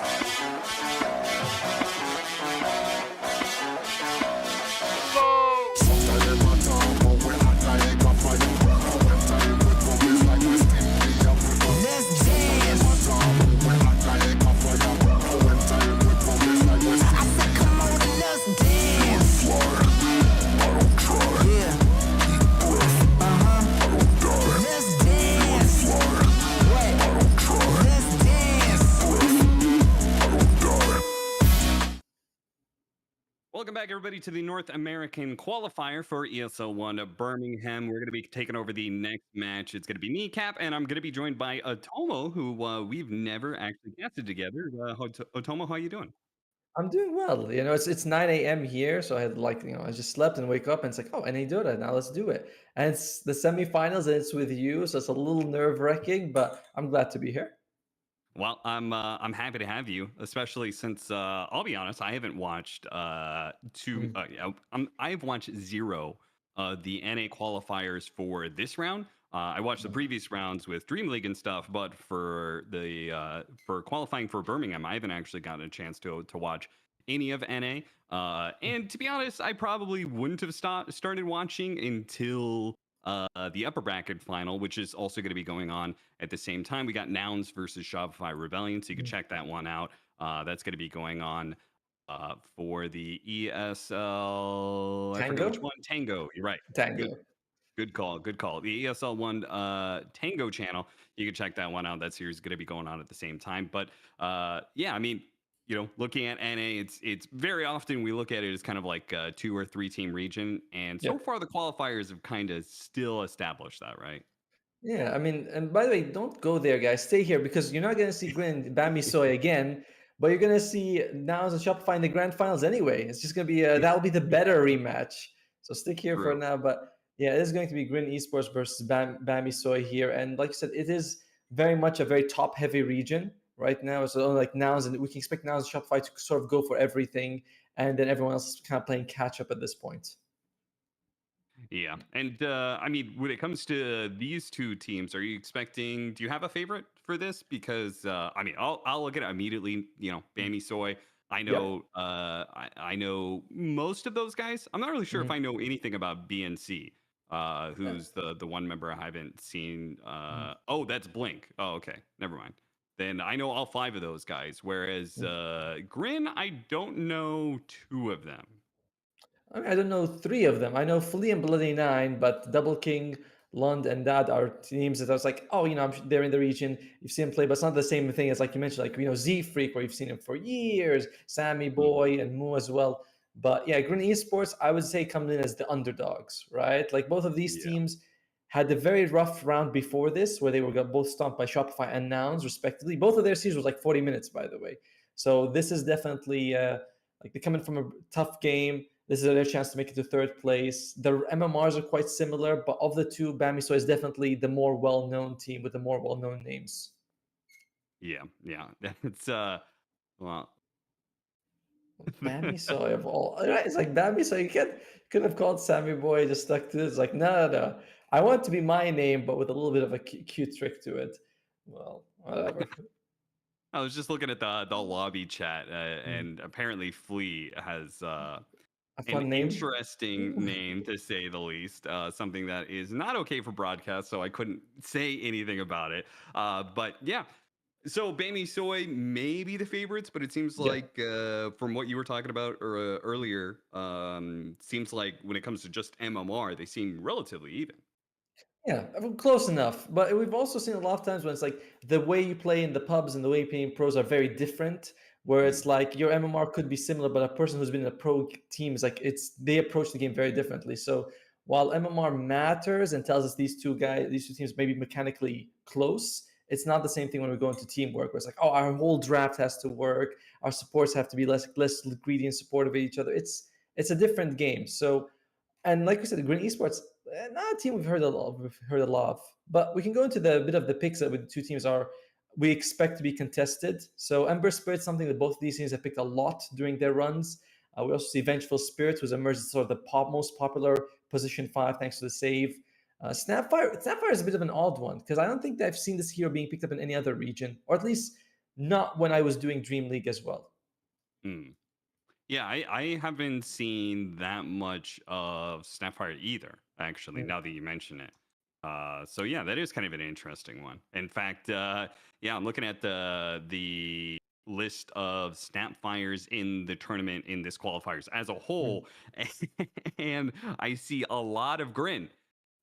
Yes. And there's only 33 games, which considering the number of games that are going on across all regions, that's a relatively low amount of games for any kind of hero. And Grin's name just kind of keeps popping off. So maybe they're ahead of some other people when it comes to this one. But yeah, it'll be interesting to see how that one goes for them because Mm. I don't know. I mean, I don't. I'm not even seeing it in pubs that much. yeah, it's too bad because at one point she was being picked as a very flex pick when you had that 20 level 20 talent that deals your own Mhm. damage when you do a little shredder. And people were like, okay, cool, we can pick her mid and itemize whatever we want or keep her support and whatever we need. But now that she moved to level 25, it's like it's way too slow. Also, when you used to get Scab Blast was stunning you with the shard, it's like now I have 2 stuns. But Mhm. when they change it to that to the cookie as only, like you just jump further, it's nice, it's more damage, better save, but you lose your second stun. So it does feel like Snapfire lost a lot of utility based on and versatility, right? Like you lose one stun, you lose your chance to go physical damage. I Mhm. like the hero, but do you play a lot of Snapfire, or was I like nah, never appealed to you?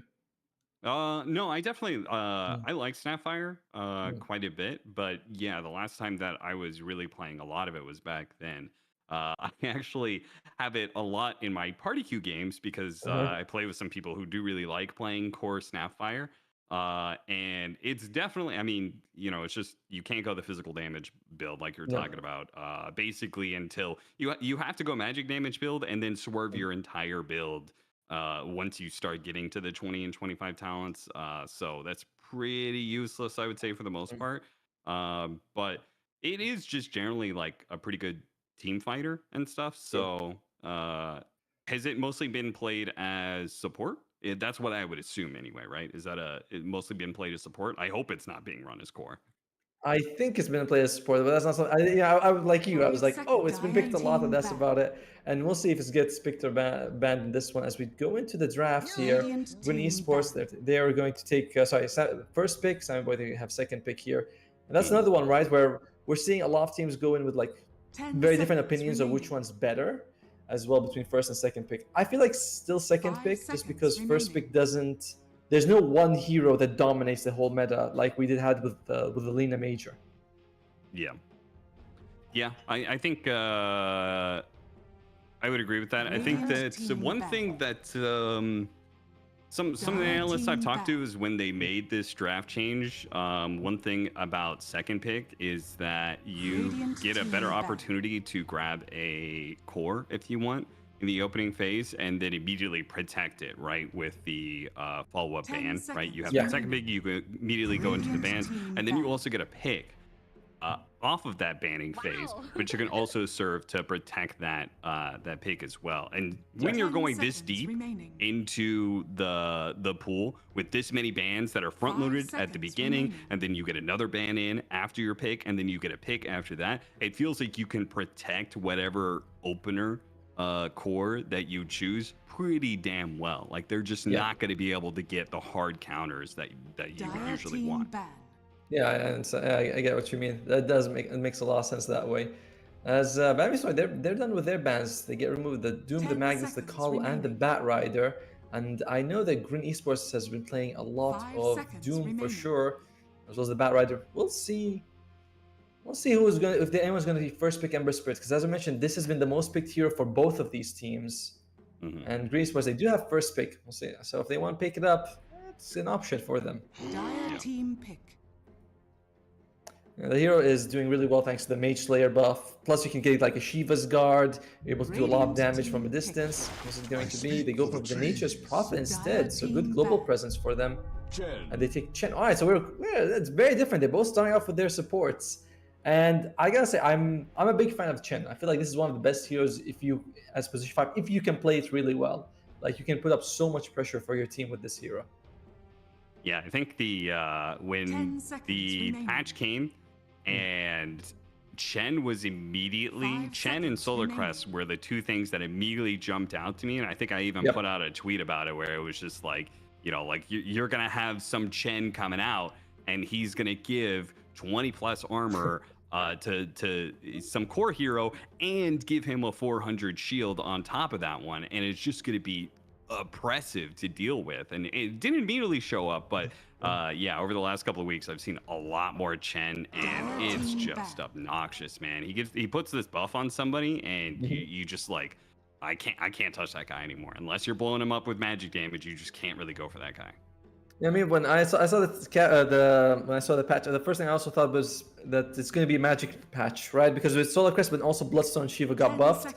When we saw Leshrac, right, like he just zoomed into the meta, and then 2 days later he got nerfed because they removed the Bloodstone one. I was like, oh come on, poor guy. Yeah. Give him some time. Yeah, I think over time we found that like initially it looked really good, and then the Mage Slayer just became so meta. Right, and it was just like, oh, okay, now all of a sudden everybody's drafting these Embers, Hoodwinks, any hero that can apply Mage Slayer to people, and you have some of these cores that just only do magic damage, and there's nothing really they can do about it. They just get Mage Slayer, and then 40% of their damage just goes out the window, and you're just kind of like, okay, that's my entire toolkit. These Pudges, Leshrac, these kind of heroes. It's just like, well, there goes 40% of my damage. That's cool. That's why one of the reasons why we don't see Storm, who was like trending upwards at the end of the previous previous number patch. And this one came around, they're like, oh yeah, Storm, with most of your damage being magical, is just not gonna make it. But Bamisoy, bit of a global presence, right? Global heal, global stampede. It also makes heroes like Monkey King, Phoenix less popular because you can just walk away from them. Those are two things that Green Esports would like to play with. Yeah, that's a good point. I also just feel pretty good about Centaur right now as a core. He just he feels pretty nice. Like obviously Centaur has been one of like the better laners throughout most patches, but now with the like scaling, he's getting out the shard. Oh, there's the Snapfire that you're talking about.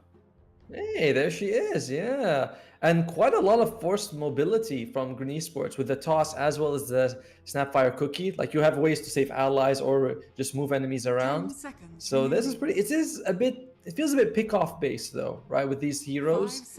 And on the other side, Bamiso is like Centaur 1. I don't think he's dying to this these three on him wouldn't kill Centaur. And if he has a few items. Chen's also fairly durable. I don't know. I'm not really, I like this pick. But with the other heroes and against what you're playing with, it could be it could bite you in the ass later on. Yeah. And yeah, I'm also a big fan of Centaur. When you get like you're forced to play off lane because no one else wants to, you're like, all right, I'll take Centaur.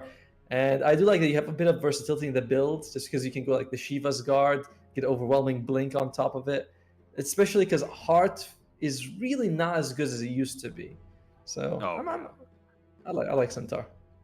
The forced to play off lane. You know you're talking to an off laner, right? Oh well, you know when you get like you get to captain's draft and no one puts the off lane button and you're like, all right, I'll do it. So what kind of what's your preferred position? 4 is the best. 4 is like semi-core, where you plant a deep observer. You're like, see, I did that. There it is. That was me. So I like. I'm shaking my head because I swear to God, the talent pool is like 80% support players. It's just packed with support players. Like most of the analysts are all support players. A lot of the casters are support players as well. So like if you ever get a talent stack together, it's just like 4 support players and 1 dude who plays core, and then you have 2 people who usually play support, then have to play core, and there's just it's a bad time. It's a bad time out there, man. Well, I'll pick you to be my partner in that one, so that I got the off later. All right, I got the off later. We're gonna do well. So they pick up the Queen of Pain here, as well as the Hoodwink. So that's a pretty strong combination of the Hood and the Centaur in the lane. It's like double stuns. Decent amount of damage, relatively hard to kill just because Hoodwink can sort of go in the trees, and like Nature's Prophet isn't that effective against her. So I'm liking what Bamisoy goes up with, and Grin they take the puck to counter the Queen of Pain. That is a great pick to stop all this mobility. You already had Stampede, you had Blink, you had Hoodwink just in the trees. Now it's like all of that is irrelevant to the Dream Coil. So I like the puck a lot. My issue though is that Grin feels a lot less tanky in this draft. Yeah. How do you feel about the puck scaling build that people are going nowadays, where we get this Aghanim Scepter and you throw the coil on him and he's just doing a bunch of right clicks with some people are going Maelstrom, some people are just using the Parasma. How do you feel about puck being able to do that? I like it. It's such an evolution of the hero. I don't know if you I'm sure you remember, but for people who don't, like if you look back at Dota like 7-8 years ago, Puck was like Blink Dagger, Yule Scepter, and he would just like make people run around. Remember when he had the Lucio Orb plus 50% speed and distance, and people would just chase Puck, and it was just like he would be like he throw his damage and he stays back. But now it's like he's in the front lines. It feels a lot more skill based to play it. I like it. I like it a lot. So I'm happy to see the way the heroes evolved. Anyway, we are entering the last pick. I believe it's going to be a carry pick for both sides. For Green Esports, they pick a lot of Luna. And that is going to be here that they themselves ban out from Sammy Boy. But they go with Abaddon's a hero they go with, and Faceless Void as well. Both of these heroes have been banned out already. So we're gonna go pretty deep in this side. Yeah, this point. Looking at Grin, who do you think is the other core here? Like obviously it's Puck, but then what's the other one? I was gonna say Snapfire, right? It's like probably put Snapfire off lane, put the Tiny as a 4, or Nature Farms 5. They add the Troll World at the very end here. I'm cool with that. I mean, if Coil can lock people down, you have decent amount of control. Like everyone on your team has some sort of stun or lockdown. Sprout is not exactly a stun, but it gives you like, especially when you do it nowadays when people put like the whole tree base behind the person, so you have to cut through 2 trees to get out. Like it's basically a really good disable that way. But yeah, I'm fine with this Troll World pick. Sammy Boy, what do you want to go up against? It will be something like a slot. Oh no, Morphle comes out. Okay. Yeah, something a little bit more mobile that also has some magic damage and a little bit of burst element to beating the troll. I think my biggest concern with the troll pickup here is the amount of armor that Chen brings to the table. He has this divine favor gives you 24 armor, which is pretty insane. But I will say, I'm not sure if you've seen the troll builds lately, where they've been using the shard and maelstrom, and it's just a lightning storm that's going on constantly because he's getting all these extra attacks from his shard, and it's just proccing maelstrom constantly. No, it's one of those things I haven't seen it because in our pubs and other games I've casted in MENA, they don't pick Troll Warlord. I would like to see it in this one. But entering this, I don't feel like one team has this massive advantage. I think you can make arguments for both sides. I like Bami Soy a bit more just because I like the Centaur. And I think Morphling is also going to be very hard for them to bring down. I do think the counter from Grin with the puck is really good. Decent control all around. But Troll Warlord's one of those heroes that tends to be very hit and miss. Same thing with the Morphling, but I have more faith in the Morph, and I have more faith in Bami Soy. So I'm going to go with them for game one. Okay, and it looks like with this, I mean, Bloody Nine and Flea are support players, so they're actually going to be running Core Snapfire. You're right, though it does look like, so it's going to be 3. Does Dad play? I thought he played Carry, but they've got Double King, who I actually know Double King because I remember he stood in for Arkosh in one of their first runs because they had so many scheduling problems that they inevitably needed half of the NA player pool to be able to stand in for them, and he was one of them. And I remember they talked about him. He was like really high MMR, super young kid. I think he was probably like 16 at that time. And yeah, just super young kid who didn't really have a whole lot of experience with playing competitively, but obviously he's kept up at it. He's played with some other teams since then, so it'll be kind of cool to see him and his carry performance after like 2 years of growth, right? Yeah, I'm excited to see. I mean, I don't do NA, so I'm happy to see how this one goes. But overall, in terms of the draft, yeah, it feels fairly even to me. But maybe Sammy Boy takes a little bit of advantage just because they're a little bit more durable. I'm a big fan of like very tanky heroes. When you use your health as a resource, where it's like, oh man, they have to use like 14 stuns to bring me down. Like that's a good hero right there. I think you should do that. Of course, damage scales way faster in Dota than health, but it's still nice to have a big health pool.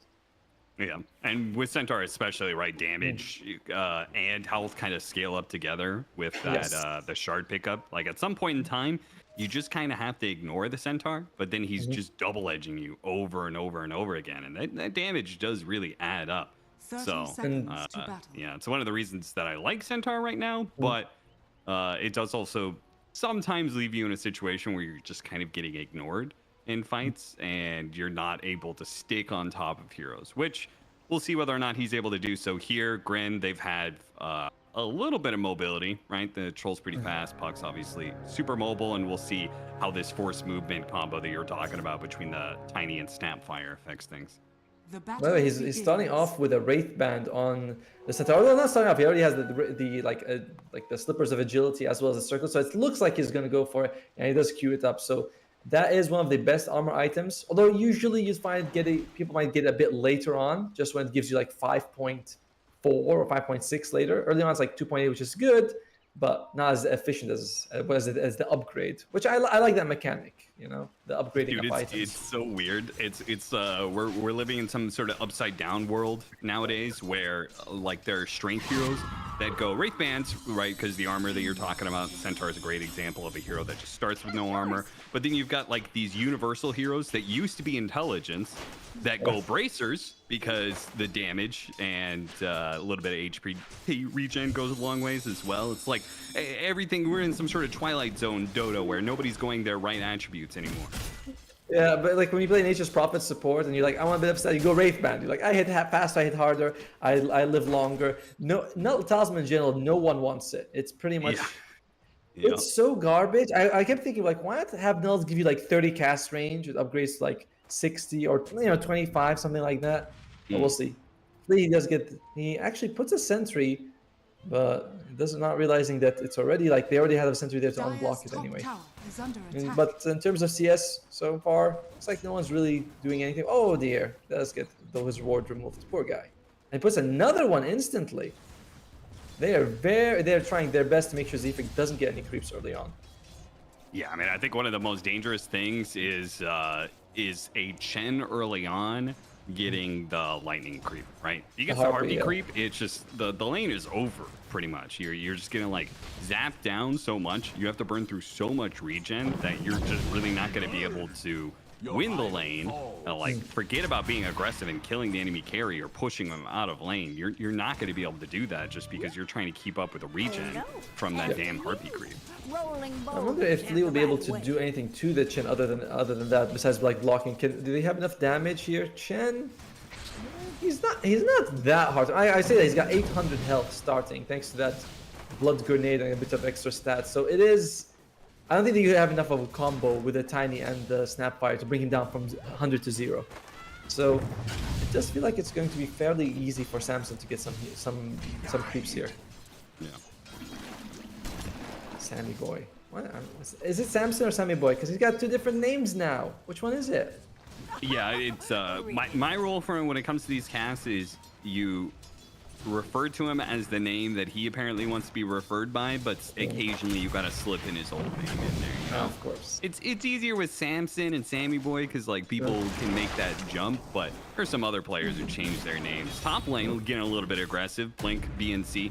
He's trying to ensure they get the Lotus, and Moo does manage to do so. Hits the Stomp, gets the healing Lotus, turns the damage back around on Bloody 9. BNC, though, went for a failed hit on the Bushwhack, missed the Blood Grenade, and gets himself killed as a result. In fact, Bloody Knight's going to come back after the healing cell. He's going to kill Moo as well, unless this Stomp saves his life, which looks like it's going to be just enough. Double King putting himself on the line. Takes a bit of damage off the tower, failing to get that double kill. That was a great move by Green Esports. Like they were able to dodge so much from the Bushwhack. I think the Bushwhack wasn't really on anything anyway. Like there wasn't a tree there, so it wasn't gonna land. Then he managed to walk out in time out from the Blood Grenade, and TP's back in to get the kill. So really, well, not the kill, but at least to harass Moo a bit more. So nice victory here for Green Esports. All in terms of CS though, it's fairly even, 14-6 to 14-2. So no one's really coming out ahead. But that first blood makes a big difference. Yeah, it certainly does. I think you really want those early wins against Hoodwink, who I think over time, this is, for my money, like I was a little bit surprised to see this hero pick so late into the draft. I think this is like a first pick material hero because it's like the hardest hero to win lane against right now with this maxed out Acorn Shot early Blightstone build. For 70 mana, the amount of damage that you do, and it's a low cooldown too, so you could just keep pumping them out. I think over time, it's just like almost guaranteed you're gonna lose lane against Hoodwink. Yeah, sometimes we see a patch where like one hero dominates, not because they're amazing late game, but because they're so strong in the early game. Like you pick them, you win the lane. Like remember when Undying Decay was lower mana all the top lane. It's a lot of damage for our poor friend here, but he's not gonna be all right. A decent amount of harassment. I think that's just the way you got to keep doing it. You keep hitting them over and over again. Eventually, they're going to run low on resources. I guess the one upside is Nature's Prophet is probably one of the better heroes in the game to be able to deal with constant harassment like that with his free trips back to base, but... As well as the highest stat gain in the game, right? Like 9.5 on him. And actually, what does Bloody 9 have? I feel like he didn't take that much damage. Does he have a bunch of stats on him? On the Nature's Prophet? A little bit, you know, just not too much. He's going for the first item Vessel here. Fantastic against the Morphling, but unusual to see on a position 5 rush. You know, it's like Nature's Prophet maybe can pull it off, but it's a bit rare to see that work out. I hate Nature's Prophet so much for so many reasons, but one of the reasons I hate this hero is it's the fact that he can just do that. He can just rush Vessel without going boots. It's such a dumb concept that this hero can just be like, boots or whatever. I don't need to spend 500 gold, which is so much money. And obviously speeds up your earn by quite a bit. 6-minute Lotuses and a fight in the mid. The Coil locking down and does manage to get the kill. Though Lund is probably going to be dying on his way in. Blink denying the amplified damage rune before he finally gets the kill on Lund. At the same time, it looks like they... got into a fight at top lane as well. Blink, he's going to be on out of here. He's actually going to turn back in. They got the Chen creeps with that aforementioned Harpy creep. He's going to be joining in on the fray.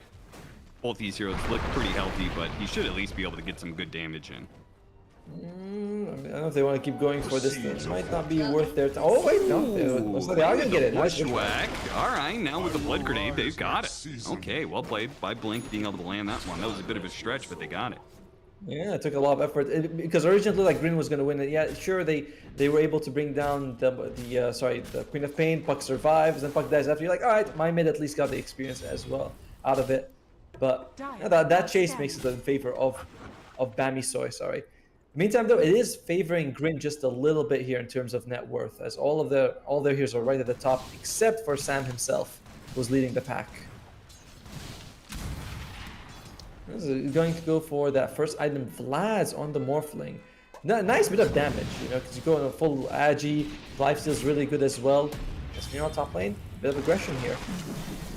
Yeah, with Z-Freak coming in, Blink immediately just ran up through the blood grenade, thought they were going to be able to get, I think, a little bit more value out of that. Still, they get a lot of damage on the troll, not enough to really put him in danger of dying, but force a healing salve to be passed over. Z-Freak being very active on the Chen because, well, this bottom lane matchup is pretty whatever, right? You can't really do anything against the Morphling, so they are free to just let him solo mid lane. Another coil going to be put to the use here. Fleet going to toss him back in after breaking the coil, and with that combination, they bring him down. Really nicely done by Grid in their rotations in the mid lane so far. No, but the double king is going to be fine as well because that shows up. And throws on his ultimate. No stampede. Yeah, Kiss is going to be put to work to shut down Moo and keep him from that level 6. So, nice rotation. Being able to get a little bit more off of Z-Freak would be nice as well. Let's see if he jukes it out. Goes for a TP out. Double King spots him, but a little bit too late to get a hit in. This is, we were talking about, we said that this region has had very one-sided stomps so far. Like all the game series have been like that. And I thought this one would be one that goes a bit of a distance. And so far it is living up to it. As on one side you have a very farmed carry on Sam, but the rest of his team is suffering. On the side of Green Esports, perhaps a slightly weaker draft, but they're playing really well in the early game. So I'm liking the way the game is shaping up right now. That's fine. They're going again for the Queen of Pain. Yeah, another combo that's going to be landed, and Bloody Nine's going to show up as well. The Bushwhack, though, catching full support with the Sonic Wave on top of that one. They will turn this one around. Third time's the charm for Bammy Soy. They keep on running at this mid Queen of Pain to shut him down, and Bammy Soy finally decide to do something about it. Great counter rotations, beautiful Bushwhack setup by Blink. And also this time they didn't have the coil available. They thought they could bring it down without the coil. Once like you've got to use raindrops, you got a bit of a magic wand, so it's not the easiest thing. And by the way, we said Null Talisman is not that great, and like maybe it's like, hey, it's actually pretty good. I like it. Yeah, actually picked it up. Support level is a bit low right now. The Tiny, although it doesn't matter as top lane here. They're making a move on Double King. Stampede goes out. See if they can burst him down. Double King did have his ultimate, but couldn't get it off in time. Unfortunately, the silence comes in a little bit too late. Lund, though, does have him in a good position. Samson is healing up just enough, though, and Lund is out of ammo. Blink actually throws a shot and lands on the Puck. Puck gonna have to jump away to his orb.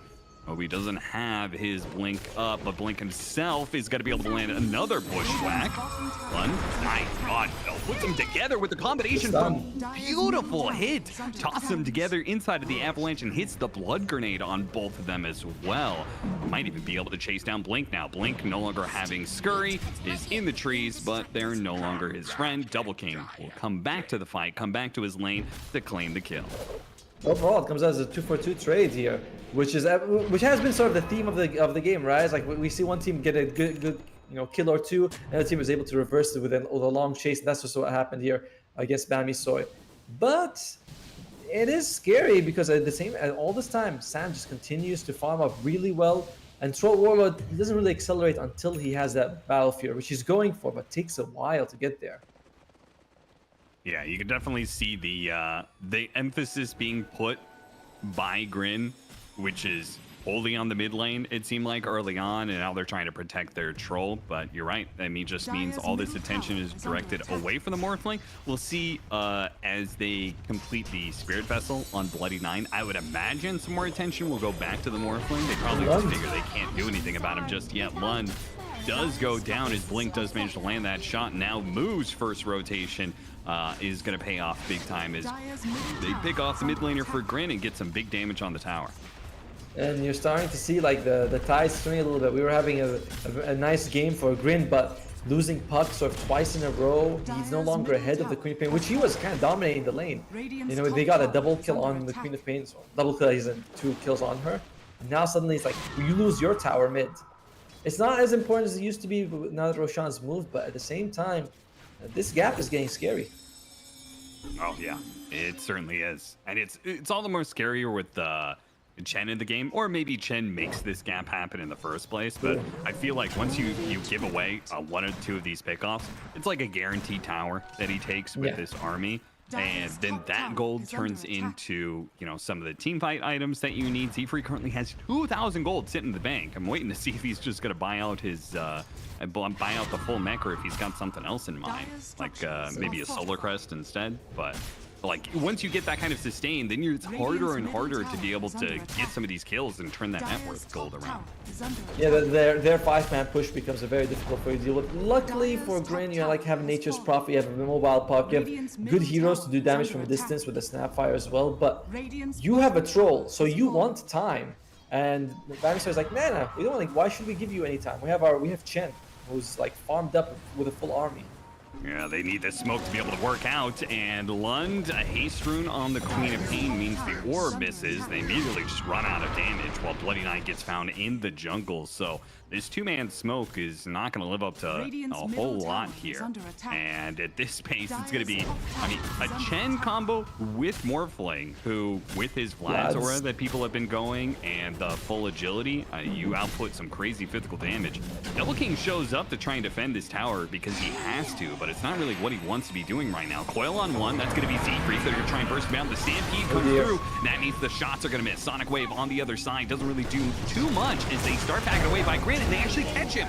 Samson trying to turn into the puck and do something there, gets caught by Flea, tossed up in the air and brought down. Now they're going to look for more. Z-Freak on the run. Now that his army is gone, he's going to be victim of this defense from Grin. Great hold by them. Grin, like, I like the fact that they poked and then moved back and waited for an opportunity there. And boy, did Sandy Boy or Samson give him one.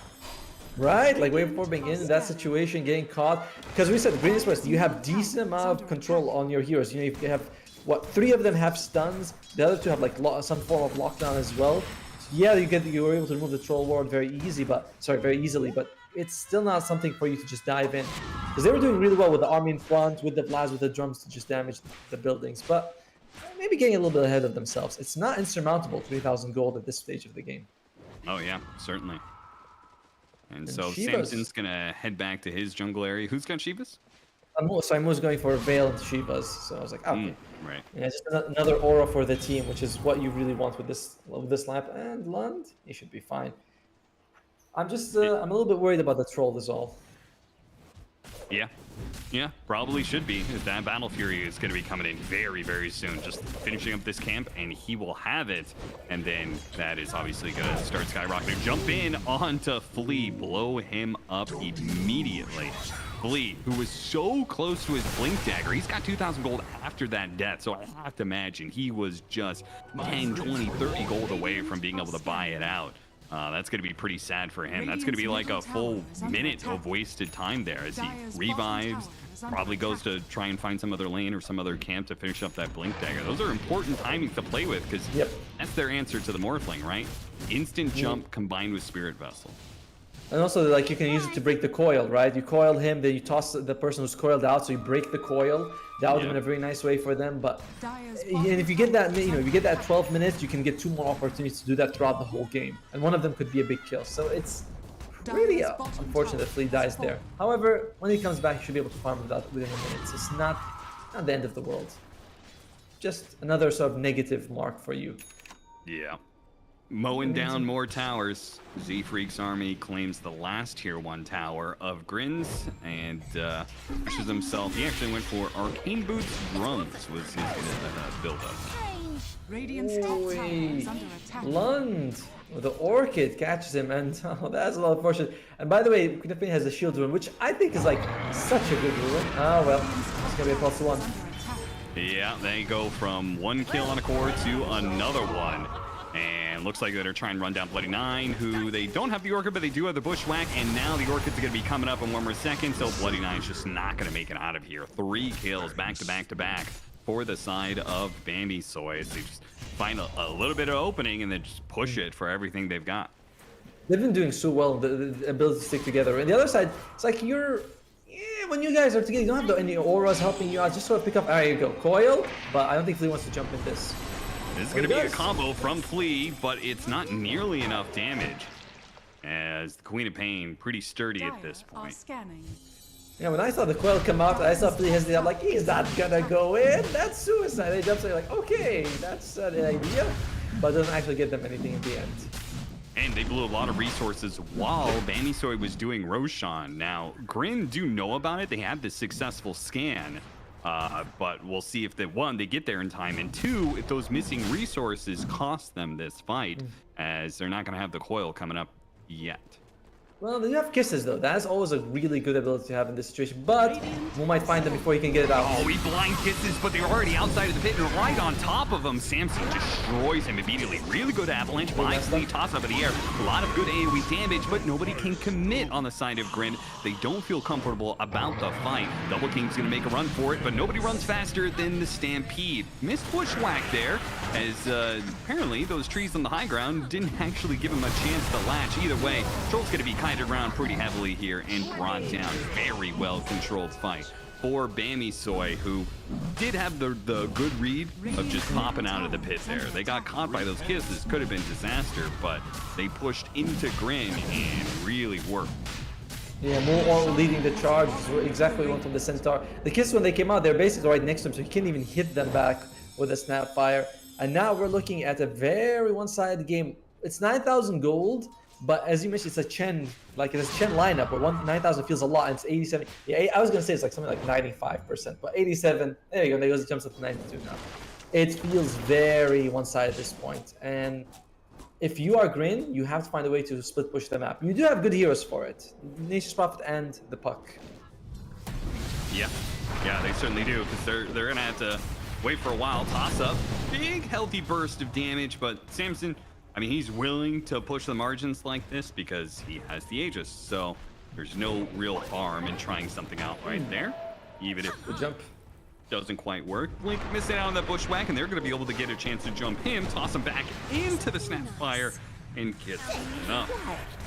All right, that's a nice little bit of a pickoff here for Grin Esports. Gives them a bit of breathing room as well. These pickoffs matter when you have Aegis, because like 30 seconds where you're like, okay, I know the enemy team is probably not going to want to take a fight. They should be pretty happy here for Grin Esports with that. At the same time, though, Double King, he's building towards the BKB, but he's going to need about, what, 2,000 gold more at least to get it. It's going to take some time. And when he has it, I mean, yeah, there's nothing that pierces BKB, so he should be okay. Besides the Sonic Wave, he should be fine once he has that to at least join the fights. Yeah, I think my biggest fear for him is that he just gets kited around with Stampedes. So once he does have that, they're definitely gonna need to land some really good coils, some really good initiations from Tiny to enable Double King to actually get the damage in the first place. Wait, Troll Warlord getting kited? What? What are you talking the about? Eternal problem for the old troll. I just love how you can press R with that hero and just screw him up so many times. But, yeah. Well, we'll see what he can do with it. Chen, he can buy a mech if he wants to go for it. Because I see the arcane boots and I'm thinking, well, you know, like, are you going for Boots of Bearing, 2 boots? I'm probably going for Guardian Greaves at some point. But we'll see. Maybe he wants to go for Pipe. There is a lot of magic damage on the other side, so both options feel very valid. Yeah, it definitely seems like the way Z-Freak stockpiles his gold, he is definitely thinking about his item builds as well. Otherwise, he would have been buying some of these smaller pickups for them, right? If he wanted mech, he could have like half the components in his inventory right now, or he could buy it as right now. He could buy it outright. It's just kind of curious that he's not doing any of this. Fighting for the Tormentor in the 21-minute Wisdom Rune. They are going to get through the beautiful avalanche. It's a great setup. Can they burst anybody down, though? They do manage to bring down the Queen of Pain. It looks like Samson is going to eventually fall here. And all they lost for it was the tiny... They'll lose the puck now. An immediate buyback, though. An attempted is done. The kisses. Got the timing run. Samson turns in his Snapfire. Turns around with his own cookie. Lays it down. But fortunately, Flea with his buyback pays off big time. Blows up the Morphling and allows Double King to go move on to the next kill. That's going to be the Chen who ends up falling. So just, they had to throw some a buyback around. They did lose some heroes for it, but another great fight for Grint. No, definitely well worth it. And I've actually been seeing this happening more and more, is that teams are like, wait for the enemy team to take their Tormentor. They're like, all right, we'll just take them down. Because the Tormentor is really hard to bring down. You are going to take some damage from it. And this is what Grint did. Even though they kind of didn't, they just went straight for it. It was a good combination of the kisses and the coil. And I do think that Bamisoy may... It's kind of like you had a tier 2 right there, and they went for the more difficult objective when they could have just taken the tier 2 first. So I think they kind of shot themselves in the foot right there. Yeah, it definitely felt a little disrespectful, right? To try like you set up, you took the Wisdom Rune, which is like, all right, that's a nice little W, but trying to like do Tormentor with the tier 2 right there. I always feel like you should always take that tier 2 first. Yes. And then if you're still strong enough, take the Tormentor afterwards. But they just maybe overstep themselves a little bit. They'll go back for their own Tormentor on that side. Blink, he's going to be able to get that Boomerang. So that's going to help out the magic damage burst, especially of the Centaur, quite a bit. Yeah, it's the other one. Oh, the Tormentor on the other side, yeah. Okay. Yeah, are scanning. Definitely, I think you would have preferred the Nature's Prophet. I feel like that one's a little bit more helpful, but Yeah, it's one of the things I've seen about some supports is that people like to pick supports who have a good shard because you don't want to waste it. You know what I mean? It's like, oh great, our Tiny got one of the worst support shards in the game. It's like Omni Knight as well. His shard is pretty damn garbage if you're a support player. So I feel like that's one of the reasons where you look at him like, do we want this guy? Oh, well, they definitely want that guy. Nice catch. Somehow lives through the burst because of the Mage Slayer and the initial magic resistance. Even gets off his ultimate to be able to get that last little jump away. Doesn't get hit by any of the kisses, but the Vessel is going to bring him down eventually. Does manage to get that kill, looking for another now. His move. Oh, moves to the side, misses the avalanche initiation there. Now Flea, he's going to be in some trouble. Toss his own puck up in the air, and he's silenced as well. That's going to be trouble. He goes down. Double King, though, going to work. Brings down the Queen of Pain. Now starts putting the damage onto Samson. Morphling has been burned down of a lot of his mana. Pops his magic wand, turns back around with help. A move with the initiation, brings down the Snapfire. 4 dead on the side of Grim. Double King, the only man to live. And be able to speak of what happened there in that fight. And Bamisoy got to be pretty happy with that one, though these fights certainly aren't the cleanest. Grim is being able to fight back a decent amount. Yeah, they're definitely getting something out of it, right? Like, we're looking at it as the goal difference, not much, a little bit more experience going on for Bamisoy. Of course, now you have 2 people farming on Bamisoy and only 1 guy on Grin, so it does add up a little bit more, but it's still like, okay, we are doing decently here. And that coil missed everyone. I don't know who the coil was on. Did you see it? I was like, oh, I think he was trying to get the Queen of Pain, but he just hit nobody there. So it's not like you're even getting perfect initiations and you're still doing well in these fights for Grin. So you gotta feel pretty decent about it. What is the Snapfire building? I'm interested to see what's he going for. Oh, he's got... That's cool. Gleipnir Diffusal. Yeah, this is the build that I see attempted a lot for these core Snapfires. And, I'll give it to him, like, the Fusel Blade on Little Shredder does do a lot of burst damage. Sure. The Maelstrom does do a lot of burst damage with Little Shredder. Like, it works. I just feel like a lot of times it's just not enough. But I mean, in this game, he's building up the Gleipnir. That'll help give him additional disable for the Troll to be able to pay off of. And you also don't need your Snapfire to scale much past this, right? As we're gonna watch Bloody Nine get picked off here in the bottom lane, no problem. And I'm saying he doesn't necessarily need to scale that much because Troll is obviously a super hard carry, but you've also got the Puck who's gonna, if he gets the gold for it, scale up really well with that Aghanim's build we were talking about. Yeah, plus like Little Shredder with the talents, 8 hits. There's a lot. You can reduce like 320 mana per burst of Little Shredder. It's a lot, so I like it. It reminds a bit of when Visage used to go for Phylactery. It's like I get the idea, I see it sometimes work, but it also feels like it's like I'll say it. Then again, it's a gamble when you pick Snapfire and you go physical. You know, that's just you're rolling the dice on that one. And we'll see if it comes out Snake Eyes or not. Dire's In the middle meantime, tower is under for attack. Bami Soy, I almost saying Sanity. For Bami Soy, they are still comfortable. Top 3 of the top 4 net worth are on their side. And it's all on Green Esports to try to change that. Roshan could be up in very fast Rosh. 20 seconds. Invisibility. This is going to be on Grin's side. Doing a good job of killing a creep wave and getting out. Actually got a rotation out of Moo. I mean, those are the kind of things when you're down on net worth, you need to be out on the map making plays like that, just to try and get a little bit. And it makes openings like this one, where they're going to pick off Z-Freak and nobody's around. They know 2 cores were bottom lane. So they found an opportunity to pick off a support, kill his army. That's a lot of time. Chen just has to go back into the jungle, but they're going to fight without the Chen here, trying to get the jump on Bloody Nine, blow him up immediately. One, he takes a lot of damage. Z jumps in, nice Yules, dodges the Sonic Wave, gets rid of the Orchid. Can he jump away in time? He's got an orb coming up, but he is going to get shot once by Blink, but Double King is the bigger threat, and everybody from the side of Bambi, so he has to back away. Trying to kite it back, flee. Lances Avalanche for the 4-staff, gets Samson out of there in time. Moo trying to jump back in there, but again, Grin happy with what they've got so far. Now try and jump back onto Moo. Cookie mishap there. Pushes Double King away, but Moo doesn't have a way to be able to get out of this round, so it doesn't really matter. Flea even jumping onto the back line here, trying to get even more. They're getting greedy, and is it going to pay off? Samson sitting on the high ground, waiting for his opportunity to strike once again, but Grin, they take that. See if they take the tower too, as Bambi Soy are going to be the ones to reset. Yep, it's a pretty solid fight for them. Yes, Bloody Knight had to buy back, but they don't mind that at all. And the fight just started because they were able to kill down Siegfried. Now the question is, which team knows Roche is up? Which team is going to go for Roche? It was a fast one, but we're approaching the time where teams like, it's been 3 minutes since that, since the possible earliest, and who can sub there? Last time, Bambi Soy really suffered in that situation. And they want to take it when it's dire, so you have buybacks you can use. Well, I don't think they actually have any buybacks in this one. Oh, Lund has his. That's it.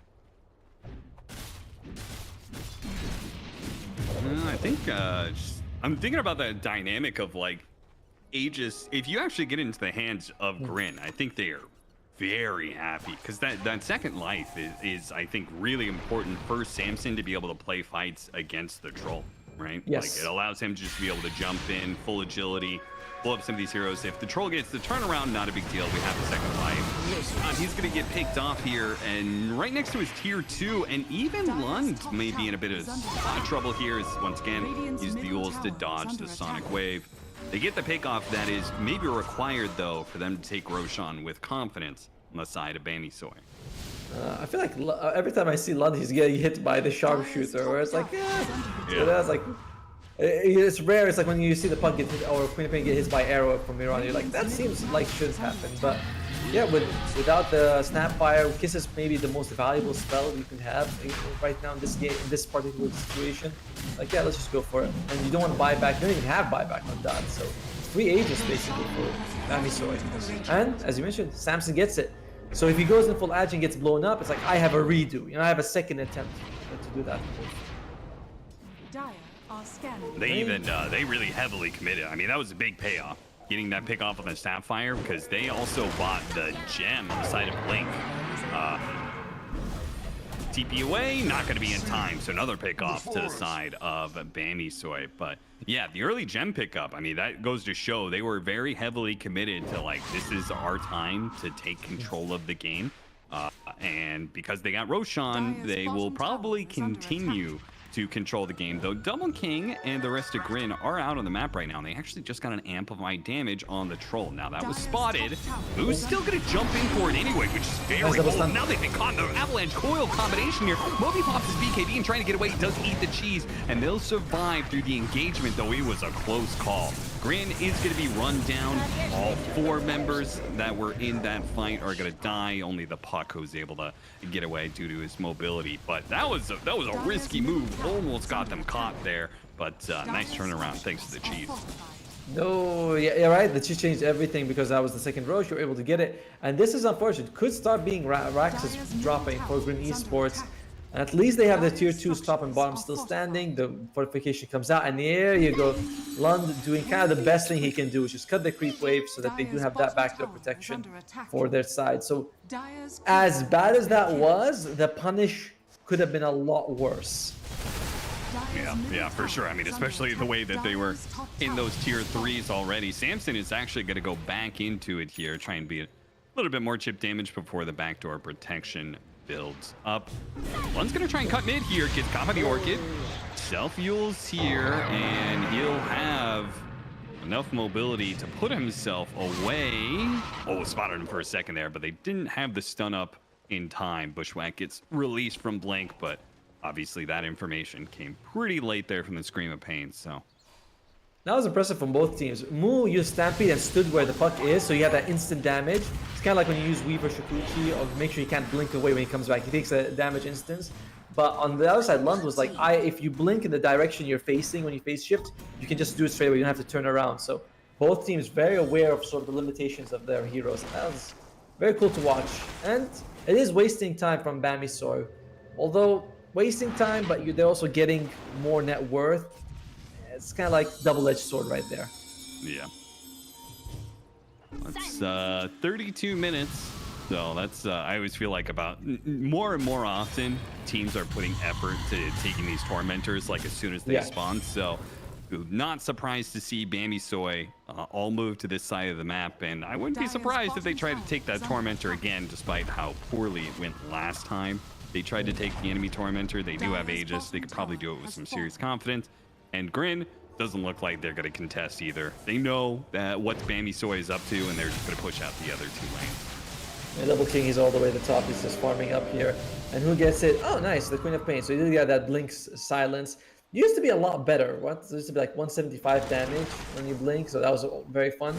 That was when Queen of Pain kind of felt like to kind of play her as a support. But Lee pushes out the wave, and he's just going to be fine.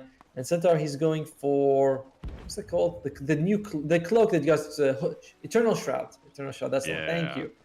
This item feels really good at the moment.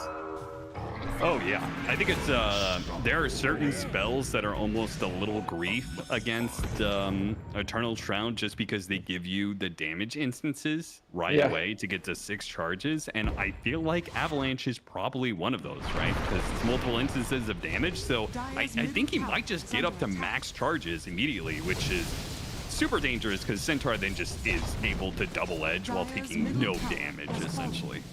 And also you can also just double edge yourself, and then you get charges that way, which is a little unfair, I feel like. You know, but in the meantime, for Green Esports, 20,000 gold behind. They are still pushing out these creep waves, but they do lose the melee racks, and they're still in Aegis for about 30 seconds. So if Bamisoy wants, they could go for more.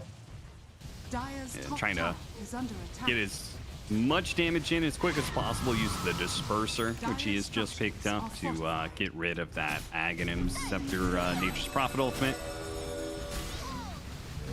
10 seconds left. I feel like they realize it's risky. You know, sometimes you get tossed back as like 2-3 seconds, you land, and you survive on a sliver, and then time's out, you're like, oh crap, we're dead. And Green Esports, so they want to smoke out. They know the Aegis is gone, but at least Bloody Knight is deciding I'd rather split push at the moment. Plus there's a nice ward there for Bambi, so you do not want to fight under that cliff ward. Radiant are scanning. Check out Hoodwink, by the way. He's got Mage Slayer and Maelstrom. This hero pumps out so much damage once you have both of these items. Like, holy crap.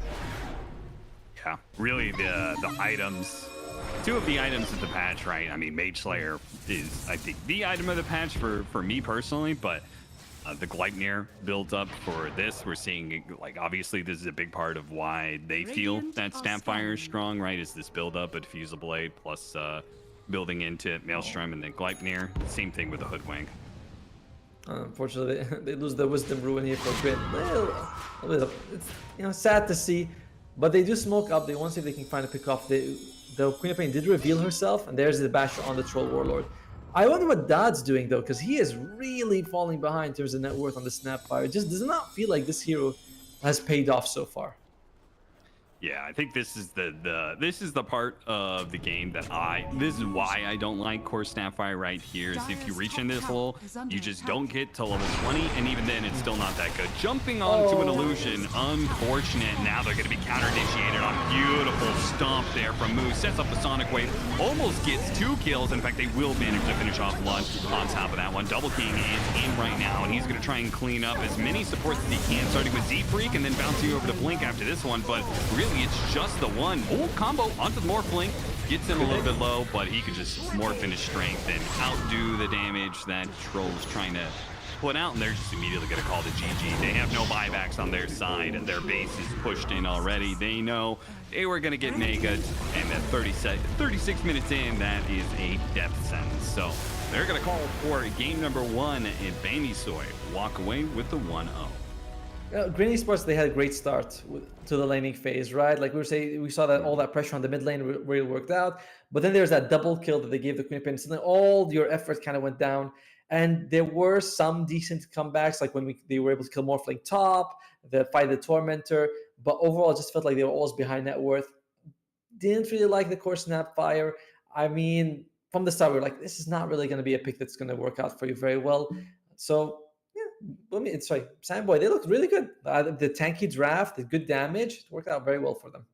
Yeah, relatively like even for the first 15 minutes. I mean, looking back at the graph, it's pretty much dead even at 15 minutes, and then it all just goes to the side of Bamisoy so damn quickly. I mean, you're basically talking about 5 minutes where it went from a 50-50 game to a 95-5 kind of game. So it was a little bit rough, but Grin showing at least they're able to hang when it comes to laning phase and stuff. I mean, they were keeping up the pace. I think what I really liked about seeing from both of these teams was, NA Dota notoriously in the past has been kind of slow and farmy. This was very fast, man. Supports are moving around constantly. There was a lot of kills happening, and Grin was keeping up with Bamisoy in that regard, or even almost out-tempoing them in some of it when it comes to like the mid rotations. Yeah, I like it. We were seeing these two teams fairly, not quite the same level, but close enough that they can compete with each other. I would like to see Green Esports go for a lineup that it's a little bit more, it's a little less risky just because of the Snapfire. You were saying at the very end, we're like, at level 17, 18 mark for Snapfire is the worst point, where it's like, I got to be 25 to really get my next power spike, which is going to take forever. So if it's if they can change the off lane to something better, I think they can maybe take this to game 3.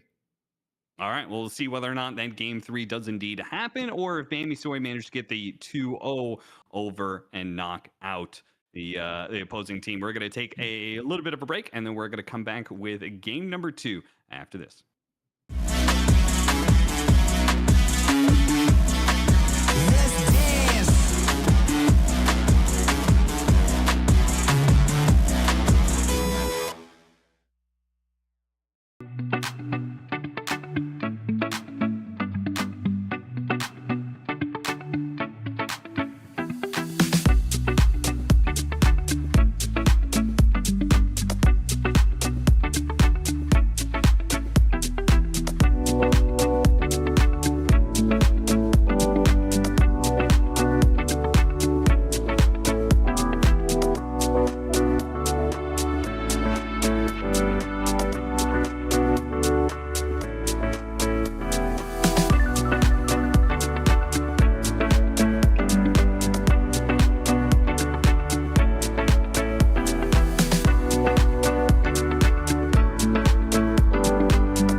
fancy. Money on me, I got plenty. Hundreds, 50s, and 20s. Stage stack, lot of them. Racks, house by the lake, bought that. Ops to the brakes, draw back. Paddock on my wrist, I'ma hit 'em with a drip. They gon' pay the VIP to get a pick with me. I'm a star. Brand new keys to the car. I'm the boss and the king and the czar. Got 'em so high, so addicted. Telling me I'm the only queen of his heart.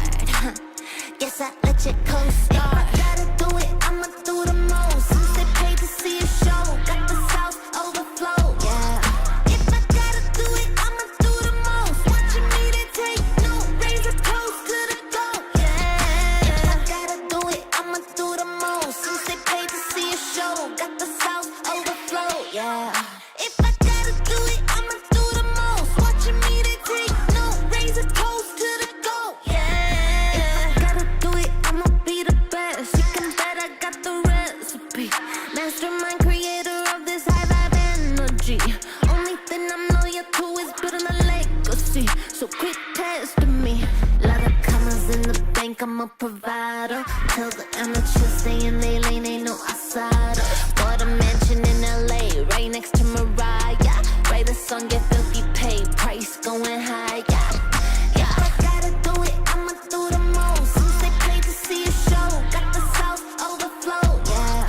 If I gotta do it, I'ma do the most. Watching me, they take no razor toast to the goat. Yeah. If I gotta do it, I'ma do the most. Since they paid to see a show, got the sauce overflow. Yeah.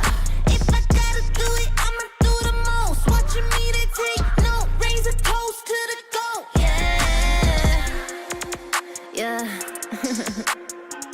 It takes a lot to be the best.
welcome back, everybody, to game 2 of Bammy Soy versus Grin Esports. We just watched Bammy Soy manage to take a game 1. It was relatively even first 15 minutes, but at some point in time, Bammy Soy got a hold of the game and completely took it over and closed it out by 36 minutes. Felt pretty one-sided in the last 10 minutes of it, right, Atoma?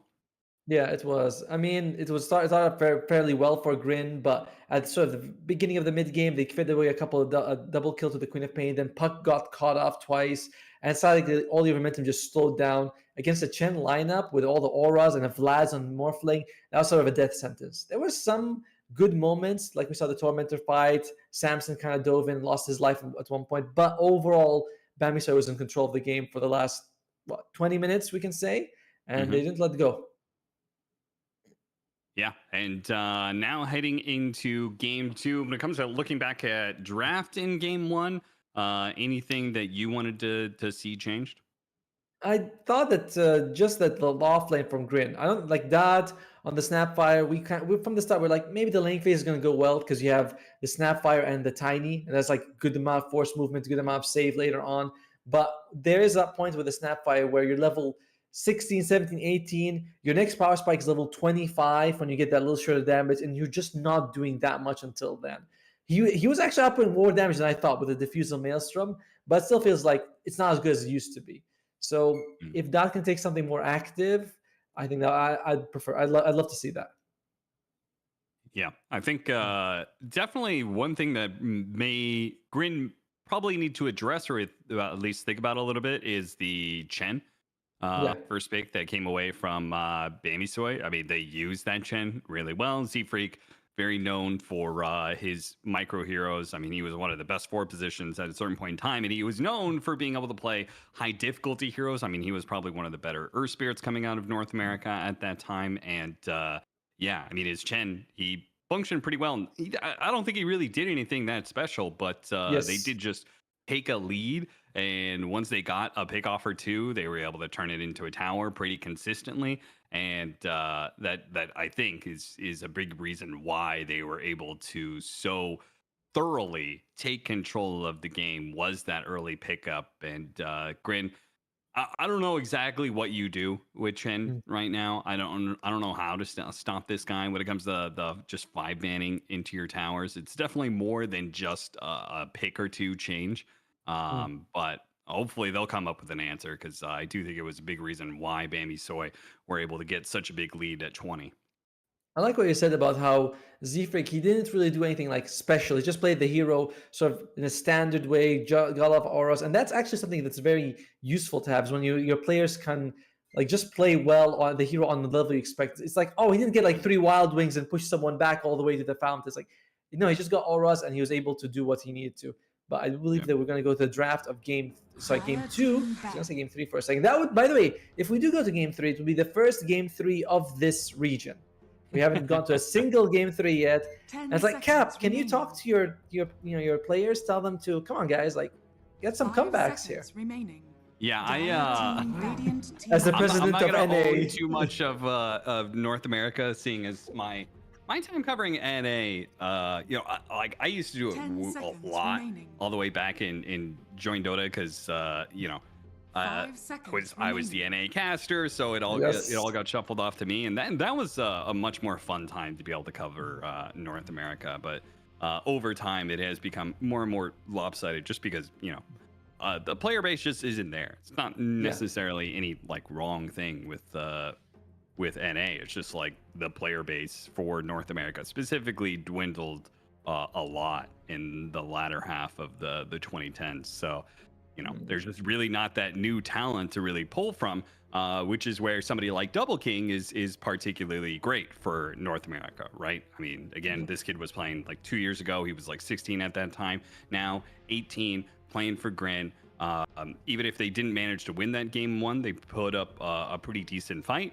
And Bammy Soy, at least from this pool of teams, is like kind of the de facto 3rd place team, I would say. I think there are some other squads in North America that could also give Bammy Soy a run for their money. There was the Speed Stack, but I don't know what happened there exactly, but they forfeited at the start of the qualifiers. So yeah, Dire it's sad to team see that happen.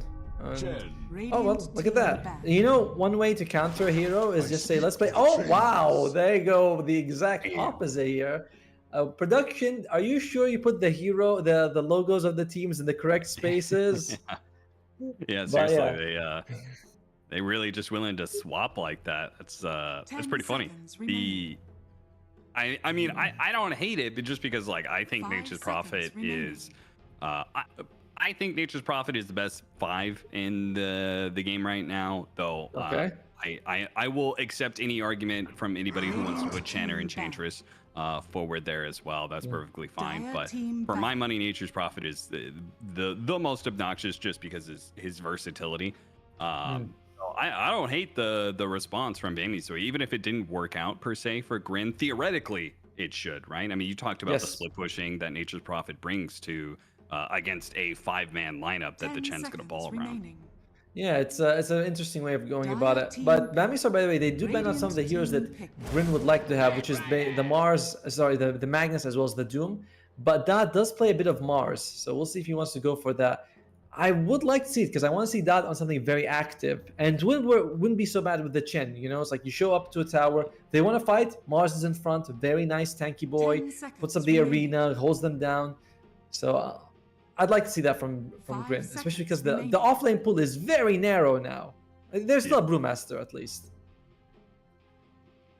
Danny Soy go for the Bat Rider, which probably going to be support here. That's most of the Bat Riders that I've been seeing lately, and I guess that gives you. I feel like one thing about Bat Rider is that whenever you are lacking damage, Bat Rider is a great support to have, just because he really the hero just doesn't run out of damage, right? You get enough time in there, you're probably going to be able to put out the damage to kill things. So it'll be interesting to see if that helps cut through the Chen 5-man ball. It also gives them a lot more split push, a lot more pickoff.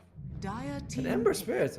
I don't know if I completely agree with you about Battery being sort of a damage support. I mean, I know he does bring damage, but I think I also saw him as a hero can just like disruptive, giving you vision, catching people off. His damage is decent, but I never see it like, oh my god, it's like a Phoenix, you know, who gives you damage and percentage. It's like Battery's like, okay, damage is like very middle tier, I'd say. Well, we're going to see whether or not it's going to help out against Ember Spirit Wind Ranger, a Tidehunter immediately, the response from Bambi Soy. So that, I mean, that what is it, Anchor in the Water or whatever his shard is called? Dead in the Water? Yeah, Dead in the Water. That Anchor is definitely going to get some heavy lifting here against those two. It will. And in general, I think Bambi Soy is coming out really well at this point of the draft, though. You know, you have Tidehunter Dragon Knight against Wind Ranger, Ember Spirit. Lots of armor on these two, so Wind Ranger's damage is not amazing. Ember Spirit's also kind of like great AoE damage, but not amazing single target. But the Barrier and the Nature's Prophet will suffer against the rest. So I do like the tanky cores from Bambi Soy. Green Esports, they're gonna need some sort of very concentrated like source of damage for them right now. Doom being removed is a bit of a problem. Who they go with? They go for the Life Stealer. Okay. I don't love it, but it's something, I guess. Yeah. This hero is kind of it's a weird hero for me. Whenever I have played against it or watched it over the last, let's say, year or two. I remember there was like some 1 or 2 CDPC games where he showed up that I was casting. The hero feels pretty weird because he's just this constant damage output in team fights that if the team fight goes 10-15 seconds, you know, like will definitely see the Life Stealer's impact, but you know, I feel like a lot of fights and a lot of metas are usually too fast for him. But I don't know, there's a lot of weird stuff about this hero. I mean, the shard I think is pretty value for this hero. Lately adds a little bit more of a team fight impact where you get on top of one hero and then that shard is going to spread to another hero. So if you chew through that first one, you've got another hero to start munching on. True. Yeah, I don't know. The hero also, and there's also so many different like item builds and ideas. Some people like to go for the Radiance and infest the Golem, which I would say is probably the idea Grin has in this one, because you have the Chen with the auras and the mech and the heal and whatever. And Lifesteal will be into this big golem. On the other side, I was saying that they're very tanky, but their concentrated damage is not that much either. Of course, apart from Cap's Batrider. But other than that, it's like Lifestealer, if he's in a golem, I think that's pretty tough for Sammy Boy to deal with. And I think they might want to go for that very fast push with that. It could work well. If you take something like a Brewmaster or a Mars, which we mentioned before, I think Green Sports has a very scary lineup. Yeah. I guess the one thing I do like about the Lifestealer is that you've got a lot of damage coming out of Ember Spirit Wind Ranger, which I'm assuming the Wind Ranger is the 3 position here. So we're still going to see it scale up. Have you seen some of the Wind Ranger carry that's being run lately? I have. It feels, again, it's one of those. I don't like squishy cores because I always think if you get caught and you die, there's still much value in you like that's lost. So I think this is actually going to be a support Wind Ranger, and Bamisoy believes the same because they ran out the Primal Beast and the Enigma, who flexible but generally play as core offlaners. Or they go with Grid, they go with the Phoenix. I think it's a Wind Ranger offlane, man. As I was saying, it is definitely Wind Ranger offlane. Dude, this is a weird pick, right? They've got nothing to really protect the egg, right? I don't think the egg is the be-all, end-all of Phoenix, but I feel like a lot of times you do want general team fight spells that do help the egg, or at least ensure heroes stay in a general area so that you can get good sunray damage, right? Like those two spells are kind of linked together, especially with the shard, right? So I don't see so much of that out of their lineup. There's like the shard from Wind Ranger. You have to land a good shackle shot. There's chains. That's it. Lifestealer and Chen don't really provide that, especially if you're talking about any 4-staff, blink daggers, that sort of stuff. And it's rare that it's like, okay, you land the shackle. You're like, all right, let's egg. You know, it's like usually shackle's like, all right, we pick off this guy. Even if you shackle 2, then maybe they put the searing chains off. It's nice, but I know we don't have a Faceless Void, we don't have an Enigma, we don't have something that is amazing at keeping people. But I think in this situation, it actually doesn't matter. You know why? Because Grin is going to be playing on the enemy's objectives. You don't need you can't run away from your own barracks. You have to protect them. So when you egg there, it is going to be a problem. And I think that's going to be Grin's idea. Double King is going to go for Radiance. Chen's going to bring some auras. Dad and Ember make space, and then you just go for towers and end it very quickly. I think that's the best way for Grin. Well, the final pickup from Bamisoy is going to be a Clinks, which I'm sorry, Tomo, but you're going to have to hear me nerding out about Clinks lately because I got pretty interested for this hero randomly. I can't remember why exactly. I just was like, you know what? I want to learn more about Clinks carry. And so whenever I'm playing some of these party queue games lately, again, too many support players, have to play core. I'll pick up carry, and 9 times out of 10, I'm going to play Clinks. Just because I think this carry is a lot more interesting than a lot of other carries right now.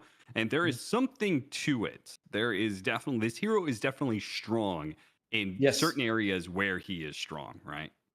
Like his damage output is insane. You know, it's like when we talk about Clinks, it's like when you talk about raw damage, this is one of the heroes that gives you the best amount of it.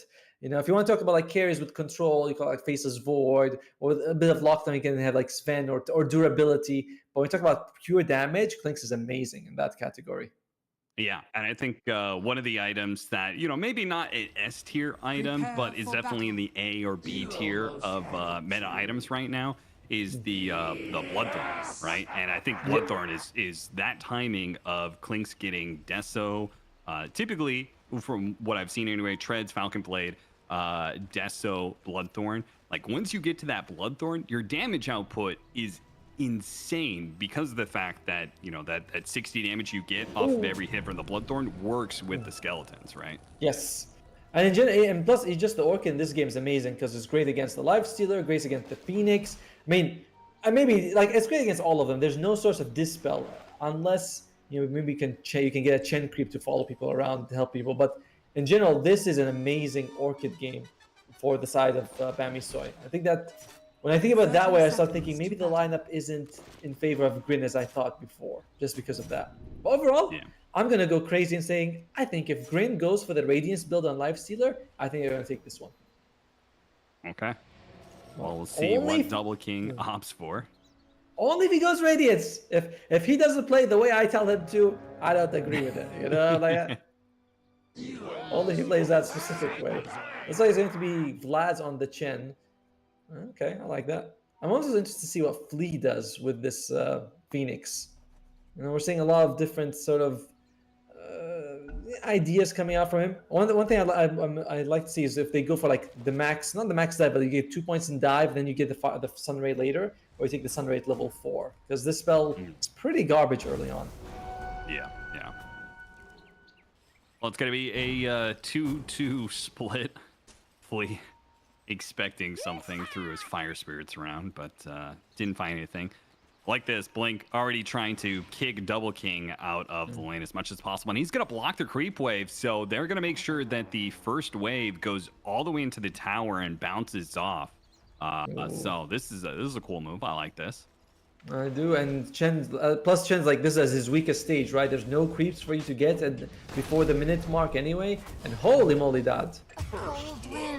He is dead already. Blood grenades, all you really need. That situation of damage over time brings him down. Z-Freak, this is going to be a bit of a fun lane. It's going to be Phoenix and Wind Ranger. Both of them have a bit of mobility, but if they lose out, they're fairly easy heroes to bring down. You know, Phoenix has a big health pool, but you often are running around like 70% health just because your spells use your health anyway. Yeah, it's a double range. I do think the top lane should go pretty well for Bamisoy. Mid lane is going to be Ember Spirit versus the DK, which it should be fairly even. For now, though, the DK is doing really nicely, almost 4 times the CS. Bottom lane, Double King taking so much damage already. So that early move where it bounced off the tower, they used that extra distance away from the tower to be able to chase down Lifestealer. Take advantage of their level 2 tide as well. Like that, Blink stayed out of the lane to ensure that Moo would get level 2 if they killed all the creeps on the first wave. They didn't get anything denied. He got his level 2 and they immediately got a gush kill out of it. That was cool. That is and it pays off for them very nicely so far. Well, there's a decent amount of creeps though here for Double King to actually get the creep right near his tower and be able to farm up relative safety, we can say. But overall, bottom lane going well, and then top 3, the CS all favoring Bamisoy right now. First blood as well, and getting second blood. So, I don't know if you have enough to be very aggressive either, right? Like Chen, if you can get a good creep, is okay, but Lifestealer is not amazing at securing kills. He's not a great lane partner as a carry. Yeah. I just now noticed Double King is apparently he's a Lifestealer player, man. Goddamn. Grandmaster tier Lifestealer. Kudos for him. Of all the heroes, though, I feel like Lifestealer of all the heroes, like this is not a fun hero to be Grandmaster with. It's not like Morphling where you're like, oh my god, this guy, he's really something. Yeah, it also makes me question like that hero has not been very meta for a lot of years now. So he was grinding that hero. He had to have been grinding that hero sometime in the last, 4 or 5 years. And I feel like Lifestealer has been pretty off meta most of the time. So it does a nice move though. He does use the rage before the thing spawns, the Lotus, and picks it up. So he's able to get it before Blink, which is very nice. Did it ever annoy you when the healing Lotus used to spawn at like 3 and 2 seconds? And you're there at the minute mark, it doesn't spawn. You're like, come on, what's happening here? Oh yeah. Same happens with the rune sometimes and stuff like that. Yeah, that was very annoying. When it comes to like the small margins of laning phase, like that is definitely one of those timings that everybody plays around right now. So for it to be there at the right time is pretty important. Yeah, and you'd be there at the right time. The other guy isn't, but he comes exactly as it spawns. You're like, what the hell is this? Like this ain't fair. But all right, laning phase. Look at the mid though. Again, the Dragon Knight, he's got 10 denies. That's almost as much as the Ember Spirit has in terms of CS. Lund is really suffering here, and there's not much he can actually do. He can't go toe to toe with the Dragon Knight, who's just better stats overall, a lot more durable. 2 points in the Dragon Blood as well with the Bracer, 12 health regen a second. Yeah, this is, I mean, melee matchups versus Dragon Knight are definitely not the best, but I think Ember Spirit is certainly one of the worst ones out there. I mean, there's just not much you could do, as you said, against the stat bonus that Dragon Knight has, the minus damage that comes out of Breathe Fire, and then Dragon Tail. I mean, Dragon Tail just ensures you pretty much are guaranteed to get a certain number of denies in a lane, because there's nothing you can do about it. He just runs into a full creep wave, tanking them, and he walks out happy. You know, he's like, all right, Lud, I still managed to do what I needed to do. He just walks up to him. And this is when you know the lane, the mid, top lane might be a bit of action here. Yeah, big dive, double king, gonna get burnt out. Nice flame break, pushing back, rage immediately. Doesn't take that much damage from it, but Gush is coming up, and that's gonna not kill him, but slow him down. If he lands the anchor smash, it's enough. And he gets him in the end. And Z-Freak is here. Can they kill Bloody Knight as well? They'd love to get this +1. He's fairly low. Can they find him? Oh dear, I think he's dead. Yeah, level 2 Sprout doing a decent amount of damage. The final right clicks come in. Z-Freak, he is going to be in some trouble though, as Flea counter-rotated, got the damage in. Roshan's coming in and he claims the kill! Runs over Z-Freak and takes the kill away from Flea. I think that was intentional. I think he knew that was going to happen. He just runs into it, you know. He's like, all right, the car's coming. I'm going to jump. Anything other than give you the kill. So really well played there by Z-Freak. That was both wonderful for his team and hilarious to watch at the same time. So good entertainment there. What is not entertaining, though, is Lund is having half the CS of the Dragon Knight. He just goes and, like, there you go. Harasses, zones him out of the lane.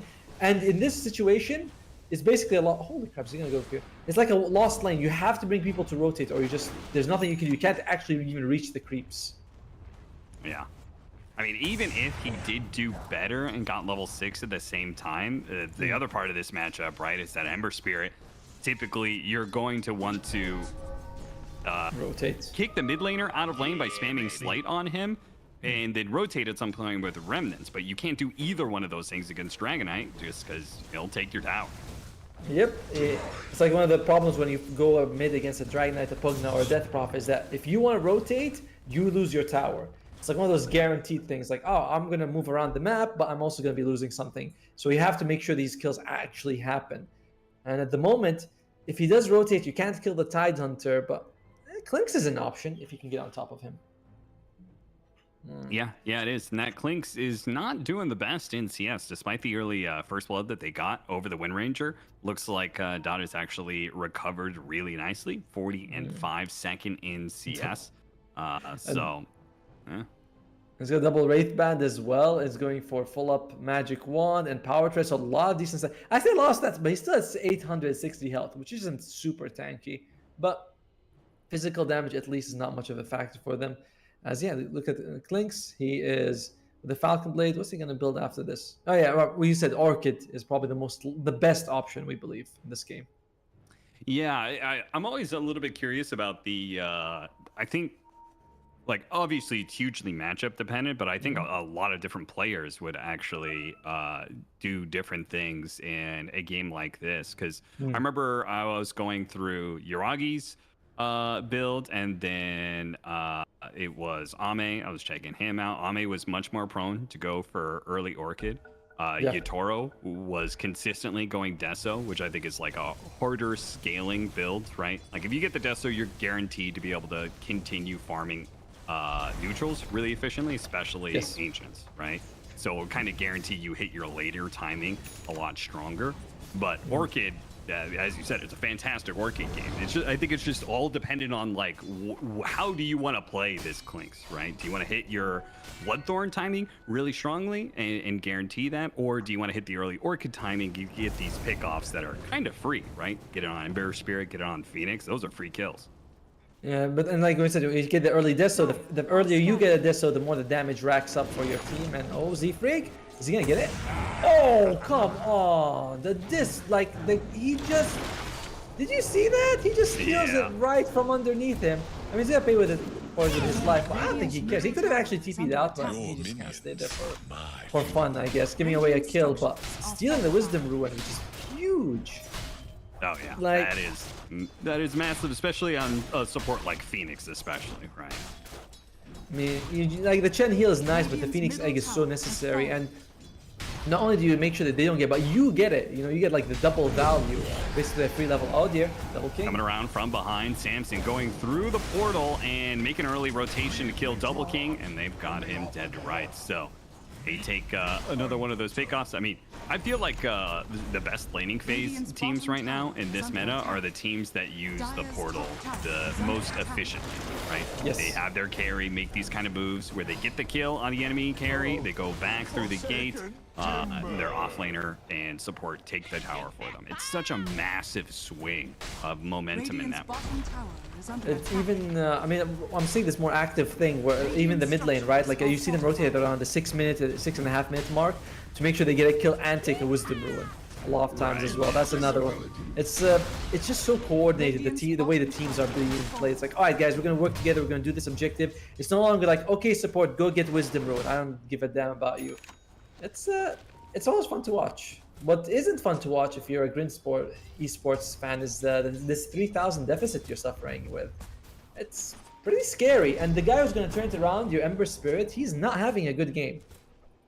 No, he's not. They may have to wait for a different timing here as Lund with a smoke move comes up the top, but Samson seems pretty aware of this. He's going to run into them. They drop the sentry now, but the rotation's already coming out from Bambi Source. So Samson's not really that afraid. The Ravagers are going to cover him. They get the kill onto the Chen, no problem. And now Lund has to jump away to his Remnant. He's going to have to throw another Remnant out with the physical damage he's taken so far. He's going to be in trouble. He has nowhere to run to. Blink on the other side of that Remnant. Lund accepts his death. There was nowhere he could go. He was completely trapped. And he doesn't have Searing Chains, so even when they found the Clinks, he actually has no way of holding him. You know, he's going for the maxed, I think it's maxed Flame Guard, 2 points in the Sleight of Fist. That is scary, because you really need him to sort of hold people down for you. Dodd is having a game, but can Dodd actually turn this around? This is going to be a tower. It's going to be, what, the third Tier 1 tower falling for Bambi Soy? This is a much bigger advantage than we saw in Game 1. Yeah, and they're doing this against a Chen lineup, which usually the shoe is on the other foot, right? It's usually the Chen lineup who's taking your Tier 1 towers, but Bambi Soy are taking it away from the Chen lineup. I mean, these guys just have like a really strong identity when it comes to getting these early rotations and tower kills. Lund, he's in a scary spot, but he's able to jump out, but Dodd might not be able to take it out. Yeah, gets caught in the lasso, and huge burst damage coming in as the ladder bounces of the Wrath of Nature build up and strike him down from half HP. He's gonna go for Spirit Bells. Z-Freak is doing the damage. Dude, Z-Freak is a core. Look at that. He is basically a core at this game, and that's one of the things that Nature's Prophet gives you. When you talk about like scaling, he can be everywhere, getting assist gold. He can farm lanes just by pressing R. Like, the guy does damage.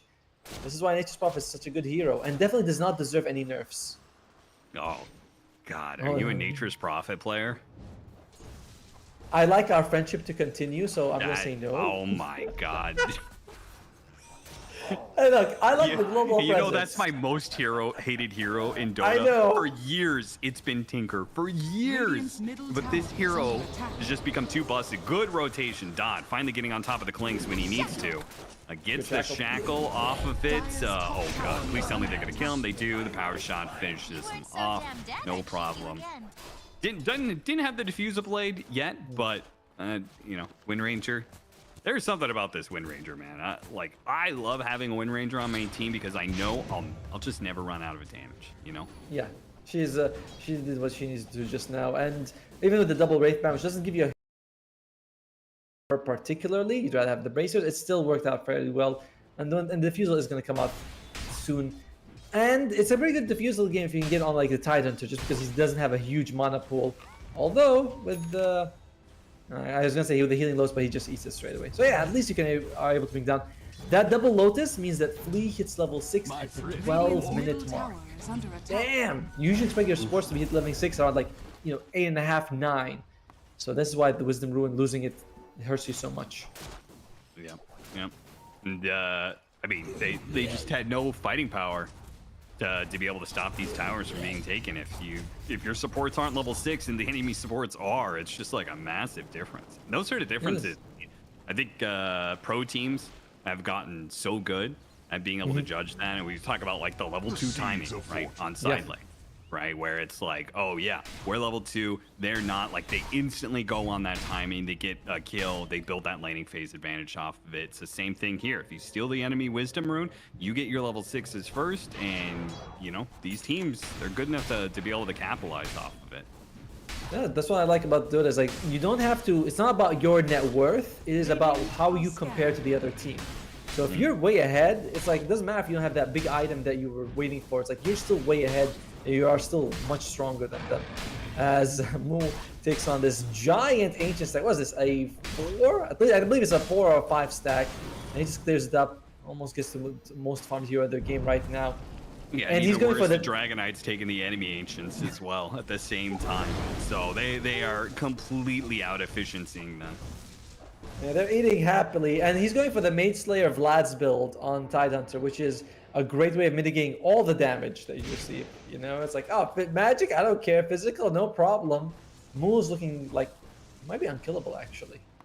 Yeah, that's how you know an item is broken, is like theoretically you should not want to have multiple of this item, right? But it's so good that it's so worth it that you could do it, because hey, good Ravage. That's going to be able to make sure that the Phoenix immediate buyback, though. Maybe they could turn this around still. Double King at half health with the Phoenix still trying to TP in. Gets here now. Gets off a couple of dives. Good and fast. Heals up one. Ooh, good deny there off of the neutrals. They get off the egg. The egg immediately dealt with, though. Lee comes back, dies immediately, doesn't win the fight for his team, and loses the carry for it. That's how Flea's net worth is basically nothing because of that dieback just now. And we said it, there's nothing really protecting the egg, right? You egg, and he eggs kind of in the middle of a lot of people, which is not gonna be the best. So very unfortunate situation for them right now. They lose, well, okay, they lose the Bat Rider, which isn't much, but they're still very, very happy here on top of Bami Soy. I mean, even then, the Bat Rider got himself killed on neutral creeps. So yes. The one kill, he didn't even get the bounty for it. All right, I know. Do not look at the net worth. Just don't show. Oh, no, they're gonna show us the net worth, aren't they? It is brutal right now. Yeah. I mean, we said that Grin was, you know, they were keeping pace in the first 15 minutes of game 1. This one is not close at all, man. Bami Soy, they heated up and they took over this one early. NA's finest, ladies and gentlemen. This is what we're bringing you. Yeah, it's a little bit of a one-sided game. Only 2 kills for Green Esports here, and how are you able to get kills here? If you can find the Clinks, the Bat Rider, or the Nature's Prophet alone with the Wind Ranger, you can get kills, but I don't think they're gonna give them the opportunity. Yeah, you pretty much have to stay away from these guys right here. Stay away from the Dragon Knight. You're not killing him anytime soon. And now that Mu has his Mage Slayer, you're not doing any damage to this guy. You've got Kraken Shell maxed out, you've got 14 armor, and you've got the magic resistance to back you up. Let alone if he hits you and takes away your magic damage. So you got to dodge the Dragon Knight, you got to dodge the Tidehunter. Play elsewhere on the map and just trying to get these pickoffs on Nature's Prophet and Clinks, which they do get that. Get the Nature's Prophet. Now look for another one. Focus fire on the Tidehunter. That's not going to do very much. Dodd, he's tickling the Tide at this point in time. But he's got, at least Mu doesn't have any mana, but can you even take it? Or we can see Double King. He's going deep. He wants to try and find anyone here. Yeah, he gets on top of the Bat Rider, gets over to the other side of the cliff. Double King still able to keep on top of him though and finish him off. Now Lund, he's jumping in. Mu doesn't have the mana for Ravage. The constant diffusal blade pinks are can't low enough. The Supernova used a lot more defensively this time around. And all of Bami Soy are going to retreat behind their cores. Mu looks like he's going to hit by the power shot, slow down long enough that Double King will get on top of him, gets him with the slow, and they'll finish him off. So Grin, oh no, an attempt to TP away in the last second of the rage, but it fails, and Bobby with the stuns stops him from TPing away. Not able to finish him off though. Can't run into all these heroes from the side of Grim, so they let him go. Still a huge victory for Grin. You know, I'm surprised they were able to kill the Titan, but they kept him at low mana. He had Ravage, used the one, he wanted to use it, but just instantly takes a hit, and they could get... Oh, well, not even mixed out. All right, we have... It may be too early to say a game, but we have a good skirmish on our hands, at least, just now. So, well played by them. This Diffusal on Dot doing great work for them. By the way, Ember Spirit's got... Oh, God, what's he got? See, something's coming on the career. I think it's Mage Slayer. Probably the finished Mage Slayer. Alright, thank God. So, well, that'll help a bit, but Double King getting caught here trying to farm this bottom area jungle, and that is going to push Z-Freak to an Orchid. That is very bad. This support is probably the biggest difference in net worth. Nice Ravage once again catching Flea before he can get a chance to... I was going to say Supernova, but he was actually still on cooldown, so that was a dead team fight. For sure. This... the thing is, if you're Grin, you don't actually have the same ability to split push as you did in the previous game. Because anywhere you show Z-Freak could just teleport it to stop you. Phoenix and Ember Spirit are pretty good, but the Orchid is just super scary, as you just mentioned here, that Z-Freak picked up. You can't stay in your base. This is... It's tough. It's a very tough situation from Green Esports. We'll have to see if they can actually wait for Bamisoy to make a mistake. Because when you're this far behind, there's not much you can do. You have to wait for the enemy to throw. Right. Not the best situation to be in, but sometimes this is how it works out. They're circling around the move, but I don't think they're ever going to jump on him. Oh, they're going for someone else, though. But again, trying to pick off the Nature's Prophet where they can. Z-Freak is a freebie, so... bring him down, though he does already have his Orchid. They're going to try and chase down the Dragonite as well. Don unable to get the damage to stop the blink away, though. Big kill. Even though it's only like the position 5, he is very far below that position 5 Nature's Prophet. That is a lot of gold, and you are also very far behind anyway, so it's all against Amber. It's 1,000 gold just from killing the Nature's Prophet. You need to do that approximately, what, 12 times? And we're equal. Yeah. In every way. One way to look at it, stun on one. He should be perfectly fine. Just a bit of a poke there from the Dragonite, and just to push back the Ember Spirits. But Grin are spread out on their other cores. They're farming away in the side lanes, so they're doing what they can to recover the net worth. Double King is going for this Deso, which I feel like is a very risky pick on the Lifestealer. Because when you get it, you do get a bit more damage, but you're kind of relying on getting kills to sort of snowball with it. It's still useful without it. Whereas if you get Radiance, you get this big power spike that later on tapers off, but at least kind of sustains you for the few minutes after that you get it. I don't feel like the Deso gives you the same amount of potential when you pick it up, but we'll see. Samson, meanwhile, he's got his Deso with the extra 6 damage already off of some of those early fights, and he's going to be building towards an Orchid, which I would say is helpful in shutting down the Ember Spirits, but it feels like he's already shut down, whether from the laning phase, the initiations that are happening, or now dead in the water from the Tidehunter. This is no longer an Ember Spirit game. No, it's not. I mean, from the laning stage, he just suffered so much against the Dragon Knight, and now it's like, yeah, he picked up Mage Slayer, but they're just always on top of him. I especially like the way that Z-Freak was able to follow him when he in the fight in the top lane, where he was like, oh, are you going to throw the Remnant, or are you going to go here? That was really well played by them. Z-Freak trying to steal away another Wisdom Rune. Double King, though, was positioned to kick him out beforehand. Well, if Grin could get that Tormentor, that could help them. You know, you get that shot on the Phoenix, it does add a lot of damage, the Sunray during the egg, but it's also a bit of a risky play here. So we'll see if they're thinking about it or not. Yeah, we're grouping up bottom, which makes it feel like they're going to smoke or go for Roshan. Yeah, that's it. It's going to be Roshan. They're going to need to move fast. Clinks, he brings down Roche pretty damn quickly. 4-man smoke up might be able to get there in time. Already pre-scanning, seeing if anybody from the side of Grin is going to be able to get here in time. Too late. I think there's no way. Even when they smoke, it feels like they're also focusing on pushing out the lane, getting those creeps dead, which is the right move, but not when you want to go for Roche straight away. As 9-man smoke.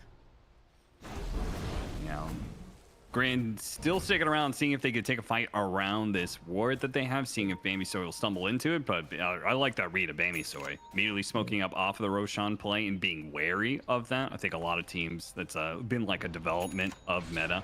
A lot more people, when you smoke up and try and contest Roshan, they take Roshan, and you're like, well, if we fight around a high ground, we can still win that fight. He just doesn't mean, it isn't the end of the world. And especially with that, they had that cliff where they had their wards there. They're kind of ready for that fight. If they could, it's a little bit of they catch them by surprise. Whereas a high ground defense, you're like, I know where they're going to be. So gonna be caught. Lund moves back just in time. He is 2 levels behind the enemy support. Damn. Yeah, it is a rough one out there for him. Well, for now, they're defending, so it's kind of good if you can keep them there when you egg, but it's not the best situation here. As bottom lane, Dot is pushing out the lane pretty decently. That's the nice thing about power shots, right? You can shoot from a mile away, get yourself a couple of creep kills, and it's like, alright, I can't push it out.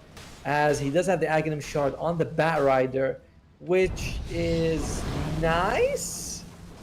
I mean, it gives you more damage, but it's not the best shard in the world. Yeah, that is really weird that he actually,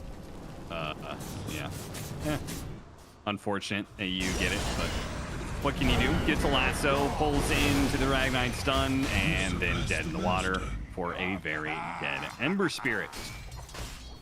Do you ever, were you ever playing the game? I'm sure, I mean, you were playing it, but did you ever see it when Bat Rider's lasso naturally didn't disable him? And you would lasso and hit people, and people would get Mask of Madness on Bat Rider? It's like blink. Yeah, that was the best. There's that Orchid going to work. Double King, almost getting 100 to 0'd. In fact, yeah, that's going to be a dead Lifestealer. Blinks is very much online and ready to decimate people. He hasn't even hit his Bloodthorn timing, so it's only going to get worse from here for Grin. Needing a way, Bamisoy, to somehow give them a lifeline back into this game. They do have buyback on Double King. They really do want to bring him back. Oh, and it feels like it'll be a very last-ditch effort if they do that. But alright, Samson, they are slowing him down. He should be able to burn him out, no problem. That's going to be the Aegis. Now the Supernova, laid over the top. So when he comes back in, they're going to try and get the stun and immediate kill on Samson, but the Ravage comes through. Holds back and now turns that damage back onto the Ember Spirit, easily blowing him up with everybody here from the side of Bamisoy. They're going to run over Grin and possibly chase them out of this game, though looks like many of these heroes are going to be able to get back to their tier 4s without dying. Dot is now going to burn out of Moo once again. All of his mana gone, and with Double King back into play, they have the damage to be able to burst him down. Yep, you're dead. Get a kill out of it. Not too bad, yeah. Yeah, pretty successful. The Aegis was removed, they lose their tier 3, but their racks are still standing. It's still a pretty tough situation, but they are able to hold. The egg was interesting, you know, I was like just hoping for it to sort of pop the moment he comes back. It was an interesting idea, but you need more people to hold him down. Now, if you're Grin, if you could get another pick off, you can really put Sammy Boy sort of on the back foot, because they don't have Aegis. They'd love to sort of keep up the aggression, but if you lose Aegis, then you lose a fight, you'll be like, okay, let's not fight too often now. 99. Okay. Wow, tell us how you really feel, Gavin.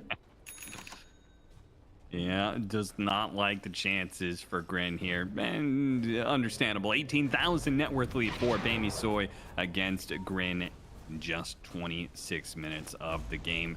And they're pretty much one team fight, maybe even one pick-off from losing a lane of barracks. Or hell, just one misposition here, because Samson, he's just going to go straight forward. Backdoor protection's down, and he'll take the range barracks. As the skeleton is not going to be able to finish it off, so survives on 40 HP. Man, I feel really bad for London this game. Like, this is just not good. Oh, well. Lee, I also feel bad for him, but he's not going to be able to survive with this one, even with Infest's help coming out. Windranger just going for it. Manta trying to dodge what he can, but he gets stunned up by the Dragonite. Not quite enough to finish off the Clinks. They're trying to body block as best they can, but Double King does manage to finish off that kill. He kills the enemy carry, but is he going to be able to get out? He just has to discern and fight as best he can. The Sunrise is going to be able to help, but he turns back onto the damage, onto the Tidehunter, but the Supernova does end up dying. Fighting up against these two heroes, the Lifestealer doesn't really run out of HP until Seafree comes in and makes a difference here between these Spirit Vessel and the Orchid. They'll put him them down. That was the final fight for Grin. They fully understand the position that they were in game 1 when they called GG, and they understand that game 2 is equally over. No real chance of coming back here. So Bamisoy 2-0 Grin, and we'll be moving on to face up against the loser of the Nouns versus Shopify Rebellion series. That was a decent hold at the end, you know? It's like the Phoenix buys back, gets a full Sunray, keeps the Double King alive, throws out the egg as well, but the egg was a little bit too close in this fall. And just that net worth deficit was 99%. So there's that chance of coming back was very slim, but I don't know. Green Esports, they showed some decent grit in that fight. You know, they didn't like give up. They kept trying to make moves. In the end, it's just sort of in game 1, it was Dad on the Snapfire. We're like, this guy's not scaling. This game, it was Lund on the mid lane, the Ember, where we really like just got demolished, and Bamisoy took advantage of that. Which also means we're going to continue our streak of 2-0s for the NA qualifiers. There is still currently the game 2 of Shopify Rebellion versus Nouns. I won't spoil what happened in game 1, but that is currently going on. So there is other North American Dota for you guys to be able to check out. You can check that out at the ESL_Dota2_Tango channel to be able to watch that series that is going on, because like you alluded to earlier, that is probably a preview of the grand finals, considering how consistently these two teams have ended up against each other in the upper bracket finals and the grand finals for all of these qualifiers. Yeah, it's a little. It's yeah. We'll be also tuning into that one for a bit, but it's bad to say. It feels bad to say goodbye to Green Esports, but hopefully we can see them the next time and they do even better. But for Bamisoy, congratulations. They'll be facing it against the winner. Tough matchup coming out for them. That will be the one where really test them. It's like, all right, are you moving up a tier, or are you going to always be playing, third fiddle to these two? Yeah. And they already had their matchup, but that was against Shopify Rebellion. Shopify Rebellion did get the better of Nouns last time they met in the grand finals. I actually casted that one. That was the crazy game 5. That series wild. Game 4 and 5 were particularly insane. But yeah, so maybe if Shopify does end up beating Nouns, then we'll see Bamisoy versus Nouns, and then maybe they'll have a better chance. Maybe it's just a better matchup, not even necessarily about the strength of Nouns or Shopify, but maybe it's a bit better for Bamisoy. We'll have to just wait and see. That matchup is going to be tomorrow, and then obviously the grand final is going to be after that. So thank you so much, Otomo, for joining me. It was a pleasure to cast with you, even if it was a very short series. A very one-sided one as well, but it's nice. It was nice to meet you as well, and hopefully, the grand finals will make up for. Hopefully, Sammy Boy goes the distance as well. So good luck to them. Yeah. All right, guys, that's going to be it for this stream. Again, be sure to check out the ESL Dota 2 Tango channel for the upper bracket final that is currently going on between Nouns and Shopify Rebellion. But from myself and Otomo here, we're going to wish you goodbye and a good night, and we'll see you guys tomorrow for more North American Qualifier.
React. You whispering my name, thinking I won't be the same. Turn fiction into fact. See what you didn't know, bruises that I'll never show, slipping on your every jab. So tighten up your fist, step into the ring with this. I hope your mama's got your back. First round, you thought you would've knocked me down. Fifth round, bleeding out the side of your mouth. Final round, oh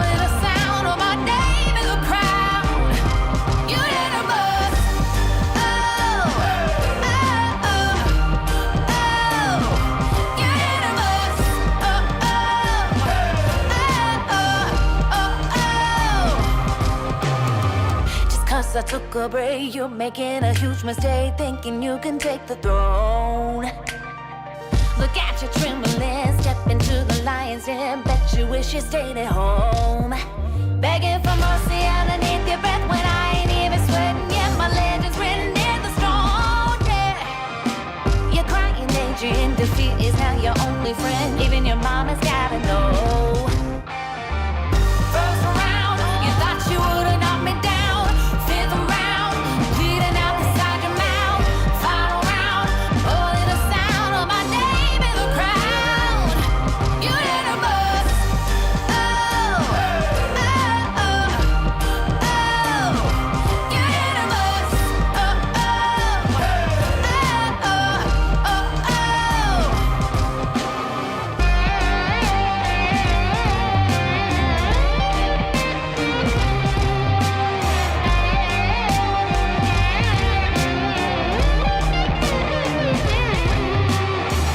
First round, fifth round, final round. Oh, yeah. First round, fifth round, final round. No. First round, you thought you would've knocked me down.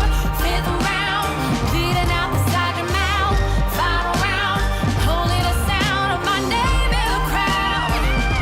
You did a bust. Oh, oh, oh, oh.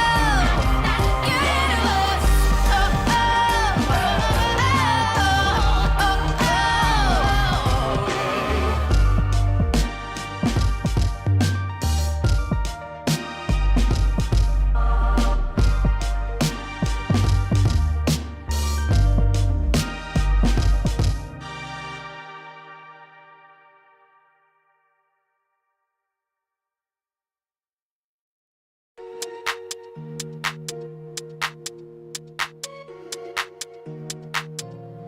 Ich sitz auf meiner Fensterbank, die Nacht zieht vorbei.